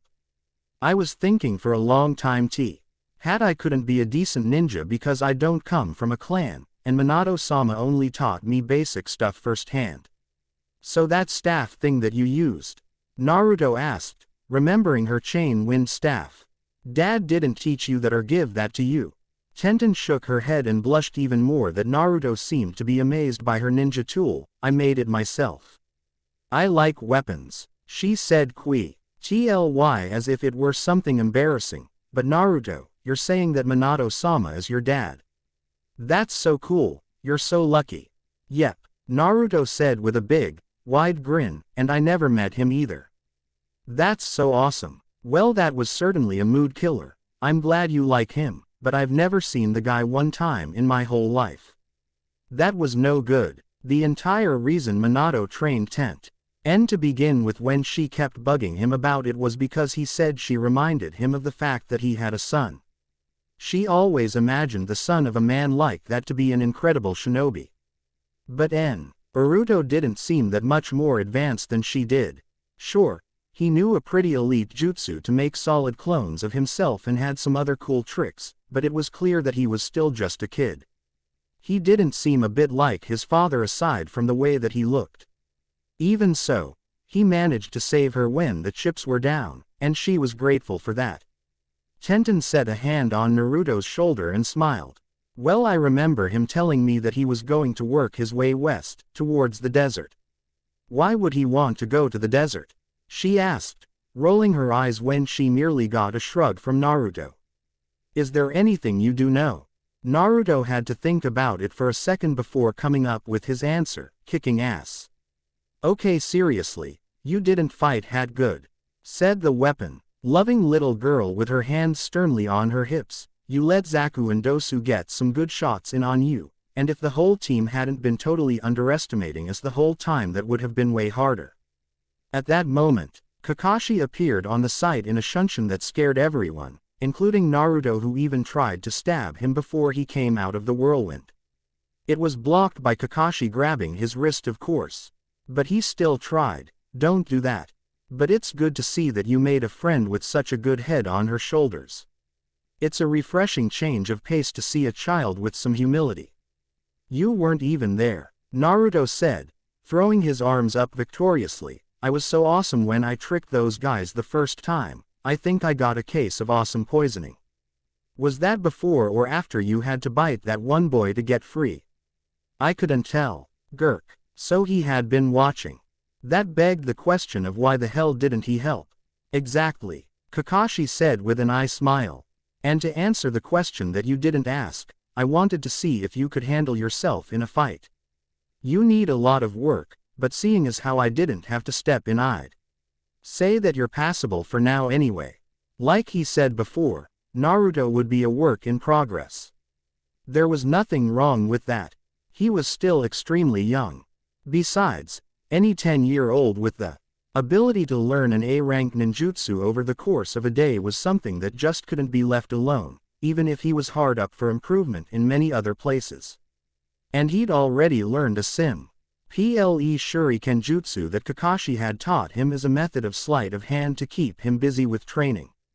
You nurtured a potential powerhouse like that, especially when he was a Jinchuriki.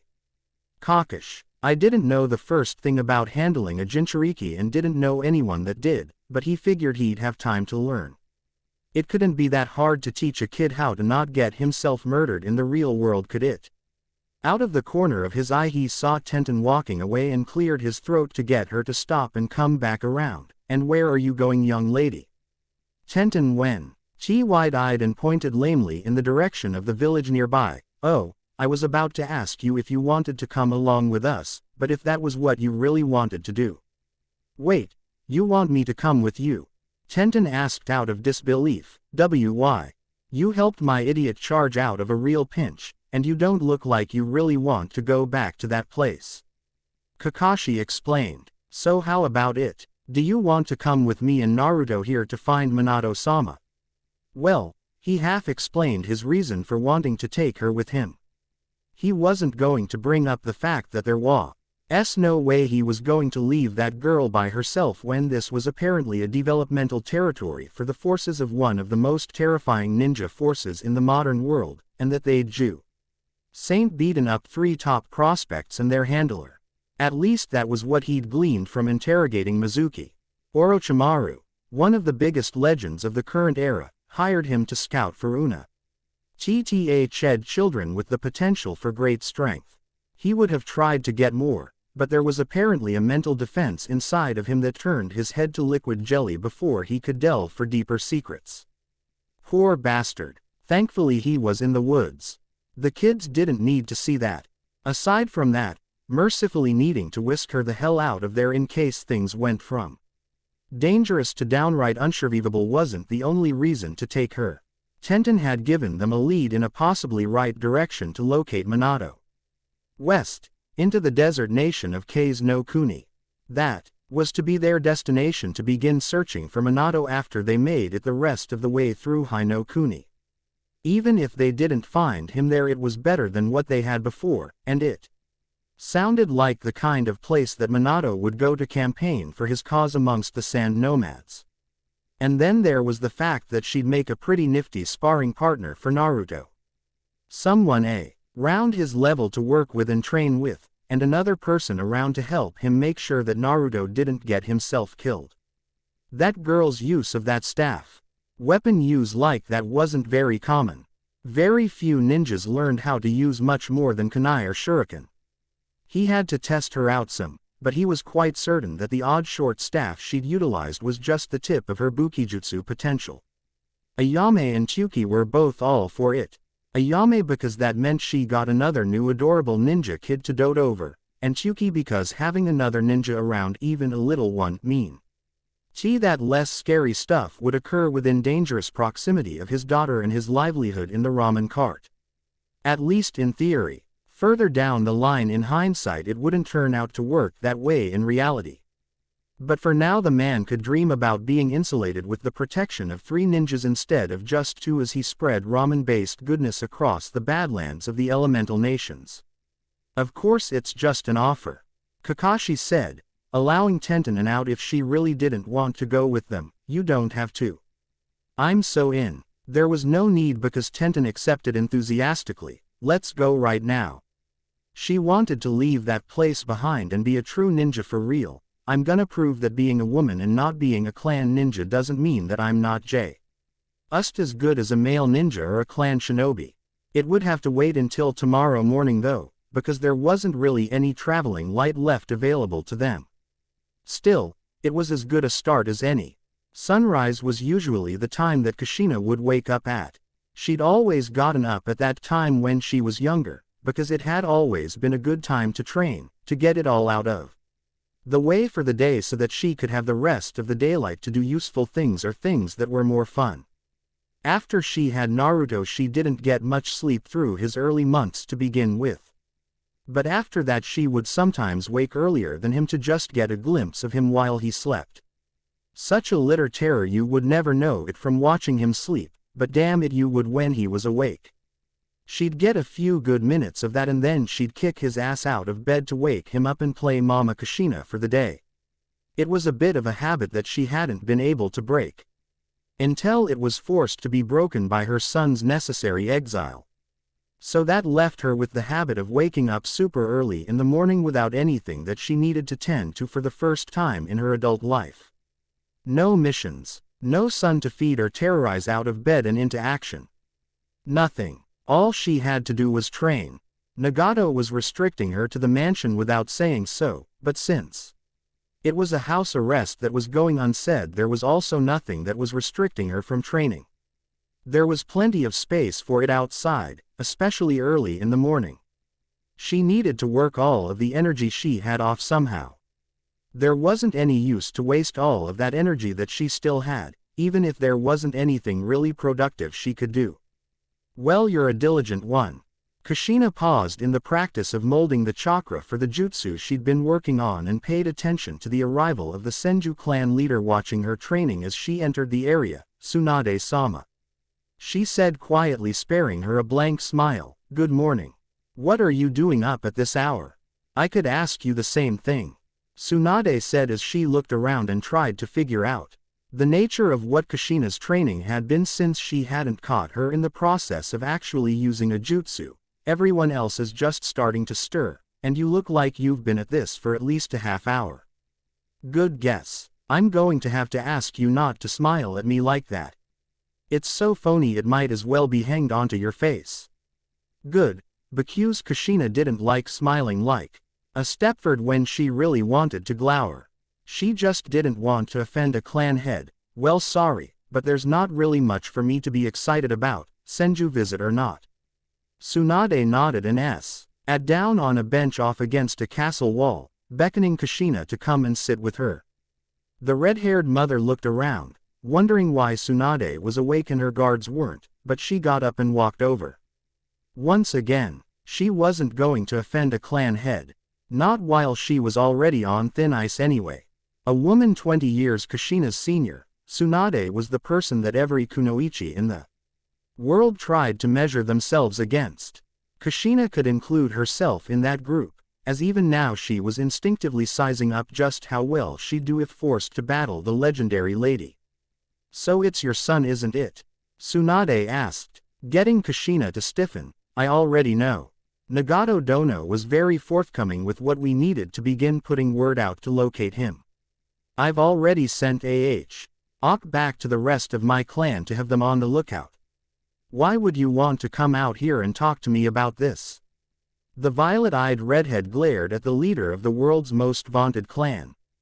The last thing I want to talk about is how the two clans that are supposed to be my family and distant relatives want to hunt my kidnapped son down just to ritualistically sacrifice him. I don't want to be rude to someone that could probably have me killed, but unless you want to hear me try to pick which one's worse, I don't want to speak about it. Tsunade just rolled her eyes. She couldn't have Kushina killed.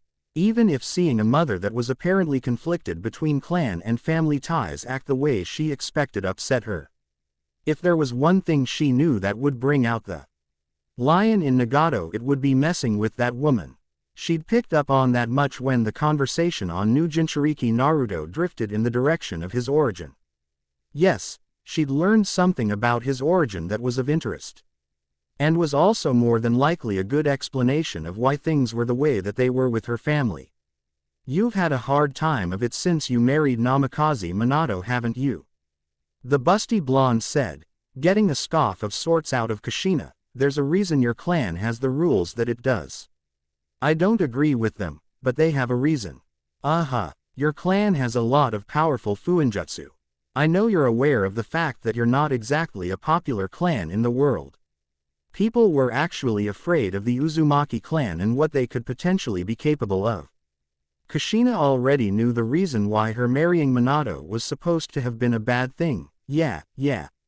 If one of us married the wrong person, we could lose all sorts of clan secrets that could be stolen by other clans and used against us and blah, blah, blah. I know. I heard it every day from everybody when Minato was in Uzu no Kuni courting me. And the thing was that they did actually have a point. Because Kushina did actually wind up sharing some of her fuinjutsu knowledge with him. But he shared something else with her in return. He taught her some special things. And he gave her a child before he was basically forced off of the island for his rather controversial views. Tsunade gave her a wry smile. The whole origin of the custom is originally meant to be that you can't marry outside of the clan with the exception of civilians. You want to know the original reason? Kushina just shrugged her shoulders. It was originally enacted to make sure the Ri wouldn't be any Senju Uchiha offspring. Wow, Kushina said in return. She honestly didn't know about that. Yeah, and as Uzumaki they would be close enough to Senju where that would be a thing for them as well. What? Did that actually come close to happening? It had been a gambit from many years prior. An early attempt at peaceful relations between the two clans a few decades after the time of Hashirama and Madara. A proposed marriage to closely interweave the two bloodlines, Senju and Uchiha. A conflict then arose from what was supposed to be an attempt at brokering a truce, all over one reason in particular. Which side would be the one to claim the result of such a union? In other words, who would the family live with, and who would be the recipients of the offspring? That was a major deal. Any child born with both Uchiha and Senju blood would have a claim of the strongest possible lineage in all of existence. The fact that it had never even come close to happening before or NCE was a testament to just how bitter clan feuds, this one in particular, really were. That fear sort of bled over into the thought of clanless ninjas managing to obtain bloodlines such a way and begin their own clans. Minato doesn't want to use clan ties for anything. What he wants doesn't have anything to do with making himself to be anyone's better. Kushina said, feeling like she was explaining the same thing that she'd done thousands of times since opinion on Minato soured over a decade back, and that doesn't matter right now. This is about Naruto. I'll try to make sure Izukata lives so that there's at least a chance he'll survive. Tsunade said, but it did very little if anything at all to console Kushina. The other option present is to outright kill him. More or less that just meant that the two options were kill him, or torture him for days trying to drain the biju from his body, which would wind up killing him anyway. She'd been studying her own seal that she'd put on Naruto since she actually had access to the person she'd placed it on for 4 days after she'd done it. To make it as strong as it needed to be to help Naruto's body adjust and to prevent the biju within him from breaking free and definitely killing everything around it when it did. The seal bonded the two so closely that no matter how the extraction was done, the shock of losing the biju within him would irreparably damage his chakra network and the organs close by to a fatal extent. It wouldn't matter if she told anyone in the clan this information or not, because they would still try to extract it from him. And if she did inform them of this point, she would wind up getting executed or something along those lines, because by then it would be clear that she was the one to make the seal. If she knew something like that about it that no one else could figure. No, she wasn't going to go out like that. She'd see Naruto again. She'd see Minato again. All she had to do was be patient and be prepared for whatever may come her way. Even if what Conan said was true about volunteering to go out and search for Naruto, if that bitch harmed a hair on her baby's head, house arrest be damned, she'd find her and make her pay herself. I'm going to begin heading back home today, Tsunade said, standing up to conclude the conversation. There are probably a mountain of things that have piled up while I've been gone. So we can just add this to the very top. Good luck. Kushina nodded and stood up to bow slightly to the Senju clan's leader. You as well, Tsunade-sama. Me being lucky is the absolute last thing that anyone here wants. It'd mean that I'd have my son safe and sound, biju or not. Hai no Kuni, western countryside. Waking up in the early morning was something that Naruto was used to living back in his village. It was a bit harder nowadays since they were always on the move, and because somehow Ayame always wound up somehow getting a hold of him or Tenten, depending on her mood to cuddle with a kid. But anytime he felt like a lazy bones and wanted to sleep in for long enough to allow Chuki and Ayame to wake up, the thought stuck out in his mind.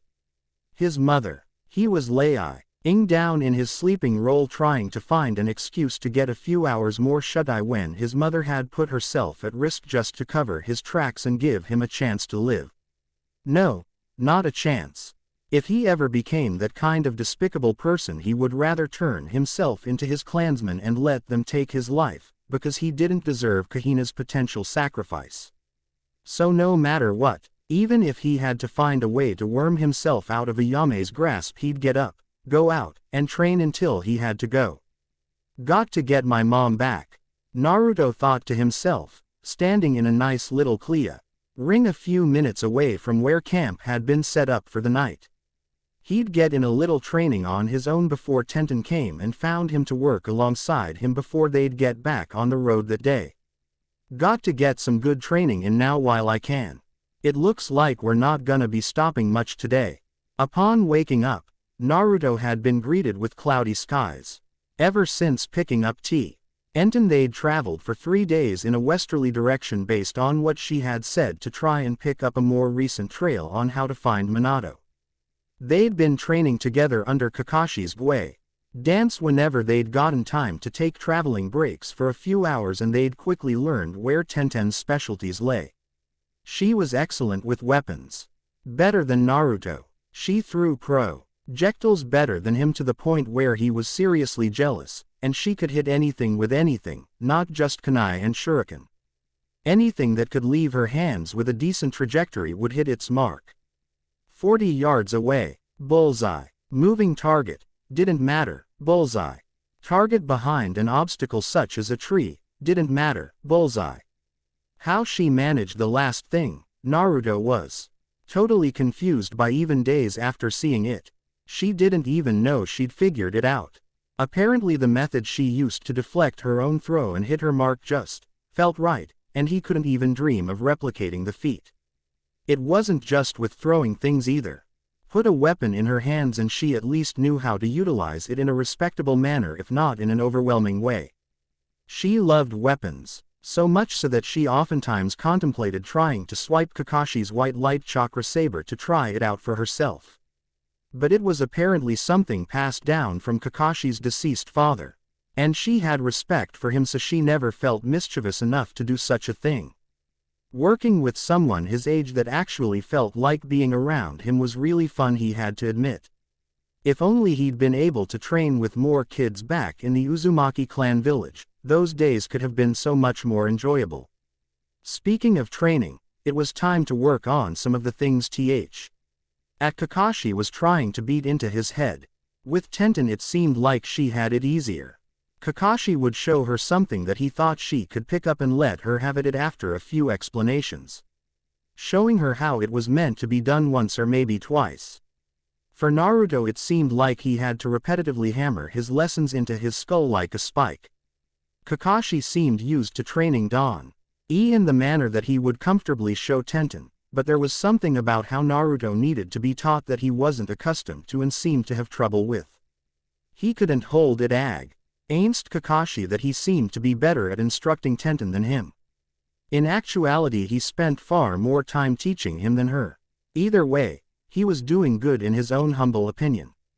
Aside from the neat shuriken jutsu that actually won him a battle that Tenten had also learned shortly thereafter along with a few others, damn her for being good with weaponry, Kakashi had done some other things for his small set of techniques.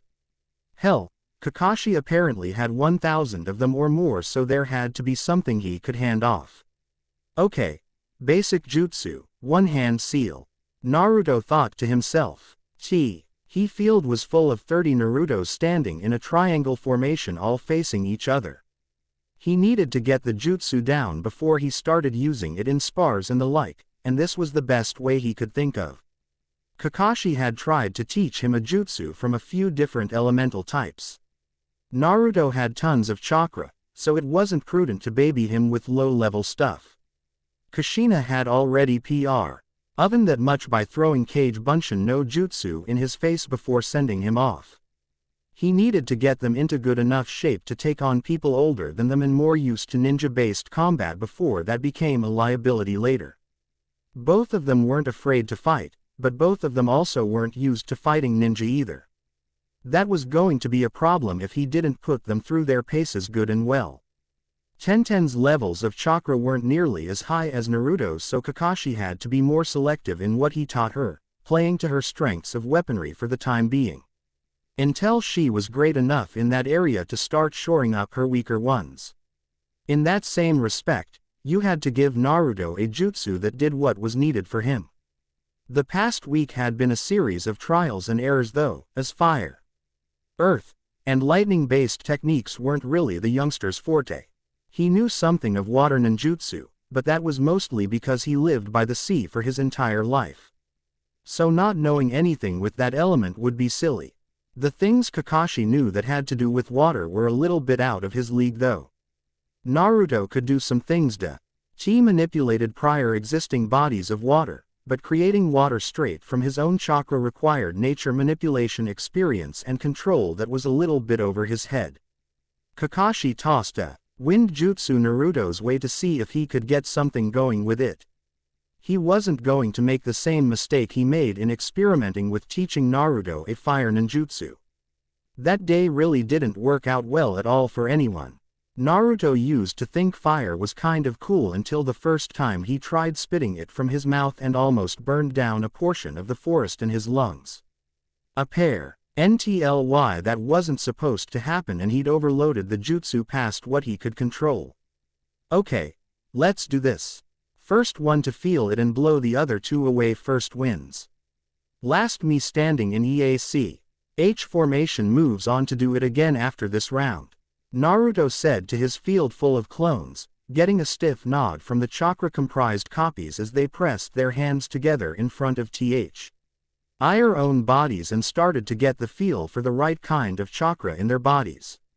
They would know when they got it when they felt their chakra convert into a breeze, and then they would harness it, blow the other two away, and take the win. Those were the rules of the game, and it was more productive than making a row of Narutos and making them practice the jutsu like they were martial artists going over katas in formation. That method worked too slow to learn a basic jutsu. Nope. Put the pressure on Naruto and he'd learn it faster. That was how it worked.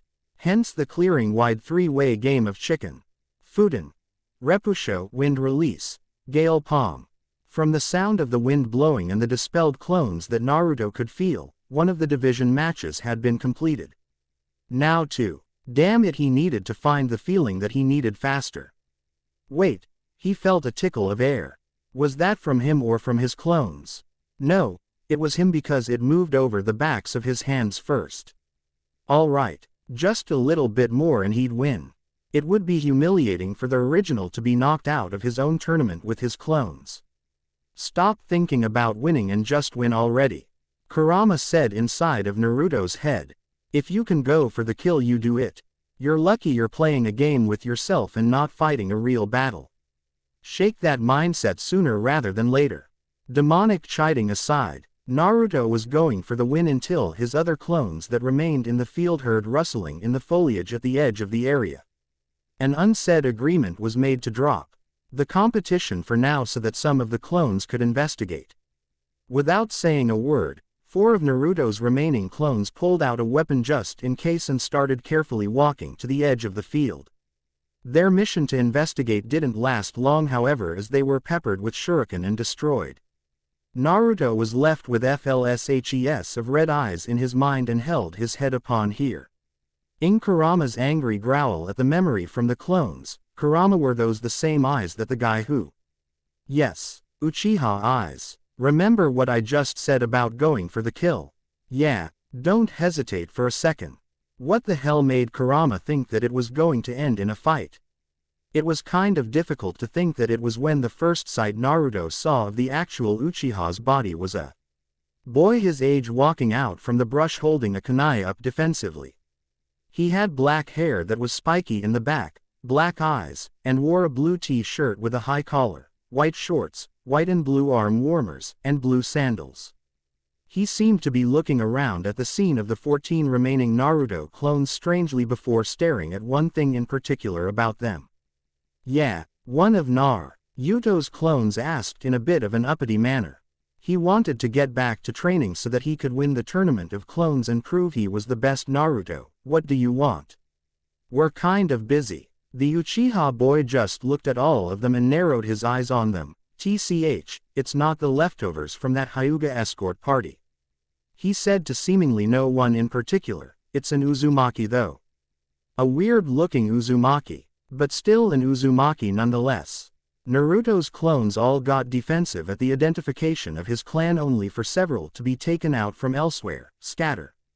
One of the surviving clones said before he too was exterminated. All of Naruto's clones and the original himself took off to make a run for it into the forest, followed by 3 blurs that came from the surrounding area to chase after them. The Uchiha boy prepared to give chase as well when he felt a hand hold onto his shoulder to keep him from doing so. Turning around, he paled a bit at the sight of an older Uchiha looking down at him. Itachi. Like the younger boy, he had black eyes and black hair, but longer and in a loose ponytail down his back. His face contained very specific tear-trough lines and a stoic, stony expression on his face. His attire consisted of gray light armor covering his torso and black pants with guards covering his forearms.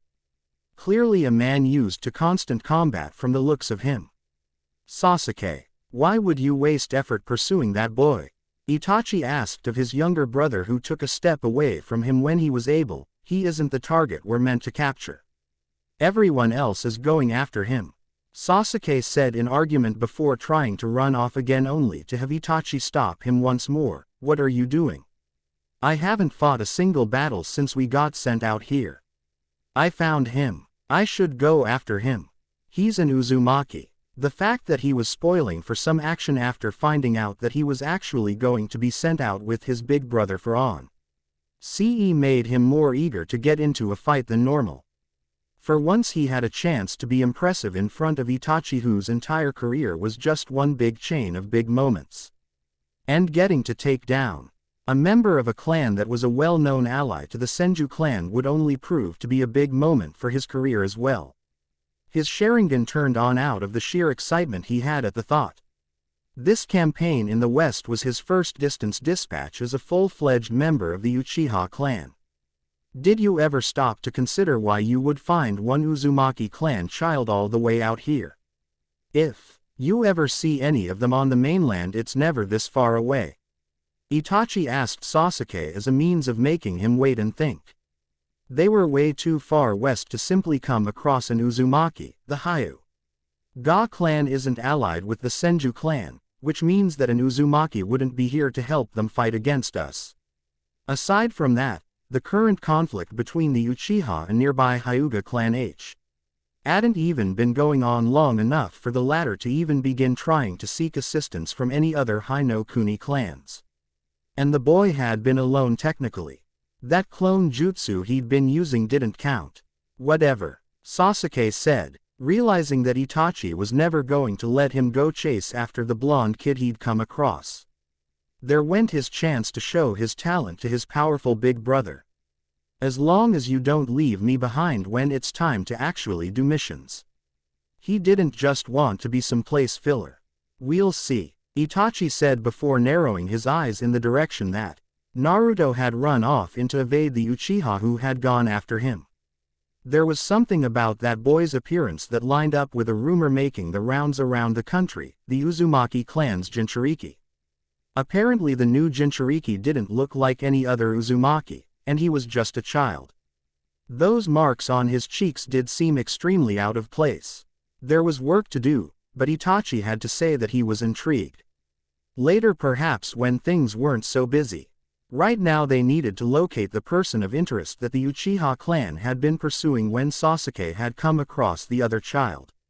With Naruto, scatter wasn't supposed to mean that they were all supposed to take off in the same damn direction, and yet that was what Naruto's clones had done when the excrement hit the fan and he wound up being chased. I could have told you that was going to happen. What with him being an Uchiha and you being a person that's not an Uchiha? Kurama said in hindsight. Not now, later. Luckily, the original Naruto was able to bail out from the pack by creating one last clone to make a timely substitution with. The rest of the Uchiha clan members went on ahead to chase his clones. How he could tell this was because he felt his copies systematically getting picked off. His clones were smart though, because they were using the chakra available from splitting off from him to create more of themselves at opportune moments to continue retreating. Hopefully they'd get sick of the never-ending numbers and quit pursuing the poor replications. I think they're gone, Naruto thought to himself, hiding underneath a large bunch of gnarled roots beneath a tree sitting by a ledge. It was starting to rain, so if he played his cards right that would cover his tracks better. Okay, gotta get back to the cart. Everything'll be fine as long as I don't lead him back to the cart. Once he got back to the cart it would be like home base in a game of hide and seek as far as he was concerned. He couldn't take too long though or Kakashi, Tenten, Tsuki, and Ayame could be in some trouble if this was bigger than just a few Uchiha forward scouts. What the hell were they doing there anyway? From everything he'd ever been told, the Uchiha and the Senju stuck to the east and the center of Hi-no-Kuni to fight with each other. Kakashi had been paying close attention to the rumor mill, as they'd traveled and dealt with customers at the cart, and nothing about any mounting battles between the two clans had been spoken of lately. It wasn't his problem though.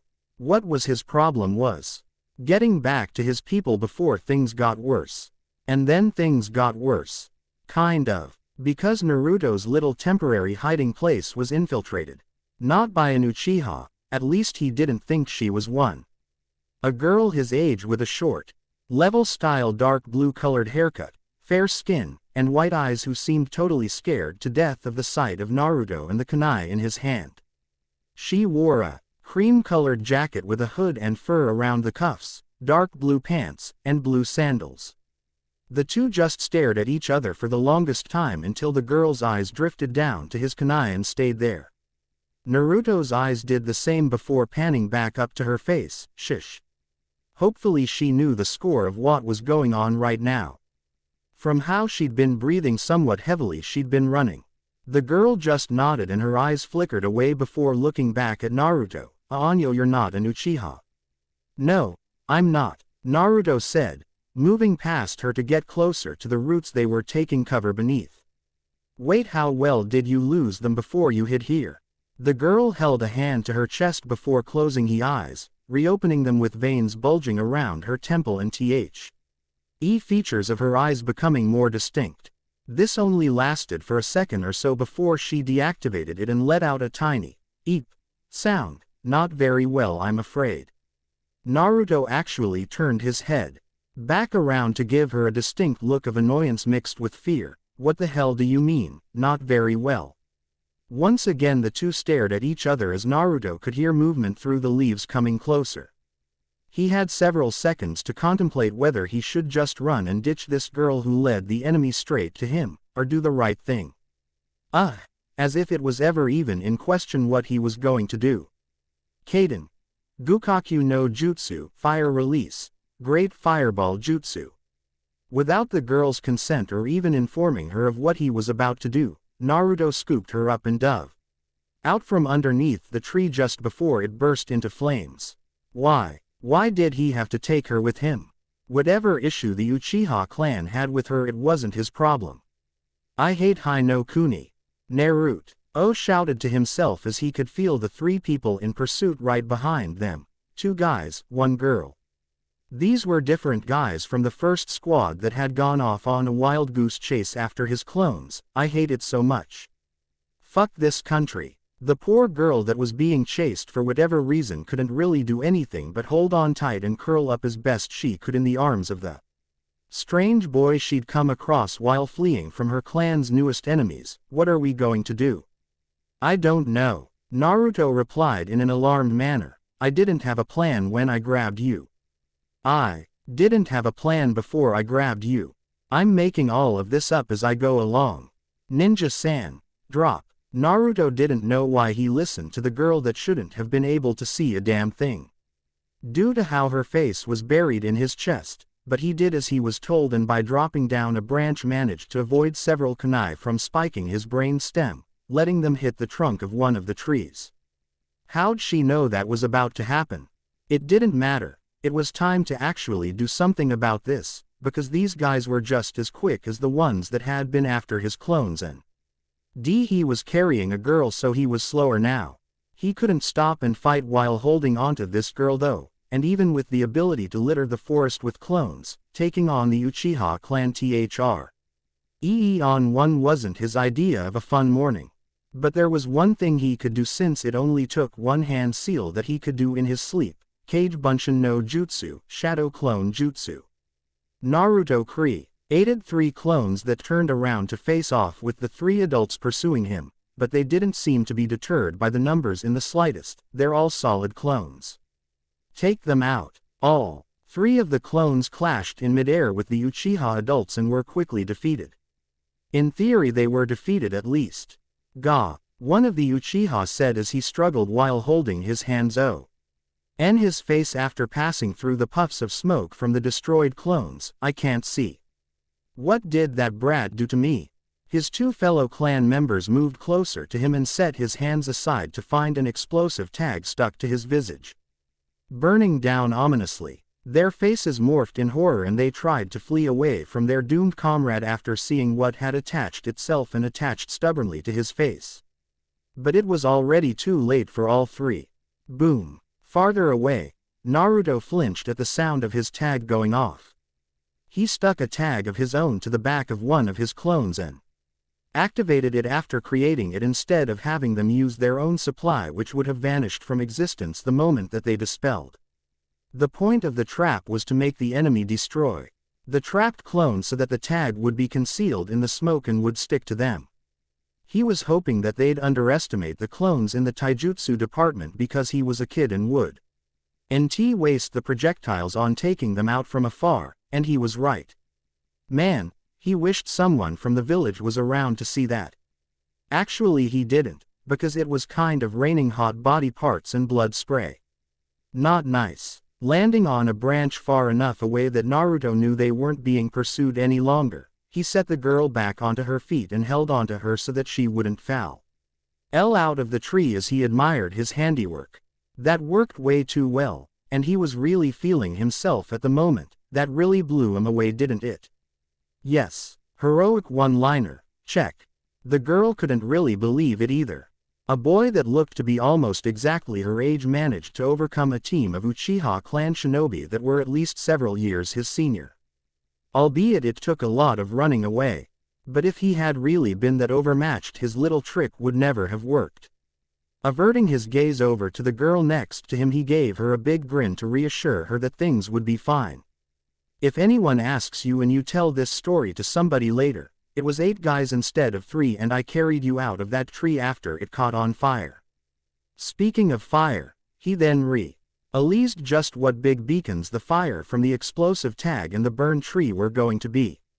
It was like trying to learn that fire jutsu from Kakashi all over again. We should really get out of here.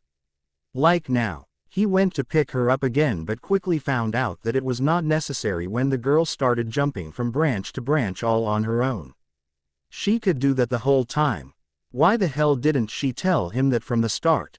Oi, Naruto shouted, heading off after her. Who are you? Sometime later, Ichiraku Ramen Cart. You killed 8 enemy ninja with one move? Kakashi asked incredulously. Sitting inside of the cart as it traveled down the rainy road was the best way to make sure that Naruto and the girl he'd brought along with him could stay hidden in Say any Uchiha came along to try and check things out, and you were surrounded. Yep, Naruto said, sitting down between Tenten and the girl with the strange, pretty eyes, asked her. She was there. 8 sounded much cooler than 3. Thus he was sticking with it. The girl seemed to be uncomfortable with being put on the spot so brazenly and looked down to the floor while poking her fingers together. Yes. There were Uchiha clan ninjas chasing after the 2 of us. You fought Uchiha? Tenten asked, wanting to yell at their misfortune of coming across that particular clan. Wait, you got away from them in one piece. Hinata nodded with a small, timid smile. Naruto-san was very brave. I so totally wasn't. Naruto thought to himself, still grinning smugly Tenten's way.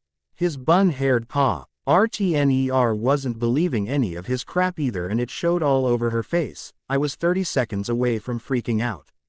It was a head-scratcher for Kakashi to figure out how Naruto was making number of clones that he'd apparently made. He knew for a fact that while Kushina had taught him Kage Bunshin, she hadn't taught him the ultra-forbidden idiot version that would kill anyone else without a shadow of a doubt. So that meant that he was making around 30 with the regular method for training because he was stretching the limits of what Kage Bunshin no Jutsu could do before needing to upgrade to Taju Kage Bunshin no Jutsu. Good foresight Kushina, or maybe she didn't have the time and privacy to teach him just what he needed to do to go farther than that. That thought was kind of scary. That Kushina would have been entirely willing to give Naruto a kinjutsu if she'd been granted the time and the seclusion needed to do so. Mama bear indeed. Kakashi stroked his in thought before smiling over at Naruto. Perhaps you're more capable of handling yourself than I thought. Alright, I'll begin training you more intensively now that I've been assured that you can take it. Why did that fill Naruto with a deep sense of dread? Ayame was almost beside herself. Not 1, not 2, but now cute little kids currently populating her father's cart. What deity did she need to pray to out of thanks for this? Just like Naruto and Tenten, this little girl was absolutely adorable. And she was so shy and polite. She had to be taken out front with her father driving the cart so that she'd stop doting on the 3 of them, but every so often she would look back in with a forlorn look on her face. It didn't occur to her that at least 2 of these kids were deadly assassins. They were kids. They were cute, and she wanted one to sit on her lap so she could baby the ninja children. Still though, while Kakashi could definitely feel some modicum of pity for the white-eyed little girl that his blonde charge had brought back to camp, he wouldn't be doing his job if he wasn't suspicious, so mind telling me what a Hyuga is doing all on her own being pursued by the Uchiha clan. At last check they didn't venture this far west. What's your name? Hinata. The Hyuga girl said nervously. Now that they knew what clan she was in, what would they do to her? There was a chance that in an effort to escape being captured or killed by the Uchiha she might have positioned herself for something worse. What are you going to do now? Well, that depends, Kakashi said, watching their current tagalong shrink into herself just from his one-eyed gaze. He wasn't even trying to be intimidating. What happened to you? You were being chased already when you ran into Naruto, correct? Apparently a new clan conflict in the area was breaking out between the Hyuga clan, who were noted for operating in the western portion of the country, and the Uchiha clan, who were beginning to step on their toes. The Hyuga clan had a strong economy due to the amount of clan members routinely hired out for guard service of the nobles of the countryside. They were the best one could ask for when it came to sentry duty due to their respective clan trait that let them see everything they could possibly need to in order to effectively protect their targets. The Uchiha clan were trying to extend their reach into the region and were being hired to infiltrate certain places that just so happened to be under Hyuga guard. Needless to say, after this happened more than a few times over the course of a few months, tensions rose for both. But the Hyuga clan didn't anticipate actions that could be taken as open war to be done. Hinata had been on her way back from a particular guard assignment that she'd taken as a good omen that things were beginning to look up. Not a single thing had happened on her mission. Her team hadn't had to fight or deal with any trouble from enemies hired by rivals the way that their client had anticipated, but it turned out to be a trap. Their client favored the Uchiha clan, and only hired her clan over the last several months to help the Uchiha by getting them a better idea of Hyuga manpower and what they were capable of. And when it was learned that she was a rather important member of the clan, they were informed and the Uchiha clan dispatched a numerically superior force to capture or kill her. Her team didn't survive, but they weren't the targets. They were in the way and were killed in a short battle as Hinata fled with them. She was the last one standing of the team, the youngest, and the most important to protect for so many reasons. By the end of her story that she'd had a bit of trouble talking about due to the FA court that she'd had to watch so many of her own clansmen fall in order to keep her safe, Hinata was close to tears. Tenten just looked on and nodded sadly, understanding that this sort of thing happened all of the time. So, Ayame said, sitting off and listening raptly from the front of the cart where she could hear everything inside, they started a war with your clan just to get your mercenary business. That was her understanding, at least. How cutthroat. She wasn't a ninja, so she didn't understand their motivations to do what they did. It was just difficult to come to grips with why a little girl like Hinata, who didn't seem like she could harm a fly, would be put in the kind of situation that would force her to watch people kill others while trying to murder her. I heard some stuff from the adults on Uzu no Kuni, Naruto said, getting attention put on him where he was sitting between the young Kunoichi pair, about the Uchiha clan. They say things like they're stretching themselves thin with how long the war with the Senju clan's been going. Yeah, Tenten said, brown eyes looking at him curiously as to what his point was.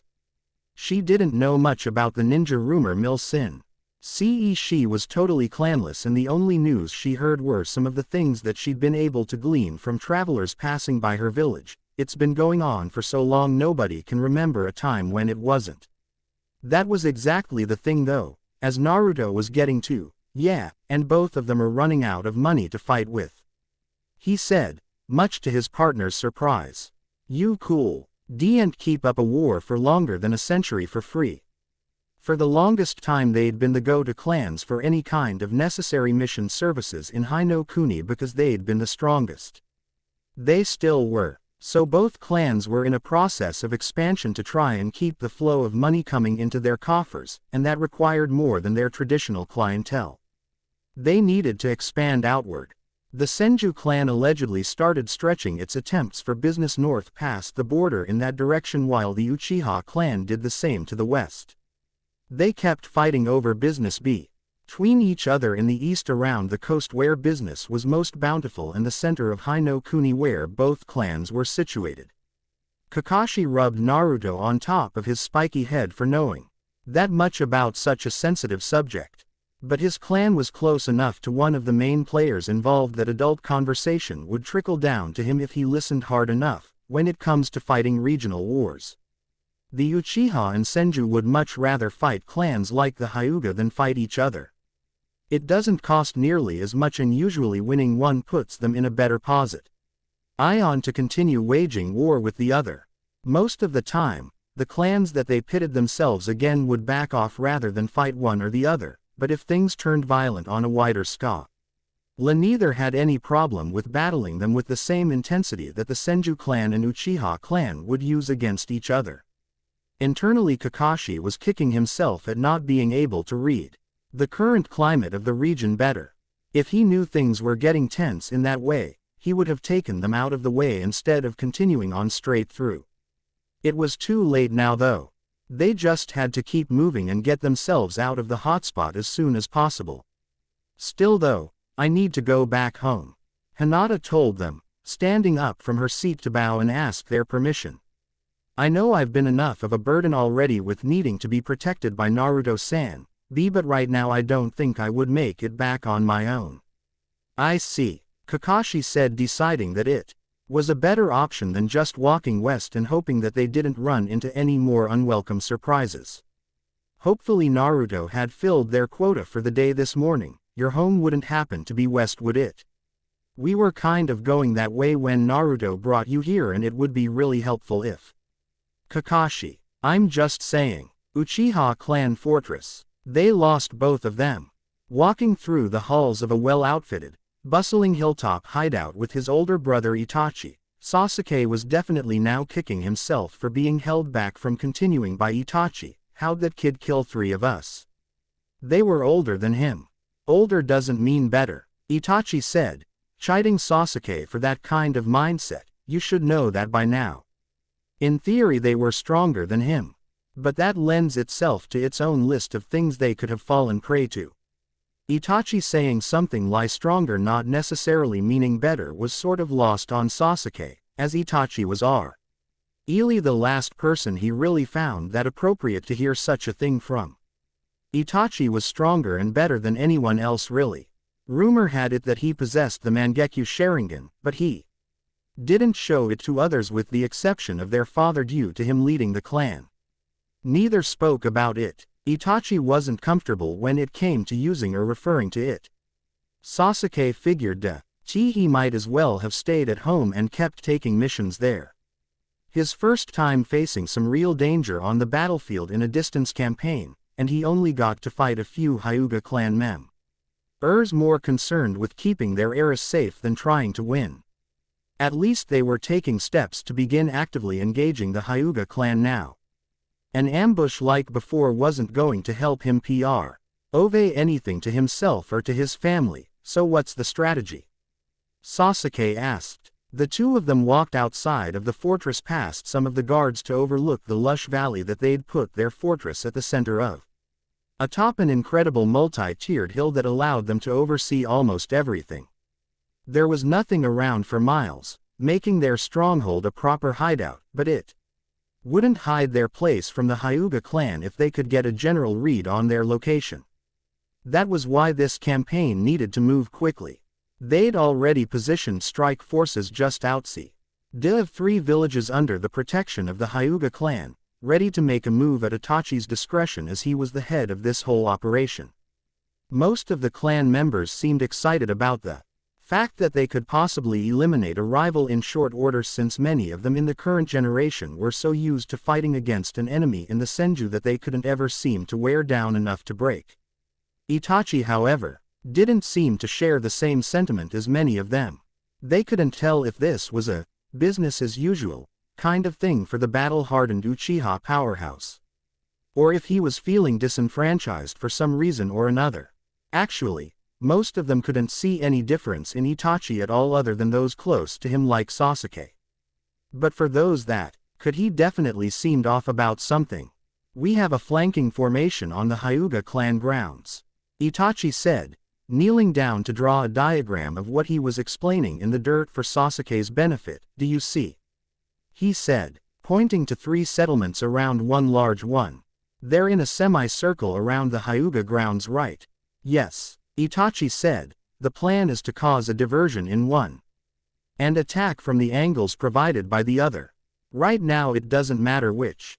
If we use the middle one we can attack from the 2 exterior angles, but if we draw attention to one of the exterior villages we can use the other 2 to fold over and smash them from one side. Standard procedure in our clan's method of approach on a stronghold. Itachi was so cool. The way he talked to Boo. Taking the fight right to an enemy's fortified position as if they'd already won. Man, Sasuke wanted to be just like his older brother. No, He wanted to be stronger than his older brother. He'd show his father that he could be just as good as Itachi was. And this was just the beginning. One day later, with the Ichiraku ramen cart, Hyuga clan grounds. "You all live there?" Naruto asked Lu Dly as they stood at the foot of a grand hill with a huge castle at the top of it. By huge it was 7 stories off of the ground starting at the top of the hill, and the sheer amount of ground it varied around and across seemed like the size of a small village, like nobody lives in a house surrounding it or anything. Everybody gets to live in the castle. That's nuts. He was so jealous. He'd never even seen the inside of the Uzumaki clan mansion before, and Hinata lived inside that big, huge castle. "Don't be so loud, Naruto," Kakashi said. "We're not exactly friends of these people."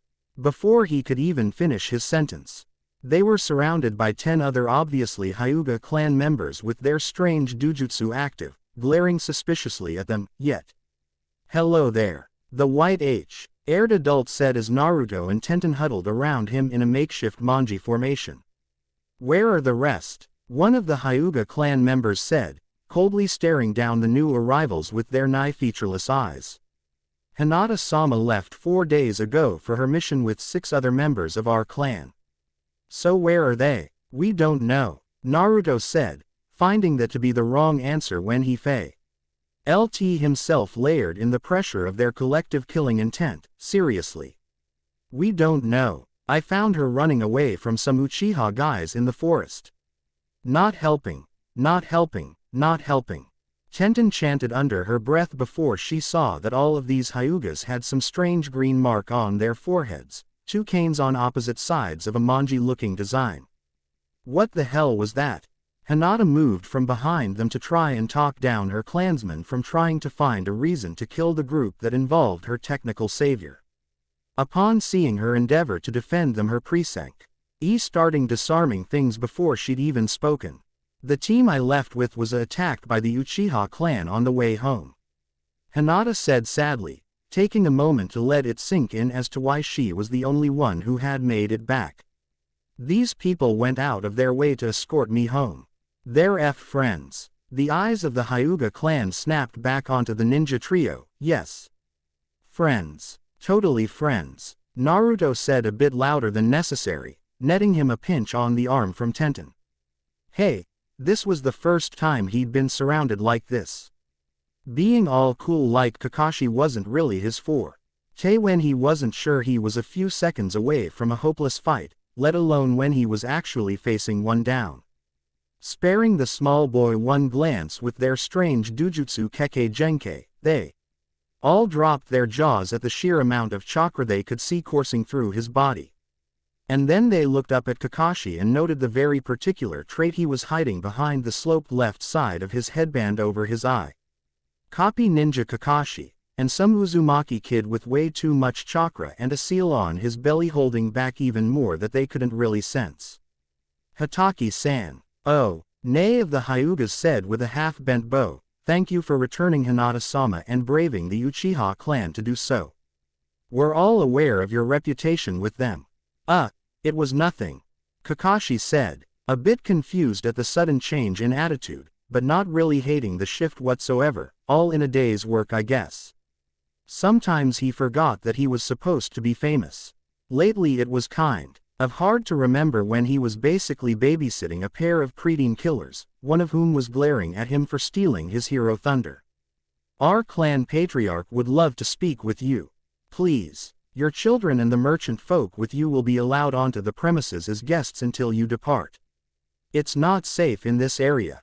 Yeah, they already knew that. Outskirts of nearby village, the contingent of Uchiha clan ninja stood over 200 strong, prepared to head forth and take on the stronghold of the Hyuga clan.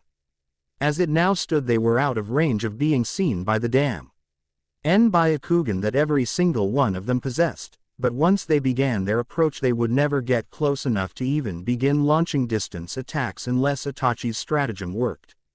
The Hyuga clan castle grounds sat at the edge of a cliff overlooking a main lowland road beneath that they could easily monitor, but a short ways away in that direction there was a ridge that could actually overlook the castle. Once they made a ruckus in one of the towns to attract the attention of the Hyuga clan. The ranged artillery would move forward up onto the ridge and begin bombarding them from afar. This clan was notable for being poor in regards to distance fighting, both in the ninja arts and in overall warfare. It was just that their Byakugan usually made up for that discrepancy. This Ain would wind up playing into their hands as well. It wouldn't hamper their fire techniques one bit. Sasuke was antsy as he waited with many of his clansmen for things to start. They were all advancing as close as they could to the castle before the first bit of action began, which would attract attention to one of the other villages and begin pulling the Hyuga clan in that direction before they got themselves flanked. The castle itself would be wide open as well, not that they would be able to really defend from the Uchiha distance attack. Sasuke. The young Uchiha found his attention garnered by his brother's call. "I have a mission for you." He did. "Yes, finally. Rumor has it that a small path leads to a bridge away from the castle meant as a way out in case the grounds are ever overrun. I want you to investigate and see if this is true." Oh, some mission. This was just a way to keep him out of the real battle. Damn it, why did things always have to be this way? It wasn't Sasuke's ideal position to be in whatsoever. "Itachi, why do you always try to do this? Why can't I fight on the front lines like everyone else?" he said, his onyx eyes shifting to the red of his Kekkei Genkai, revealing two tomo surrounding the pupil in each orb. "I can do it." "I know," Itachi said, "which is why I'm telling you to do what I say. We can't spare a party to head around the back end lest they be seen. If this rumor of an escape route is true, we have you to set a trap and cut off their escape. They'll have no way out. And the Hyuga clan would have to surrender or be destroyed." Uke was listening raptly now as Itachi set his hands on his shoulders to make him listen. "Once you find this place, set your traps and send a signal. Depending on the tide of the battle at the time, I'll either meet you there myself or a squad of 12 will." A job like this was actually dangerous. He would be moving ahead of the others. Scouts are usually the ones that find themselves in the worst peril during combat. Yes, give him that. He was perfectly fine with that. This was what he'd been waiting for. Sasuke just smirked and nodded his understanding to his role before Itachi gave him a push to send him off, which he did without hesitating. Maybe in another time it would have been considered insanity to send a 10-year-old off to do such a thing. All Itachi could really feel was sore at the fact that a ninja that hadn't even reached his teen years yet could be completely accepted going off to do something like this.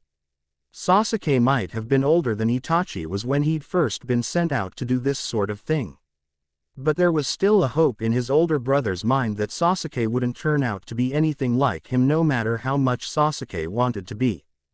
Hyuga Clan Castle, Clan Head's office. Kakashi personally despised sitting in Seiza. He was a hard-working ninja that was currently burning the candle at both ends, training a pair of kids and protecting a roving ramen cart. When he chose to relax, he would rather not do so by sitting on his goddamn heels behind him in a straight-backed position. But he was the guest here, and he needed some information on this part of the country that civilians apparently didn't have if he didn't know that the Uchiha clan were out there. Sitting in front of him, seemingly far more used to the uncomfortable position, was the host of the day.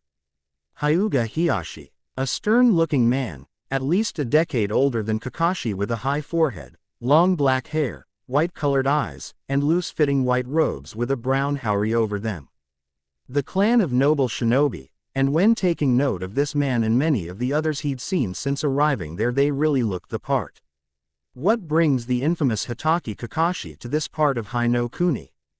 Hiyashi asked, watching Kakashi closely as he stared right at the masked man who was holding a small cup of tea. Rumors say that the normal areas where you've been spotted for the past 12 years have been around the East Coast.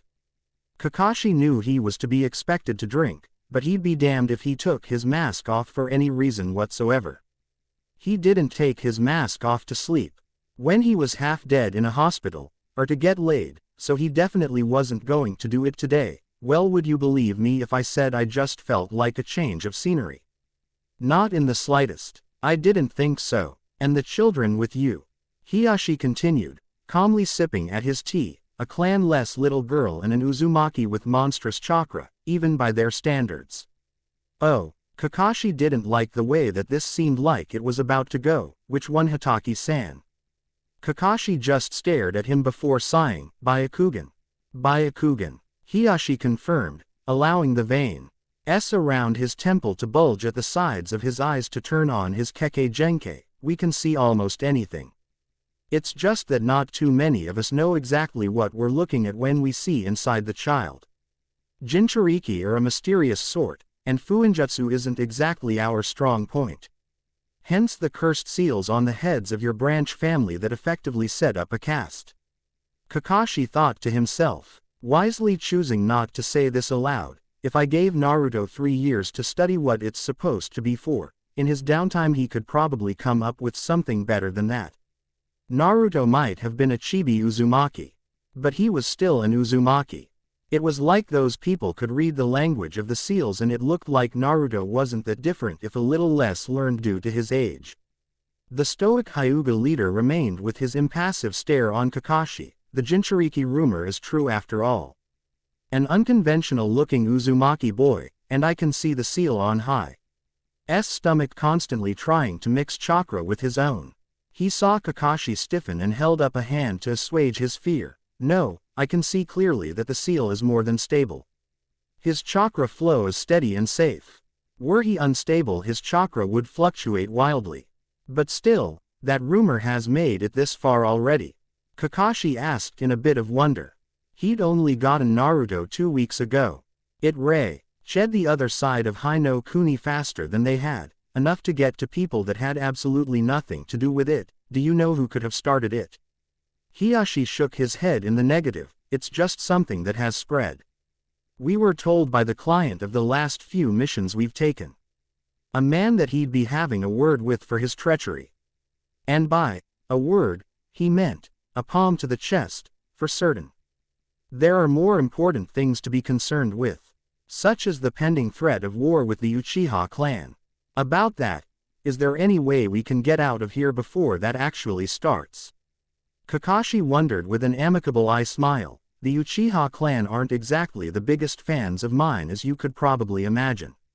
For emphasis he tapped his covered left eye. And I have civilians with me.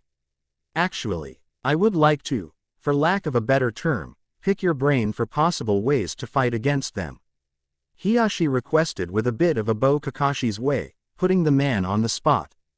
The fact that we both possess Dujutsu is something that has inherently set us against one another, but our respective areas in the country kept us from ever engaging in any real conflict. Their current economy is putting a squeeze on them. Trying to find different avenues to profit elsewhere was the key to their continued survival and ability to thrive at the top of the food chain. And it just so happened that their next avenue happened to be right through the Hyuga clan. Meanwhile, bluff overlooking the castle, Itachi slogged up the rest of the hill through the rain past a sparse number of Uchiha clan members, all manning one massive piece of weaponry that they were rolling into a good place to take aim, covered by enough foliage that they would only move it from behind when it came time to fire. Things are almost ready, Itachi. One of the Clanson leading artillery portion of the attack force said. Just give us the signal when you want us to fire and we'll be ready. It'll be a hell of a shot to make, but I think we can pull it. We have no choice, Itachi replied as he tried to observe the Hyuga clan castle through their cover. The only way we can. The element of surprise is at a distance. A vast distance. Without the advantage of a surprise attack we would be facing perhaps the best defensive clan in Hino Kuni. The point was understood, if not necessarily liked.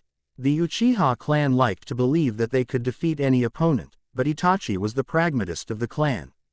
He was the one that no matter what was always realistically able to gauge their chances in combat with any enemy and was able to logically ascertain a method for them to take. More often than not it usually resulted in victory. In the last major battle against the Senju clan 4 years ago, Itachi made his name in this manner at the age of 13, actually turning the tide of the battle in the middle of a massive Senju rout and managing to bring it to a stalemate. So he had their trust as a more than capable shinobi and leader.